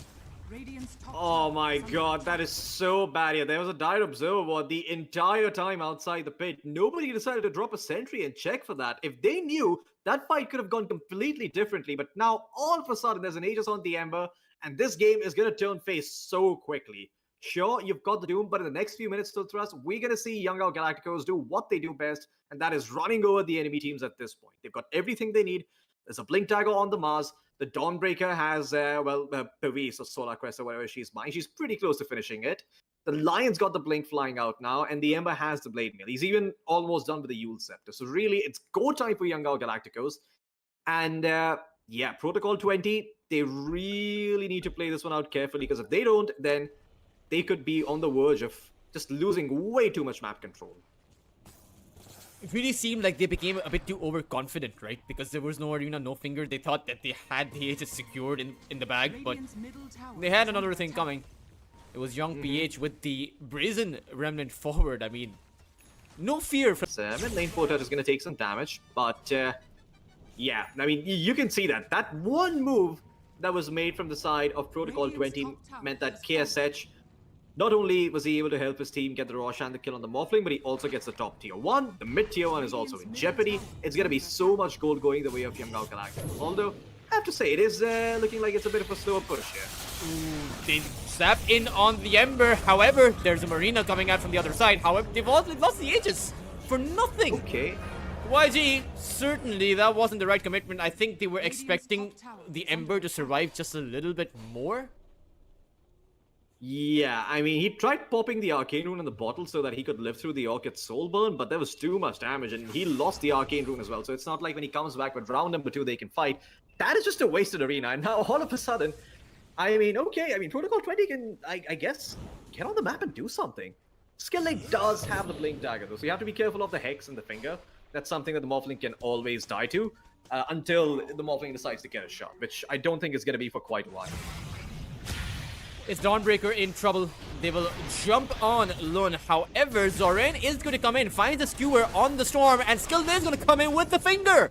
The third finger of the game, finally on that high value target, as Lloyd is going to be the second casualty for Protocol 20. Zoran on a killing spree. And again, disjointed maneuvers, right? That's the problem. Look at where the Rubik was. Psychopath was nowhere close to that engagement. Neither was the Morphling, neither was DB. So you just two people trying to make a move, and you don't have information on where the rest, on where the Young Galactico, supports or cores are, and They might you find make that Young move, you PH get though, punished. Floki. They have a Doom available. Mango, he's gonna find the Searing Chains, and they will plant the Doom on the Ember Spirit. Sure enough, he's gonna buy some time, but it's not nearly going to be enough. Mango rose to pick up the kill. I mean, a little unfortunate there, but they get the Tormentor, so, Young Galactico, they get something off of the back of that. It's not a complete net worth loss. And now there's no Doom as well, right? So potentially maybe an opening here for Young Galacticos, because it doesn't seem like the side of Protocol 20 are going to be doing much now. I mean, Porto does have the Orchid, but then you have to remember, he needs to see the Lion to be able to make a play, otherwise he is essentially just going to get Hex and Earth Spiked. If not, there's also the Dawnbreaker ult that he has to worry about. And when the Embers back up, there's also the Searing Chain, so This time too, Porto though, just has to be so careful. Floki, Mango Rose and KSH are going for a head-to-head. Who's going to come out on top? Yeah. A farmed-up Morphling or a farmed-up Medusa? The farmed up Medusa is gonna kill. The farmed up Medusa is gonna kill the rest of the Morphling's team. That's the beauty about this hero. But a farmed Morphling can very quickly kill the Medusa with the right initiation. But that's the trick. I don't know if you're gonna find the right initiation with Protocol 20's draft. Because the Storm is gonna need a BKB. He's just got his Kaya and he's now started to work on the BKB. So it's at least gonna be another 6 minutes before he picks it up, unless they win a huge fight, which I don't know how they would do unless Young Galacticos just fell asleep at the wheel. It would literally have to take like people's hands being off their keyboards for them to win fights that convincingly. He has down bottom, the Tusk, Yeah, it's an endangered species. throw out probably a extinct. snowball, but Skill, I love how he just doesn't hesitate at all, right? He certainly does seem to have his trigger on the finger, Radiant's or rather his bottom finger tower on the is under trigger. attack. Yeah. God gave me a finger, and by God, I will use it on you. That's the philosophy Skill believes in. There'll Well- be a scepter up for KSH, however, at the same time, there will be a butterfly up for the Morphling. Yeah, I mean, it's again like more of the same, right? Like Mangaro is gonna go and delete one target. Medusa probably gonna stand in the middle of multiple heroes and take them all down. As okay, up top, Lun probably gonna lose his life. He's dead. And they'll even be able to So find a tier Protocol- 2 tower at the back of this. Dire's top tower is under That's actually really good. I mean, Medusa is not close to finishing the Agonist. It's still about 1,000 gold remaining until she gets that. So Radiant's middle essentially, tower Protocol is 20 can under try and attack. force them back towards their Dire's top base here, tower but is they're under not gonna attack. try and go high ground. Not without the Morphling shard anyway. It's a bit scary. I can understand that. Right now, though, Lloyd, as alongside the rest of Protocol 20, though, he is stacking up close to them. Radiant's bottom But tower is YG, under they attack. have seemingly let down on the pressure that they were building up. I can only Oh, imagine yeah. this works for Protocol 20. The Storm, Doom, Morphling, all three of those heroes are very strong in the late game. Meanwhile, for YG, sure, the Ember and the Medusa are really strong, but when you take a look at at those three versus the two, it does seem like the three scale a lot better. That is true, but now with the arena and the Aghanim Scepter done, if you can catch multiple heroes inside the arena, I mean, the Medusa is just gonna rip through them, man. Like, it's not even close. Anyone except the Morphling is gonna die in that arena. That's for sure. There's a smoke up coming in from them. Zorain leading the charge. Don't exactly have a lot of vision. Skill is gonna be spotted though, and so is Zorain, and that's Mango's butterfly. Yeah, that's going to be down for about 2.5 minutes. And this means that because they spotted it out, Perhaps YG choose to pressure some of these towers, take down some tier 2s while that courier is down. They will spot out the Dusk and start things off with taking him down first. Let's see if there's going to be a response coming in from the side of Protocol 20. The Dusk will be able to just walk over to the high ground, keeping himself alive at the back of that Glimmer Cape. But still, the big question is going to be whether or not you defend here, Floki. Think you... It's hard, right? Like, I mean, I don't think you should choose to defend this if Yangao wanted, but the question is, can Yangao even get it efficiently enough for it to be worthwhile? And I think the answer is no. They don't. Despite the Medusa having Mjolnir, I don't think they've got enough tower damage to take down this tier 2 quickly. So that said, they are sticking around, though. They're certainly trying. I mean, but net worth is going to keep going up for the Morphling in the meantime. Some of their side names are also going to be pushed in, courtesy of DB on the Doom, who has a BKB built up now, and he has about 2250 gold. Does he go for a Blink Dagger? Oh, he might find the young PH Ember here. He is right in the vicinity, but choosing not to go for the Doom. Interesting. Just choosing to continue to farm. I don't think he's got much to fear, right? Like, the Dawnbreaker doesn't matter. Maybe he goes for it now? I mean, the Slighted Fist used, right? It's really a question of what he's looking for. Perhaps it's a shield room that's up for young PH that can soak up about half of the Doom. That is true. I mean, but I don't know. It's just oh no, the DB Doom just tested out his BKB. Turns out it works just fine. You know, I actually don't know what to say about that. It's obviously a misclick, right? Of course, it's a misclick, but that's gonna cost you, right? I suppose the only good thing about that is YG didn't actually see him use the BKB. Yeah, he needs to start doing some finger push-ups because he's got fat fingers, man. DB. It's gonna hit level 18 though on the Doom, so maybe if he doesn't fumble it up, he can actually get a kill. I mean, with this maxed out Doom, with the next BKB charge, it's pretty straightforward.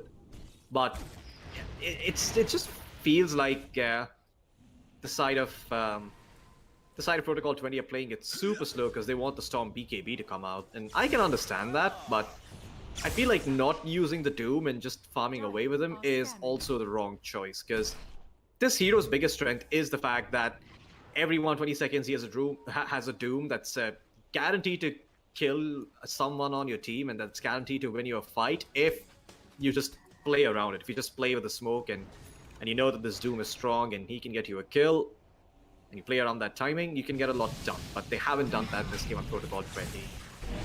Second age of the game. I mean, Roshan is going to roar, so it's going to give away the information, but this Roshan falls way too quickly, and I think the second ages will go the way of Protocol 20. Okay, well, not much young PH could have done there. I think it's unfair to expect him to steal the ages twice in a row.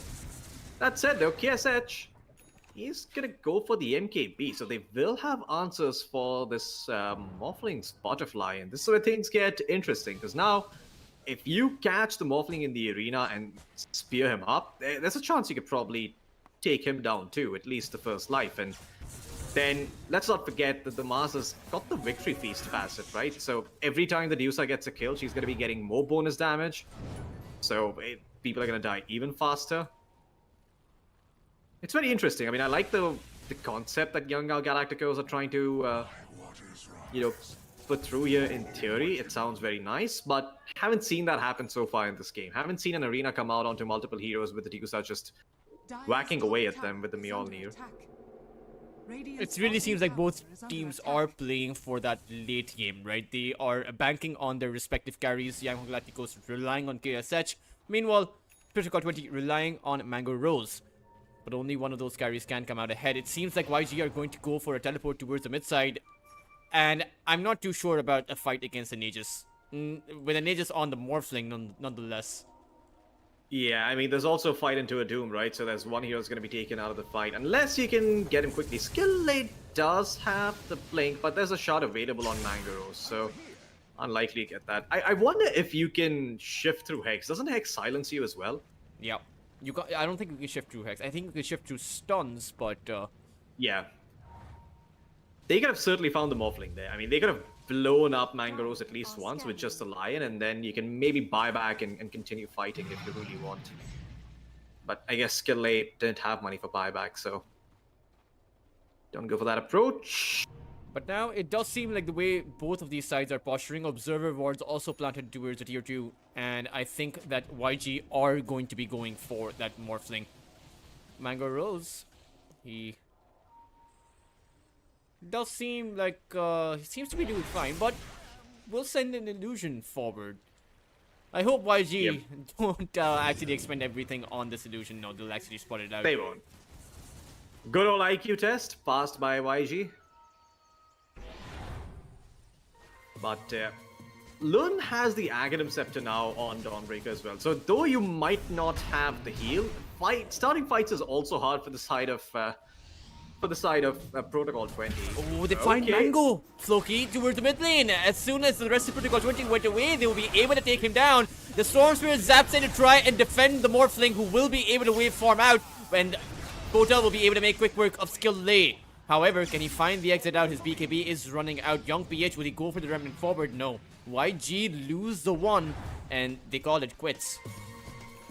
Yeah, and they don't even get the Morphling, right? Like, that was heavy commitment. Finger of Death was used, Hex was popped, the Storm in turn just pops a BKB and gets the kill on your Lion.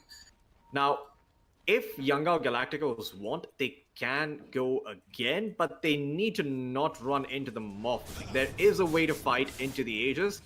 It's just that it's difficult to do so when both teams are afraid to initiate, right? One team is afraid of the Dawnbreaker coming in, the other team is afraid of the Doom. So we're seeing this weird standoff where neither of these teams want to go in, and both are just sitting there with their guns pointed at each other. Threatening, but never acting on it. Protocol 20 though, they are going to go for the smoke. They are inside of the dire triangle. Meanwhile, YG will go for a smoke of their own, wrapping around Protocol 20. Let's see who actually is able to get the initiation off, but the vision favors Protocol 20 right now. The Rubik is going to reveal his position. Unfortunately, will be able to blink out as Skill Lay over on that cliff won't be able to find much luck against the Storm Spirit. Now the Doom planted on that Dawnbreaker means that there's not going to be a Solar Guardian. KSH activating as Stone Gaze will be able to take GB down. It's 2 kills being found by both of these sides, but now it is that Morphling versus the Medusa, and Mango Rose doesn't seem like he's stack up. KSH, his mana is falling incredibly low. Pota's gonna zap in, fights the Medusa! And that means the YG, they are going to collapse here, losing out on their 4. Oh boy. Protocol 20 are punching back. This game is looking like it's gonna go their way. Really good fight coming out. I mean, we saw that in the arena, the Medusa was able to get those kills very, very quickly, but all of her teammates just kind of died. And kudos to both Psychopath as well as Lloyd on the Rubik and the Tusk respectively for breaking that smoke and making that engagement so awkward. Lloyd was able to buy a lot of time, allowing Mango Rose to work his magic in and find those targets. There's no buyback on the Medusa, Floki, and this means that it's at least going to be 1 lane of racks. But perhaps I think it's going to be more. Yet it's an amplified damage rune up for the Morphling. He hits for 700 damage a pop. And that means they will be able to make it towards the 2nd lane of Barracks as the glyph is going to come out. But YG, they can't defend without their Medusa. There's no way. The arena is down for about 10 seconds as well. But Zoran, he's still going to go for it. He's going to go for the skewer. There is no Aegis up for the Morphling. The Solar Guardian is going to drop down as well, stunning the 3 from Protocol 20. Right now, they will be able to find the zap out from the Storm, and Mango will just be able to activate his BKB and turn it around. The Finger of Death wasn't enough to take Mango Rose down. He is still able to hold strong. However, he will end up falling with the Medusa coming back, and with Lun buying back into this. Skill Lay will find the Hex as well as the Impale, and Pota will end up falling too. So overall, an expensive overextension from Protocol 20. Yeah, the Aegis ran out for the Morphling just as the respawn came in. That was so rough for... KS. I mean, sorry, excuse me, for... I even forgot his name already. Amazing. Mango Rose, there you go. I was gonna say Morphling. I was like, I know this guy's name. Anyway, that is a set of frags taken though, nonetheless, and I don't think Youngao Galacticos can equalize here, so it's still an advantage for the side of Protocol 20. Now the thing is, Youngao Galacticos can use these staggered respawns to set up another great fight, but in order to do so, they kind of need their Mars, and He is not on a hunting mission right now. He is just shoving out these waves. And really, Young Galacticos, I think this is the time to come together and really punch the enemy team hard. You know, just uppercut them. It's. I know it seems a little scary, and I know it seems a bit iffy. You did buyback on your Dawnbreaker, and there are a lot of what-ifs on your mind, but you can't be thinking about that stuff. You've been given an opening, and it doesn't seem like they're really using it as well. Yes, it will have an eye of Scotty though. That does seem like it is a pretty big power spike for the Medusa. I'm not exactly sure if it's going to be enough is the problem, because Lun doesn't have the buyback. And if he dies again, without the Solar Guardian, it's very tough to actually counter-initiate. Now, actually, I think once the Skadi is done, if they can catch the... Oh, wait a second, Medusa. He's gonna get doomed up instantly. The Solar Guardian is going to come out though. Perhaps YG fight into this one. Stormspirit losing out on a lot of his life is going to be forced to zap away. Lion is going to go for a buyback. DB is stuck inside of the arena and they found the skewer. Mango Rose is going to get bursted inside of that arena as Psychopath is going to be the third casualty. YG finally come out ahead. Oh man, I don't even know what happened. It seemed like he didn't press attribute shift, or if he did, he just didn't get enough HP back because he was speared. He wasn't hexed, so he could have shifted, but maybe the shift just wasn't enough. Right now, YG need to find the advantage though. They have no creep wave, and there's a glyph on the other side, which means that at least the Rubik and the Doom will be up, or at least the Ember's on it though. Yeah, the Ember's on it. There's a creep wave coming in through the mid lane, and there's another creep wave being defended in the bottom lane. Lion was chasing the Tusk, was trying to clear it up. Mid lane Porta will take care of at least one creep wave, but the second one's here, so now an opening. Zorain, he knows that there's no mana on Storm. He could have gone in, but decides not to commit too deep. Doesn't know about buyback status, so a very reasonable choice. And Young Galacticos, they are on the precipice of equalizing the Rax advantage, but again, the Morphling is going to be back up in 24 seconds. Now the question is, do Protocol20 want to hold the Medusa inside of their high ground and perhaps Mango Rose and come back for a fight to respawn? Turns out, no, both teams are going to disengage, and like you mentioned, YG will be able to equalize the state of this game.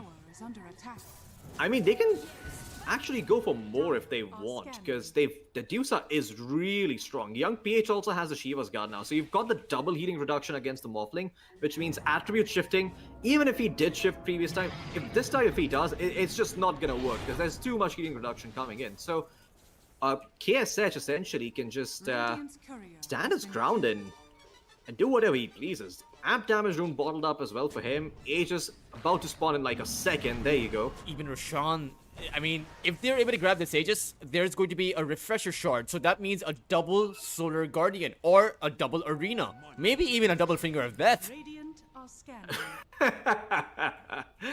A lion can dream. A lion can dream. I like it though. I like how you threw it in there with the same brevity as, you know, a double Arena or a double Solar Guardian. I don't think Young Galacticos are gonna do that. I think they're gonna laugh him out of the boot camp with that one. But double Arena does sound nice. And let's not forget that Arena that you drop is gonna give Medusa bonus damage every time you get a kill. I wonder if it stacks or if it refreshes though. Probably stacks for each kill you get. Yeah.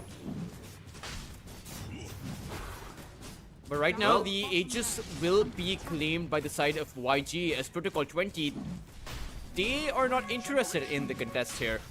Surely they realize this is happening because Lloyd? there's no one defending. Lloyd? What's happening? Oh my god, what on earth? No!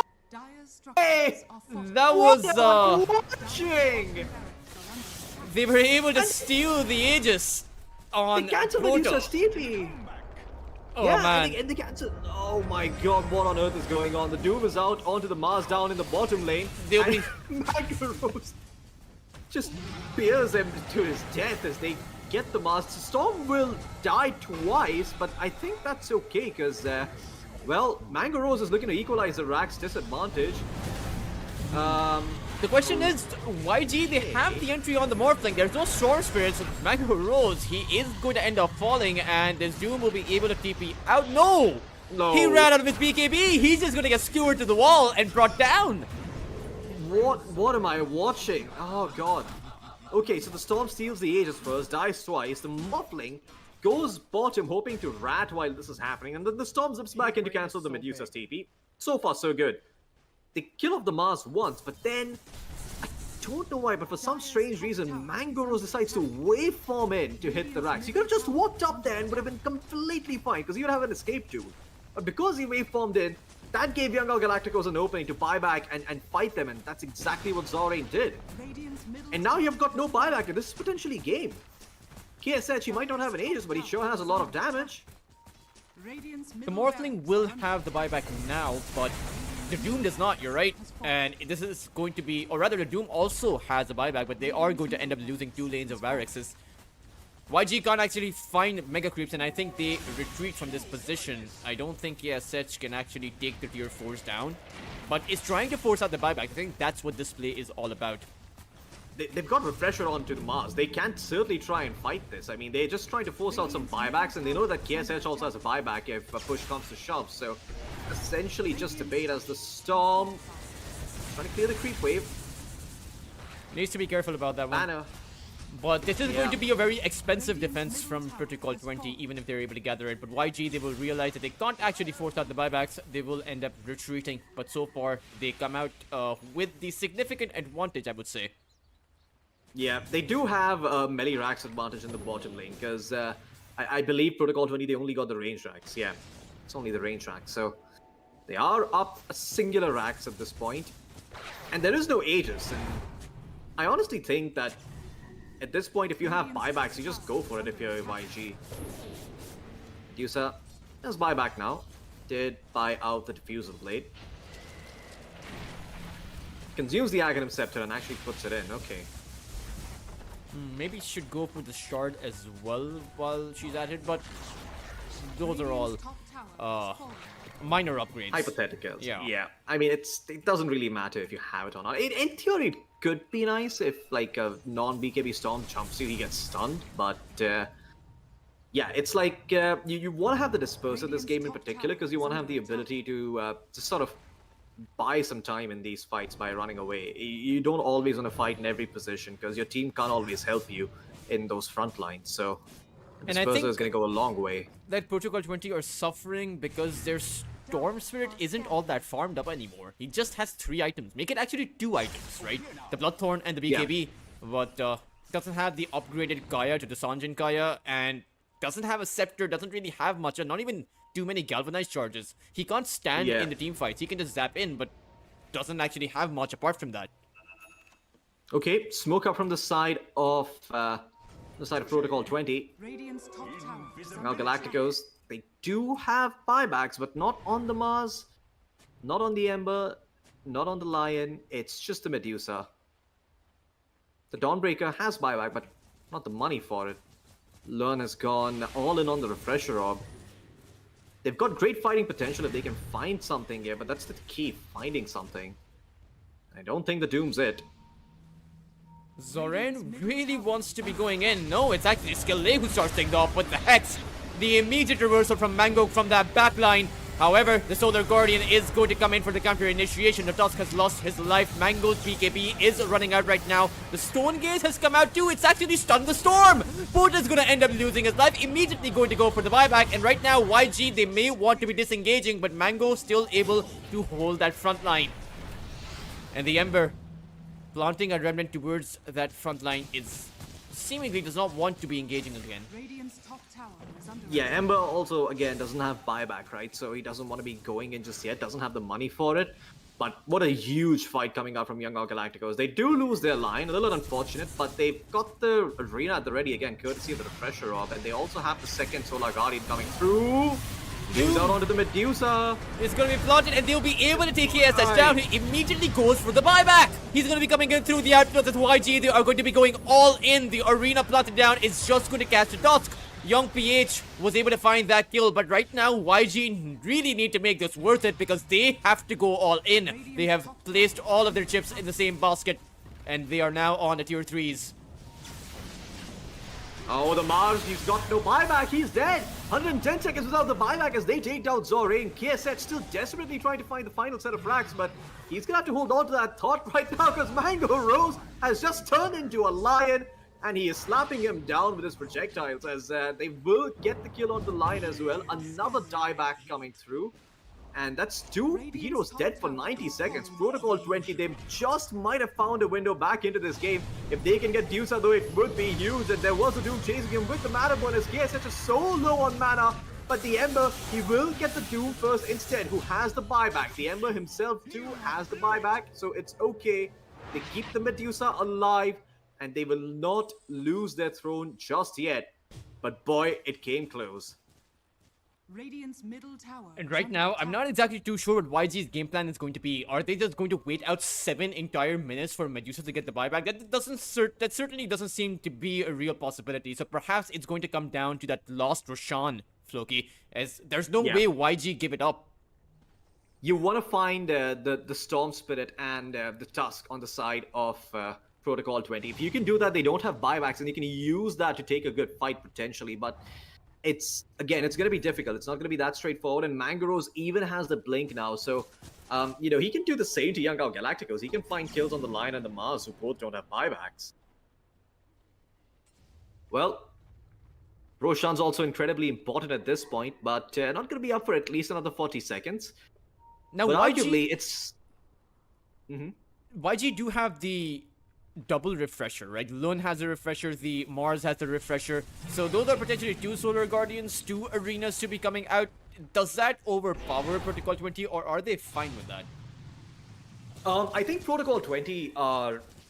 They can't fight into it, but it's hard. If Young Out Galacticos execute it right, I don't see why they should be able to, because it's just too much firepower. I mean, you are right about hinting towards that. It's, the double Solar Guardian, the double Arena. You combine that with the Lion who's got a finger, it can probably take someone out in a team fight with a little bit of help. There is too much firepower, but again, your Medusa just has 1 life remaining. And we saw in the previous one, when the Storm gets the blood thrown off onto the Medusa falls apart very, very quickly. And Porter, he's even going for the Aghanim Scepter next. So you're going to have some AoE counter initiation of your own against the Solar Guardian, against the Arena. And that is when things get problematic. Level 25 up on the Storm as well, so he's got the Overlord attack bounce. And Tiltras, it couldn't have been a quicker respawn onto Rosh. It is up and it's got all the goodies. Yeah, and I don't think YG were expecting Roshan to spawn this quickly, because they're going to be caught with their pants down. The Aegis is going to be going the way of Pota, who doesn't have the buyback, but is one of the strongest heroes to be carrying that Aegis. And we'll also have an entire Aghanim Scepter up soon. And Floki, the Aghanim Scepter with the level 25 Overlord attack bounce with the shard, I mean, that is more firepower. Yeah, I've seen enough YouTube compilations to know what it does. That's a bit too strong. I mean, you talk about the double refresher on the other side. That single ability from the Storm, that single power spike, can give enough firepower to destroy YG. Yeah, and not just that, like, once you get the Aghanim shot as well up on the Storm, right? Like, he's gonna be able to give that over to Morphling, and Morphling with his, like, crazy attack speed can do so much work. Scans being tossed out by YG. The side of Protocol20 are a bit split at the moment. Rubik, Storm, and Doom down in the bottom lane, but Morphling showing himself top. I think this is an opening that YG are hesitating to take, but they should take it. Gonna And go that is quite the nimble fingers from Mangaros. Skewed up a Daedalus. Should be able to make it. Perhaps he should have gone for the Satanic, though. Yeah, could have gone for the Satanic this game, but given the fact that he's playing into a Skadi and a Shiva's Guard, I can understand why he would not want to do that, because the healing reduction is just a bit too much. I'm a little surprised. You know what item choice I'm surprised we haven't seen KSH make? It's actually the Butterfly himself. I feel like if he had the Butterfly himself, it would make Mangaros's life a little bit difficult, because he'd have to give up one of his items to potentially get an MKB. Now, he can get rid of the Vlads, but the Vlads actually gives you 18% bonus damage. And on a Morphling that is all stats, I think it actually is more damage than the MKB provides. That should help. There is an amplified damage on the Storms, Loki. And they are Oh, boy. staring down the barrel right now. YG, they are on the high ground, but I'm not sure about this for the side of YG. This really seems like, despite this game being even, right? Even in a scenario where, let's say, this Aegis times out, the Medusa has the buyback, it really does seem like Protocol 20 have the upper hand.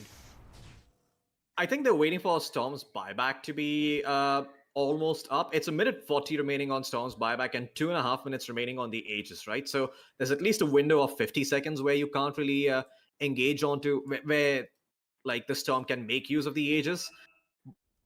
The problem is if they go now and the Storm dies twice, then that's just game, right? Because you've got buyback on Tusk, but it's on cooldown once again. The Rubik has buyback, but it's a Rubik. And then your Morphling has buyback too, but then that's also giving like a win condition to the enemy team. So they're really just trying to maximize the chances of winning, and they're taking care of both. They're minimizing the chances of losing and they're maximizing the chances of winning. And no, they're not the same. It's the top line compared to the bottom line, and right now they're just fixing their bottom line. That's what they're looking to do with the Aegis. Although arguably, I don't think they need to do that. They can potentially just go in with the Storm with the Aghanim Scepter. You can have Morphling coming in, and you can eliminate the side of Young God Galacticos. Because if you put down the buyback status, you can see that the Lion doesn't have buyback, and the Medusa doesn't have buyback on Young God Galacticos, right? So if you just get that Medusa kill, you've won the game. But don't know. I guess that's what they say, that you gotta have a killer instinct in Dota, that the side of Protocol 20 seem to be lacking in this game. Let's see. The Storm can buy the shard, but he's not going for it.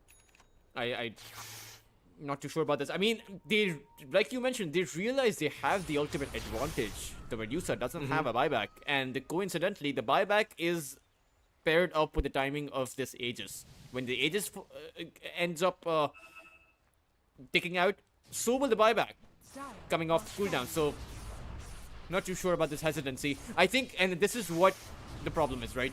This is the grand finals. This is the last game for Protocol 20 if they lose it. And that's quite a bit of prize pool, right? So the amount of pressure that's on Protocol 20 is a lot more significant than the amount of pressure on YG, because they realize that even if they lose this game, they can still stay in the series.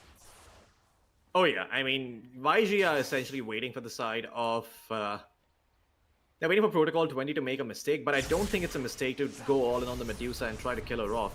It's going to be a bit difficult to do so, but not impossible, and they're just afraid of taking that chance. Now, Mango Rose is going for something interesting. He's trying to go for the Aghanim Scepter, and now what the Aghanim Scepter does is it creates an illusion that deals full damage, kind of like the Grimstroke illusion, except the Grimstroke illusion is magic immune. This one is not. So if he can create a Dusa illusion in the middle of a team fight, not only is he going to be attacking the enemy team, but there's also going to be a Medusa illusion ripping her own team apart if the illusion doesn't get focused down quickly enough. The question is, does he want that over buyback? Because it is an expensive item to have. Particularly because he'll need the blessing to go alongside of it, right? He can't just... It's not just about 4,200 gold, it's more like 5,800 gold. Yeah. I mean, I imagine he wants to keep the Vladimir's offering. If he sells it, he'll probably have the money for it in buyback, but then his damage output's gonna go down by like quite a margin. Do you think ESS should just build up a Divine Rapier? Do you think this is going to be one of those games, Loki? I mean, if his backs were against the wall, I would say yes, go for the Rapier, but then it's like, what do you replace in your inventory, right? You kind of need the double dispel, you kind of need the true strike, the healing reduction is important, and Mjolnir is the attack speed, so... I don't know, would you replace the Mjolnir for the Rapier? Would that be more damage? It's close, but I don't think that's the case. Maybe after you use a BKB, you can like keep an unassembled Rapier in your courier back at home and then fly it out once the BKB is out. So you've got more damage. They're going to go now. The buyback is available for the Medusa, and they know the Storm Spirit has ticked off his Aegis. The question is, who will they find as Protocol 20? They're all dispersed across the map. The Doom will teleport towards the outpost, and YG, they will head on over to their own triangle, but not really spotting anyone out. The side of Protocol 20, they are also inside of a smoke. But The Storm Spirit is quite vulnerable. They will see the shard coming in with the projectile, and the Ember Spirit immediately is going to go for the Remnant forward. Will find Lloyd here, and he will be able to take him down.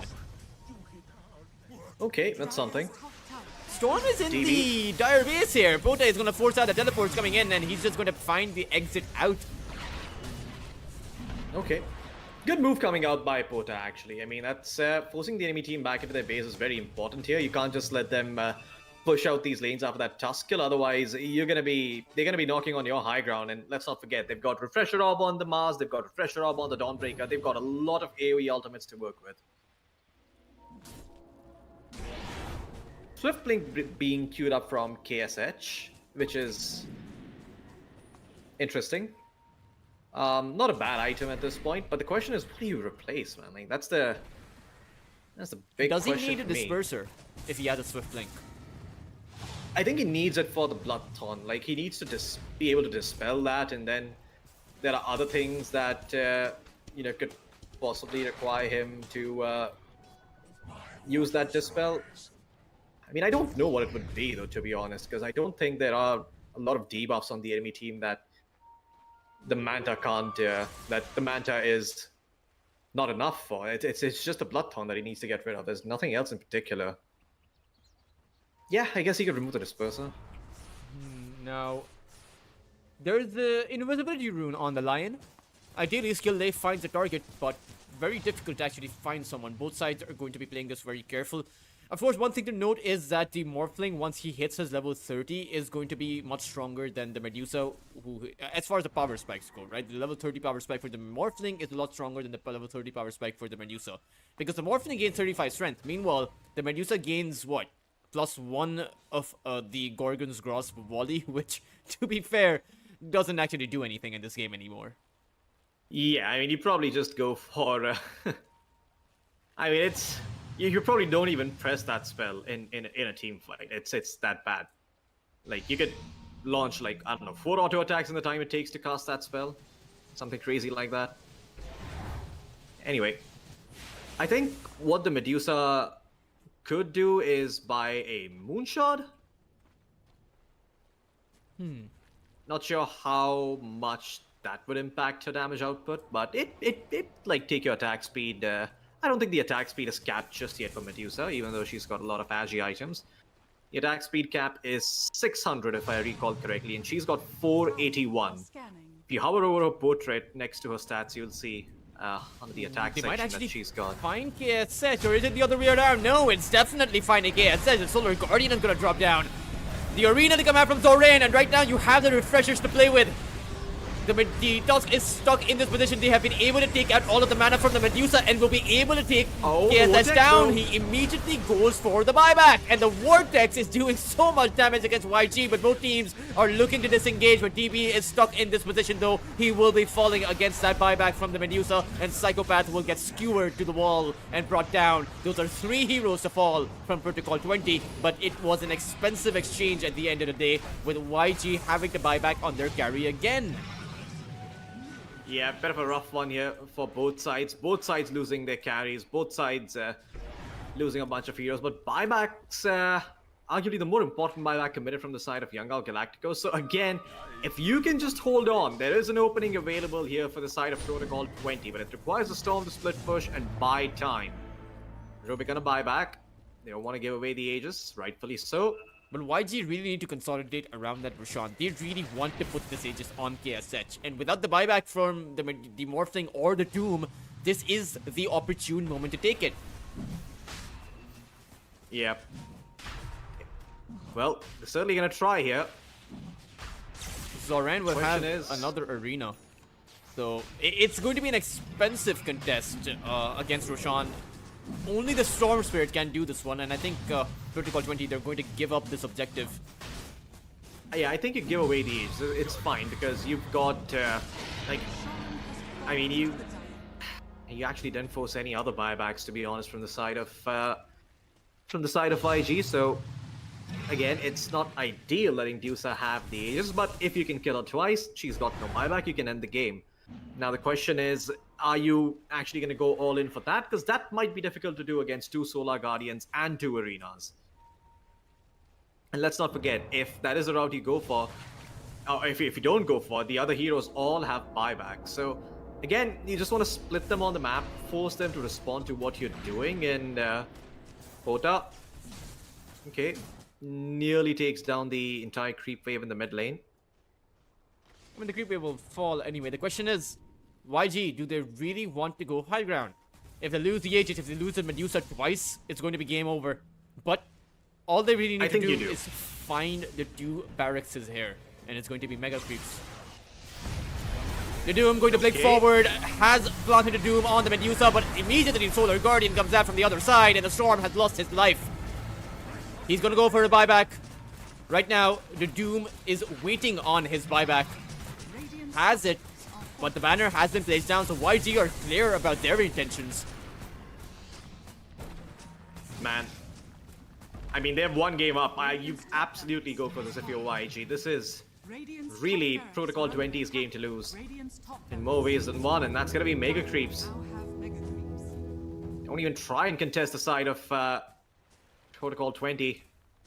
Anger Rose does a buyback rapier queued up, and that's exactly right. If you want to win this game, you are gonna need that rapier once that Medusa is dead. Otherwise, and you can't lose your tier 4s, right? Because against an Aegis, the Medusa can just ignore the rest of those heroes and just go for the throne in that kind of a situation.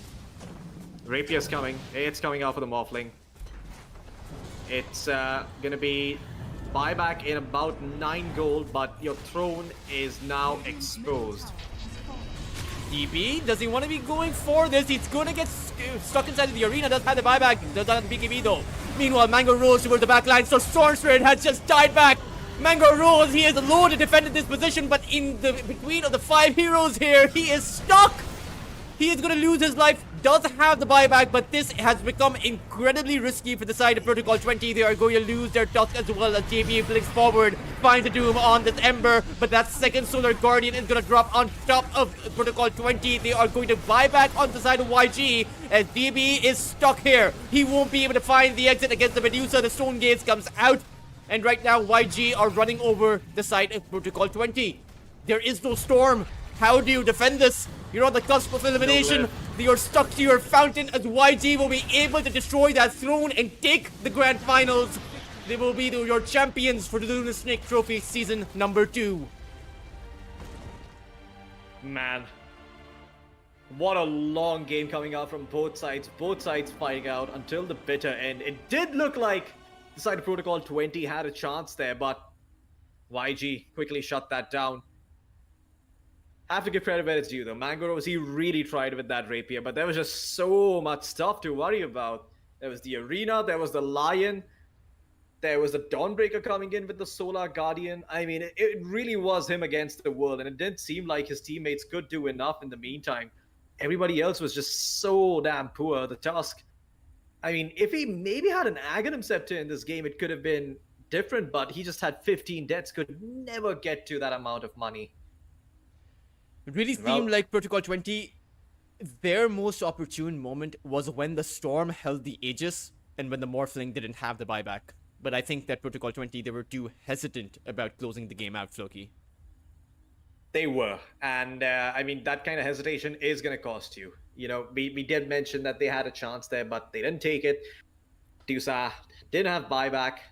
But that's okay. I guess Protocol 20, if nothing else, they're going to walk away having learned that they should perhaps take those opportunities more often. And they walk away with a decent chunk of change too, you know. They're going to get second place, yeah. Second place isn't that bad. Around 3500 Galacticos.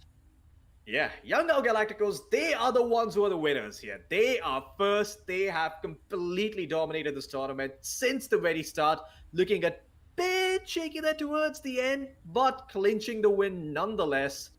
And man, what a way to do it. KSH on that Medusa, putting his team on his back through thick and thin and carrying them across these games.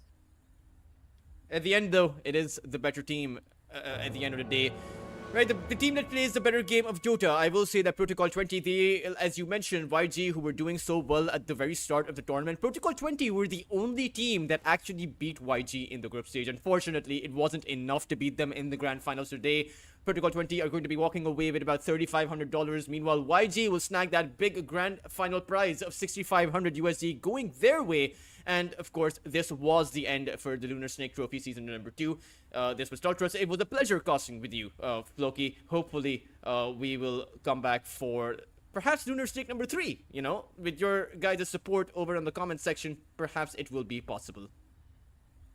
But any last words, Floki, before we sign off?